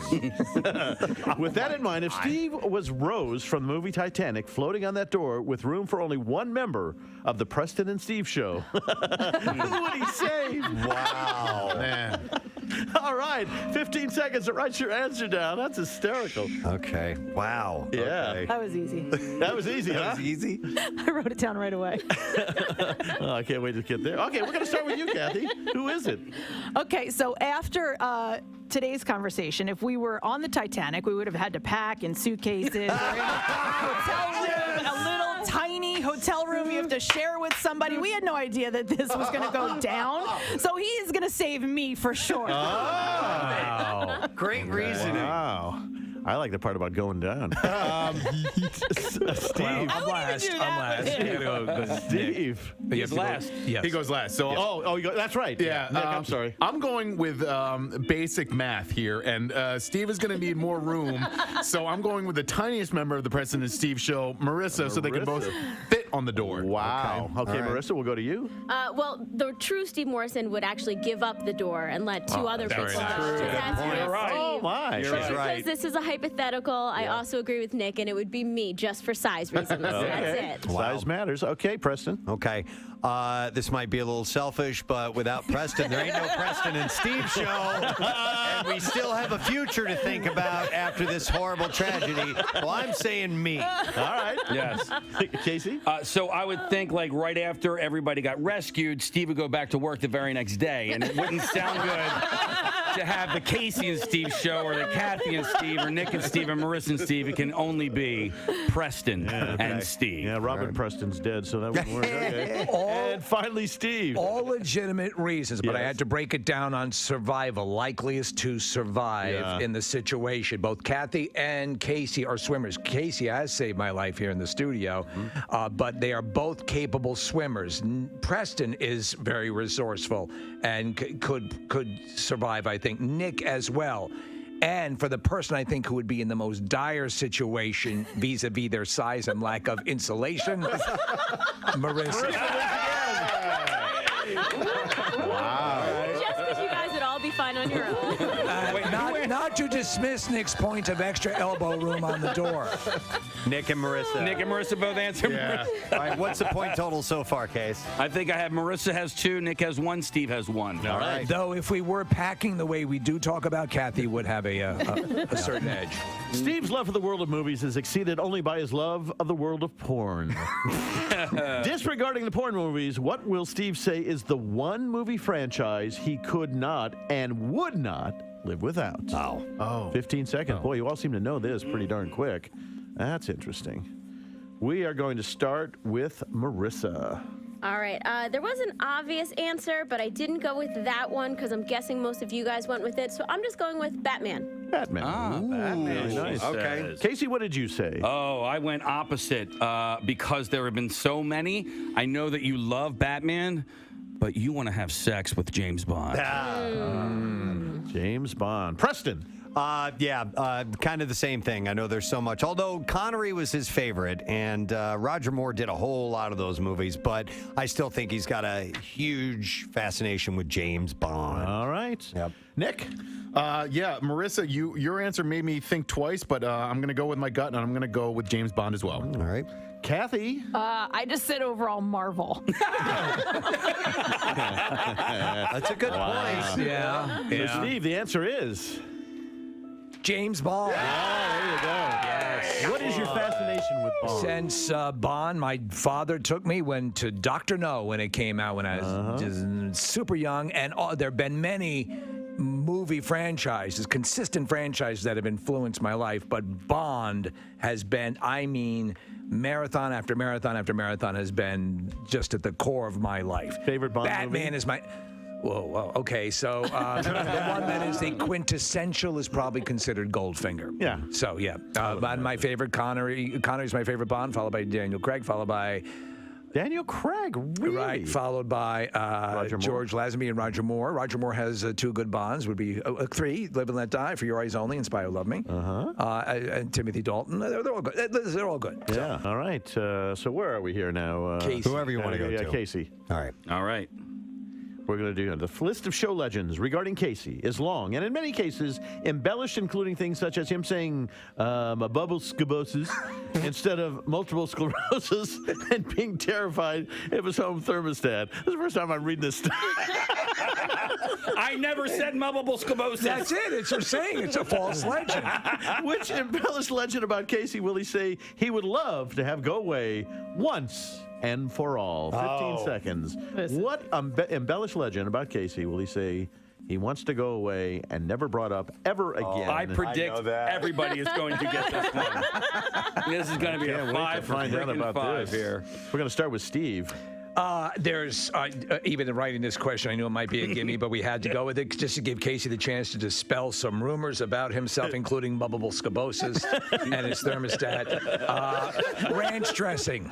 What is it? His love of ranch dressing. Ranch dressing. Okay, very good. Kathy. Yep. Love of ranch dressing on pizza, all ranch Really? dressing. He loves it. Nick?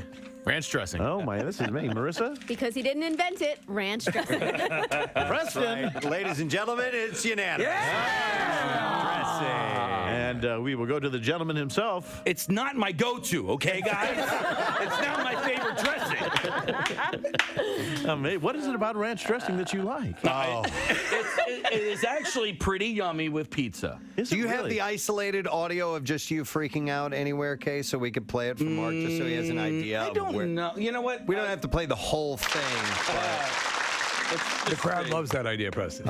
See if oh, wait, hang on a second. It's recording. All right. Yeah, why did that happen? Yeah, there was a moment on the show where we brought up the fact that Casey was dipping his pizza in ranch dressing. Thank God it was a pizza. And yes. There was a question as to whether that was calorically wise. Yeah, here we go. Can I make a suggestion without being insulting? Yes.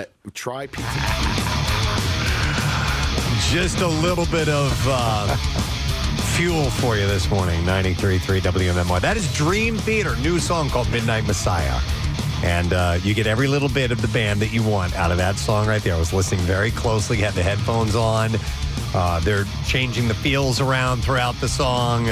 Mike's doing his signature fills. Petrucci is shredding. It's what you want. Yes. It's what you want from Dream Theater. Our on imaging MMR. guru, Zach, walked by. He's the biggest Dream Theater fan in the world. Pumping his fist. I love it. I love it. All right, it's about 10:50 with the Preston and Steve Show on this Friday morning as we are coming to a close. Today has been a blast. It has been. I've enjoyed the hell out of today's program. We did a lot. We had our friend Kate Flannery stop in this morning.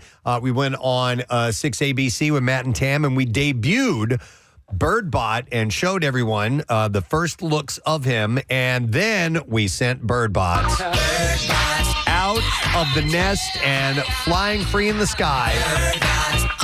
Listener Kevin was the first one to pick him up, and we don't know where he goes now, so we're going to have to keep an eye. Got to find out where he is. We're going to have to keep an eye on the Instagram account at Birdbot Philly if you want to follow along. And please go on Instagram and follow that account at Birdbot Philly. But keep in mind, there's also Birdbot Facebook group.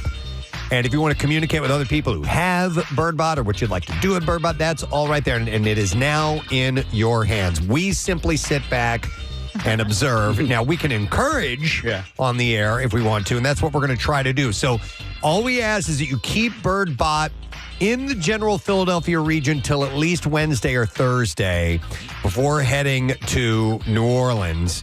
And then we want to see him on Bourbon Street. That's exactly right. Yeah. It's funny because Jennifer Frederick, I was corresponding with her this morning, and I don't necessarily know if she got it because she's like, okay, we're going to be here. Can you get, have him? I'm like, No, listen, it's out of our hands, really. She is a very smart woman. She gets it. She just wants you to make it happen.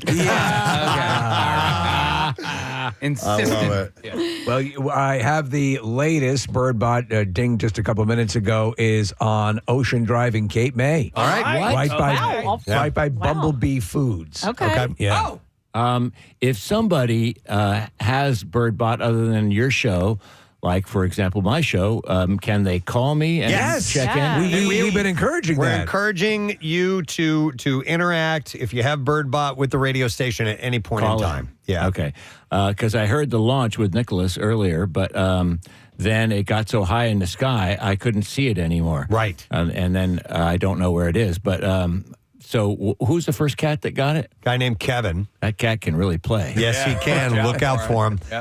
So he and it's going to be up to him to pass it on to the next person. He still got it? Yeah, Yes. because he was headed to Cape May for work. Oh, okay. So we're like, okay, take him to Cape May, but then you got to get him back here. Right. So he's going to come back. I don't know how long he's going to spend. He's going to have it for a little while. He said later today he'll be back in Philly. All right. So his job is here. I mean, normally his job is here, but he had an event, or not an event. He had a work place location. When we do stuff, it's events. He was working down at Cape May, so that's why he took it down there today. Yeah, and essentially we want people to take pictures with Birdbot, post them on social media, and then hand them off to other people. Cool. Now, we had this interesting thing happen, Pierre. Mm-hmm. We had a text from it was called Shades of Gray. It was a window tinting business. And they offered up, they said, whoever brings Birdbot by here, we'll give them, I think it was like a $450 credit. Come on. Yeah. And because they want, and we were like, oh my God, we never thought about that. Encourage businesses. That businesses want to throw incentives out there to bring Birdbot by. And that's totally up to you. This is out of, like as we said, this is out of our hands now. It's all, that's exactly what we're looking for. Businesses, whatever, it's all the Philadelphia spirit. However you get it done, fine by us. And so they want Birdbot to come by and to have a picture taken, and then they would have to hand it off to somebody else. So like information like that, you go to the Facebook group, and you should be able to hopefully find that out and connect with other Birdbot people. Cool. You know? So yeah, it's this is fun. I'm excited that. When we kicked around the ideas of what to do, we were like, well, we could bring Birdbot back. And then we did the math and we're like, well, it worked in 2018. But then in my mind, I'm like, is anybody really going to care again? Yes, they're all over it. So it's just as exciting as 2018. Just in the casual mentions, people were making inquiries about where they could go and see Birdbot. And it really is luck of the draw. Now, there is something going on tomorrow, Preston, which if we were happy. Yeah, Elmwood Park Zoo is having an Eagles pep rally, and they're going to have the cheerleaders and Swoop and, the pep band, and Brian Dawkins is going to be there. And we got a picture with Birdbot and Brian Dawkins in 2018. Nice. We got to do it again. So whoever has Birdbot tomorrow between 11 and 2, we're hoping you'll take it by the Elmwood Park Zoo because he's going to be there and he'll get a picture, and you'll get to meet him if you have Birdbot with you too. Yeah. And the staff at Elmwood Park Zoo has been briefed. Okay. And they are on the lookout for him to come there, and if you bring him there, you'll get your picture with Dawkins. So we're hoping that'll work. We're hoping that'll I mean, work out. we can't, there's really no control that we can have just other than suggesting and trying to border collie it a little bit, but it will go where it's going to go. Border collie it. Yep. All right, we need to get a letter of the day from you. All right, here we go. Preston and Steve on 93.3 WMMR. Now, the Daily Letter. And the Preston and Steve Show brought to you today by the letter A as in animal. All right, A. And we now have a word. We'll take caller number 4, 215-263 WMMR. See if you can identify that word, and the prize is right here, and we'll give it to you. So what you doing today, man? I first want to shout out your intern, James, to know that he listened to me growing up and got his love of Bon Jovi and those other bands by virtue of listening to my program. I mean, I was moved almost to tears listening to that. You must feel like a father to him at this point. I am a father figure to him. He goes, he gave me money when at the first day he met me. He said, hope you find something, buddy. So I found that to be a compliment. He's never going to live that down. Nope, not from us. Nor should he, by the way, because here's the deal on satellite radio. Some fine varieties of stations. They got Pearl Jam station, a Bruce station, a Jimmy Buffett station, classic rock, oldie rock, hard rock, every rock. However, each station only has a fairly limited supply of that song. If you listen to that station long enough, you'll hear those songs pretty much the same ones over and over again. And their news stations and sports stations are live. Their music stations, and there's not a live person to be found for 20 miles. We have former DJs Earl Bailey, Mark Goodman, and others that have joined Satellite. They record those shows weeks in advance. Yeah, they might do. say it's Friday morning. Tierson. Tierson. Yep. They record them in their basement. So the idea that it's live and local, even though they are good at making it sound like it's not. But James, thank you for listening, for having that choice of the satellite. Yeah. Instead, you listen to me because I've been in space longer than satellite radio has. Exactly. So thank you. Pierre, I don't know if you remember this, but there's a publication in our city that is very popular. Everyone knows it. And they sent in probably their youngest, newest hire to interview me one time. And when I was bringing him into the studio, Pierre walked out. And I said, when people come to do these interviews, either they know about us or they've researched, us before they come to interview you. At least a bit. So I just said, this is Pierre Robert. And Pierre goes, I just started working here. And the kid goes, oh my gosh, that's great. Congratulations. And I was like, oh no, here we go. And Pierre dove right into it and started talking about how he just got here and he's really excited to work for this new station. And I was just like, oh, this poor kid. What did they do? I'm sorry, James. You're a lovely guy. And you're a twin. And you got a band. Yeah. And you got to listen to MMR from this point forward. All right. So on my program today, after that lovely admonition, I will to have another pair of Sorry, I couldn't help it. That's all right. I love it. couldn't help it.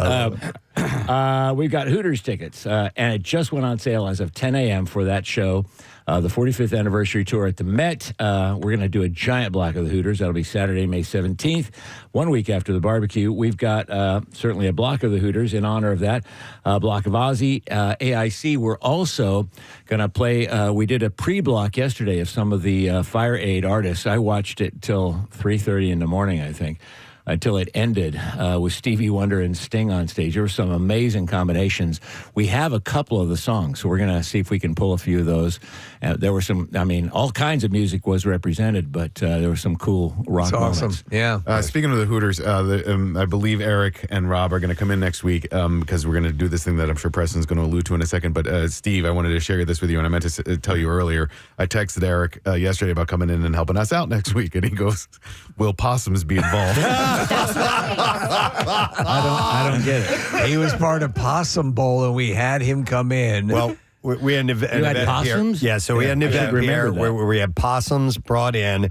And instead of the Puppy Bowl, which you may have heard of, yes, we did the Possum Bowl. Nice. And for the halftime show, Eric sang One of Us, which he wrote for Joan Osborne. No, and he sang it like he was performing it for record execs, as he always. They're so professional. Right. But the juxtaposition of the Possum Bowl with this beautiful song. Look on the monitor here. Can you see possums in the distance? Yeah, they could. They just showed a few possums. Back it up so you can see the possums. Oh, my God. And Steve, ridiculous. You're right. Like, he belted it out. Oh, yeah. It was an awesome version. That was great. By the way, what are the balloons that are being assembled? We're just getting ready for next week. Okay, Getting excited. We'll get details on that in a little bit. But hang on. I got to go to the phone here, and we got to get a winner. It was caller number 4, so we're going to go to Brittany. Hi, Brittany. Good morning. I want to kiss you. I want to kiss you. You want to kiss me? I want to kiss you. You want to kiss me? All right, Brittany, what is our word of the week? Pasta. All right. Brittany, we have got some tickets for you to go to this really cool event, a 4-pack of tickets, mind you, and it's the Tasty Soiree on Sunday. Ceremony sold out, but people can purchase tickets for the party. You're going to get to go to both of them. And there's going to be food and drinks from over 30 of Philly's best restaurants and spirit companies. So congratulations to you, Brittany. Thank you. You got it. Hang on the line. We'll get you information. Don't forget, there's an immersive room experience from Patron Tequila, Illegal Mezcal, Tito's Vodka Puppy Lounge, and the Taste Soiree starts 7 o'clock this Sunday, February 2nd, and you can visit deliciouscitypodcast.com. That's Marissa's podcast. Yes. For your tickets. And it's going to be a good time for sure. I will take this moment to thank our sponsors. The Preston and Steve Show brought to you today by Acme Markets. Fresh foods and local flavors. Also brought to you by Dunkin', and the Preston and Steve Show runs on Dunkin'. And finally brought to you by Worldwide Stereo, turning dens into super boxes since 1979. WorldwideStereo.com. Next week, yes, as Nick had mentioned, we got a few things set for the week leading up to the Super Bowl. We're obviously going to be following Birdbot 2.0 fully. We will have our Bleed for the Birds free Eagles tattoos next week. You can get registered for that now. We might choose you at random. Floating World Tattoo and Piercing will be here to administer the tattoos live. You need to be here for that. Go to PrestonandSteve.com to get signed up. And then we are going to do a pep rally concert series all week long. Celebrity friends, musicians performing the Eagles fight song to get us hyped up for the big game. And it's all brought to you by PhillySportsTrips.com. You can get to the big game with PhillySportsTrips.com. They take care of every last detail. And we actually kicked off with one of our celebrity friends, Kate Flannery, who sang the fight song this morning to begin. So that is it. We are done. Rage on and have yourself a fantastic weekend, gang. We'll see you later. Bye-bye. Preston and Steve on 93.3.